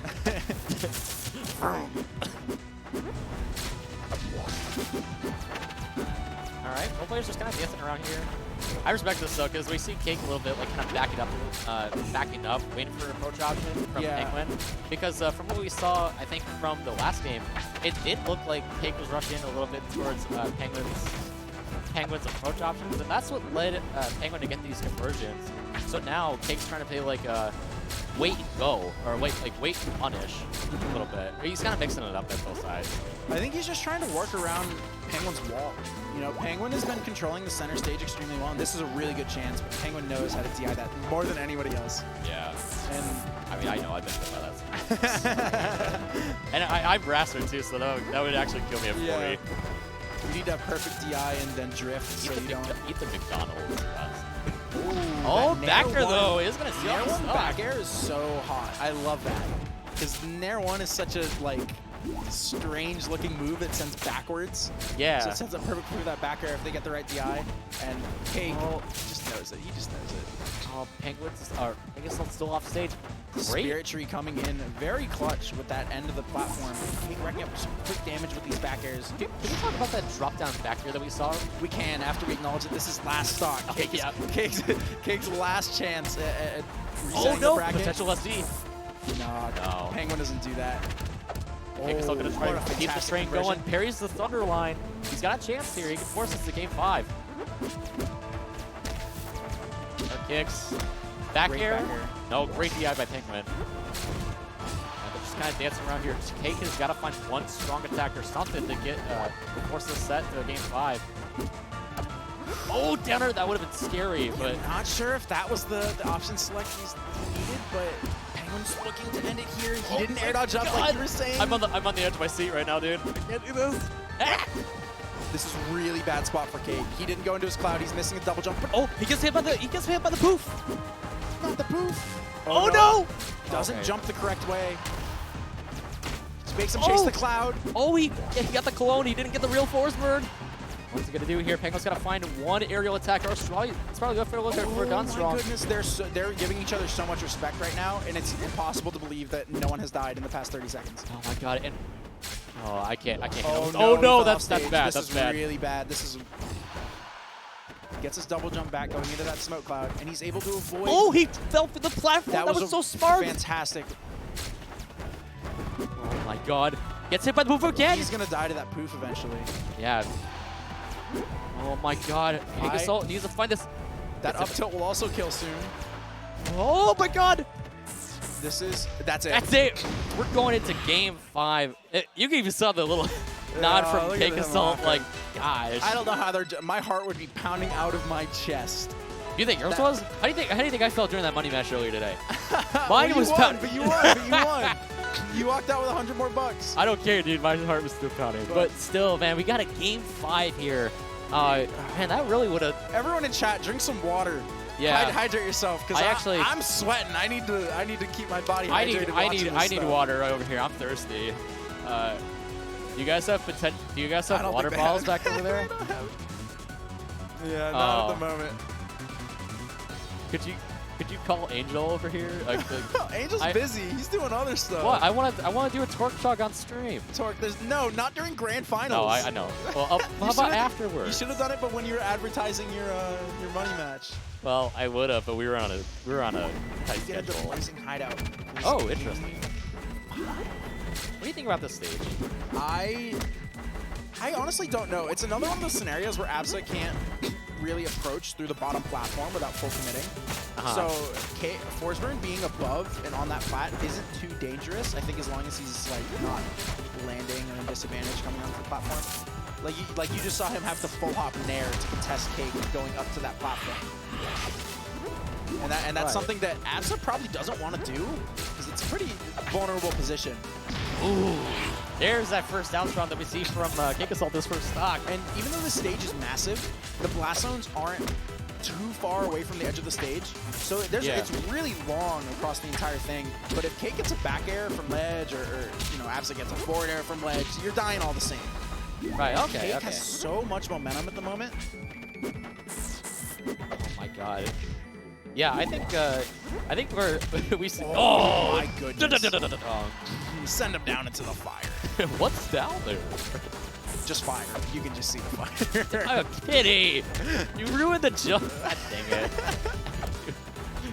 All right. Oh my God. CakeAssult, where did this movement come from? He's not stopping. I think like I have a feeling that at that game 4 something changed. I think momentum boost is like really turned around here. I mean, the last game was either you lose your stock and you lose the tournament, or you take Penguin stock. And now Cake's in that same thing where I need to win this game to continue playing. Yeah. And right now I don't think he needs to worry so much because it looks like he's in the driver's seat right now. That's stock lead. Oh, there you go, and we got a Penguin. reset, ladies and gentlemen. Yeah, that's such a big stage where interactions can be, pretty drawn out, hard to find. They were so accurate at hitting each other. It's amazing. I don't know how they do it. I don't either, man. Cake doing the torque chug. Aw. I'll rate that. I'll give him a C. And a bracket reset. Yeah. Dude, the Game 10 storyline is set up. This is why I love watching these two because and it is a blessing to get to commentate this because it's so fun. It really is. Actually, fun fact: this is my first CakeAssult Penguin set. Same for me. Commentated. Yeah. Oh, really? Yeah. Nice. Well, this is the first time either of them have been to Florida. Literally. Oh, really? Yes, they've never come to Florida. All right, here we go, ladies and gentlemen. Game number 6, technically. Yeah, but just like last set, starting on Merchant. Very basic starter for these sets. Yeah, and we're seeing Penguin already starting off, kind of demonstrating what he showed off in the first game of that first set. You see him placing the cloud right below these platforms or near the edge to get CakeAssult near that line for Thunder Line and get his arrows right after. But Cake trying to turn the tables around here a little bit. I know it's like first stock, but you know. Wow, that was such a sneaky forward smash. There's no way he thought that second hit was coming. I'm telling you, man, loser's side Cake is like a whole different beast. Yeah, the only person that beat him was Penguin, and he's like... I know, that's what I'm saying, because like, we get the same storyline for these two. I think there's a beauty between like the way that Cake changes up his speed, in the way that he will fastball in the middle of a combo, or he'll just stop moving and wait for an option. Oh, did you see the shape of that cloud?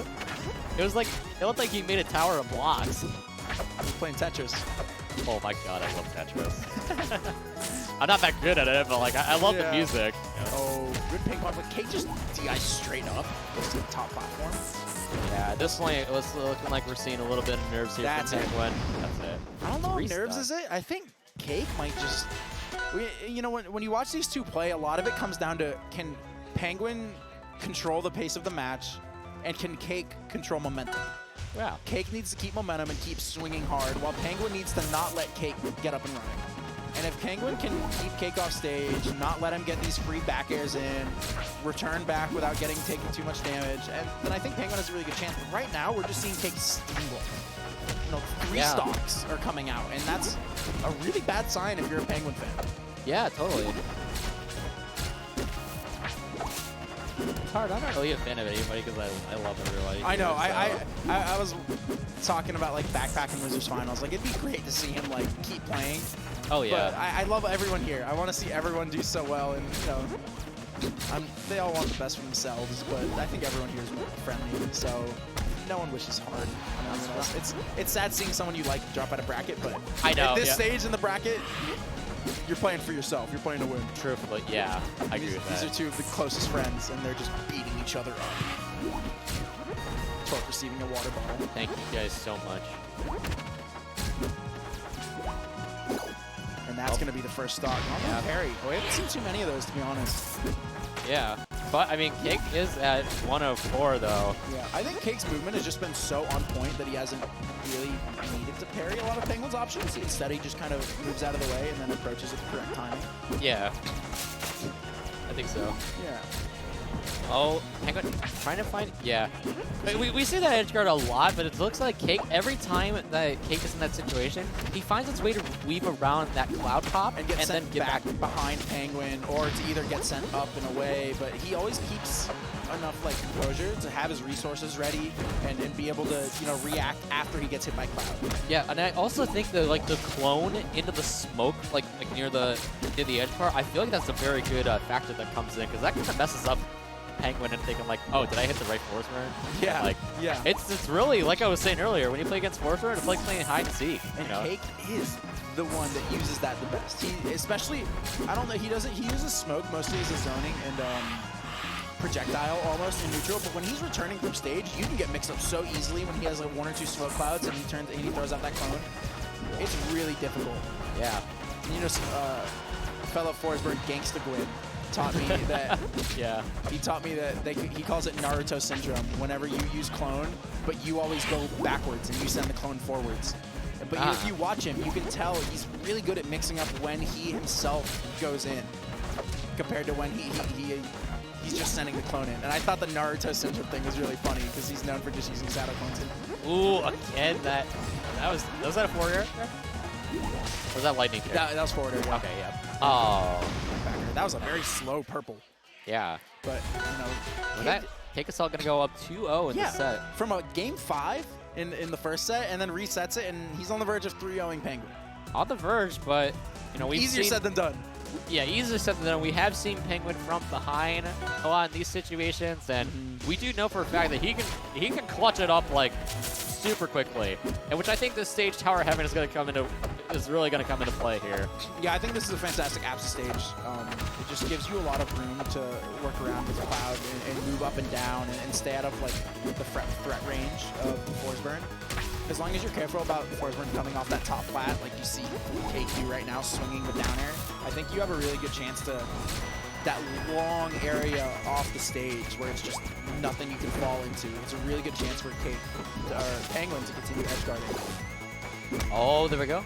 And I also actually, I've seen this from other ABSAs, so it might be coming into play, but I think the Nair locks on the platform. Those drag down Nairs? Yeah. Yeah. Those really, really come into play, too, because that boosts up not only momentum speed, but that gives up a lot of damage. And that can help Penguin. Set you up for up tilts, yep. You know, forward tilts, both of which are fantastic combos. There's down tilt, which sends at a horrible angle that sets up for really good edge guards. Yep. A lot of really good options.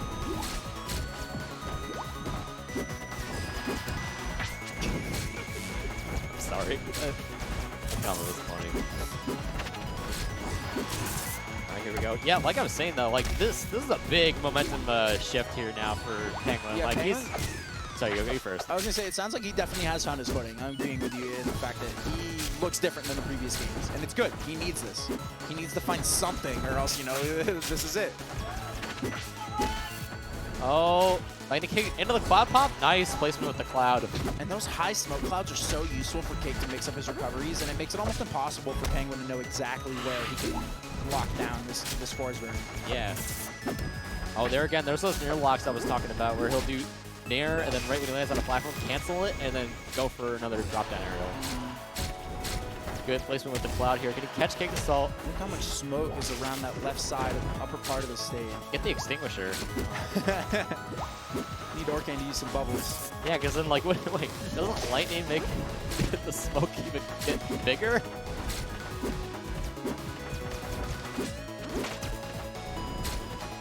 Oh, see? There we go. And Cake opts to get rid of all that smoke, but just places it again. Pretty smart. And that top plat. Oh, man, there it goes. There we go. Okay, Penguin's chance here to get on the board. Which is needed, or else he's done. Yeah. Oh, gets parried by the, back here. Great parry. That gave Cake a good bit of damage, and that means so much when Cake is sitting at 0%, smacking Penguin around the stage. With the clone out. Oh, man. Another up air is going to do it, but he went for combo, back air. And there it Cake's is. going to do it. A beautiful 0 to death. And CakeAssult winning GoTE. The 25-hour event goes to Sir CakeAssult in a fantastic fashion after resetting the bracket in a close Game 5. A very, very close Game 5. Had our hearts beating out of our chest. And then 3-0's Penguin in the reset to secure the victory.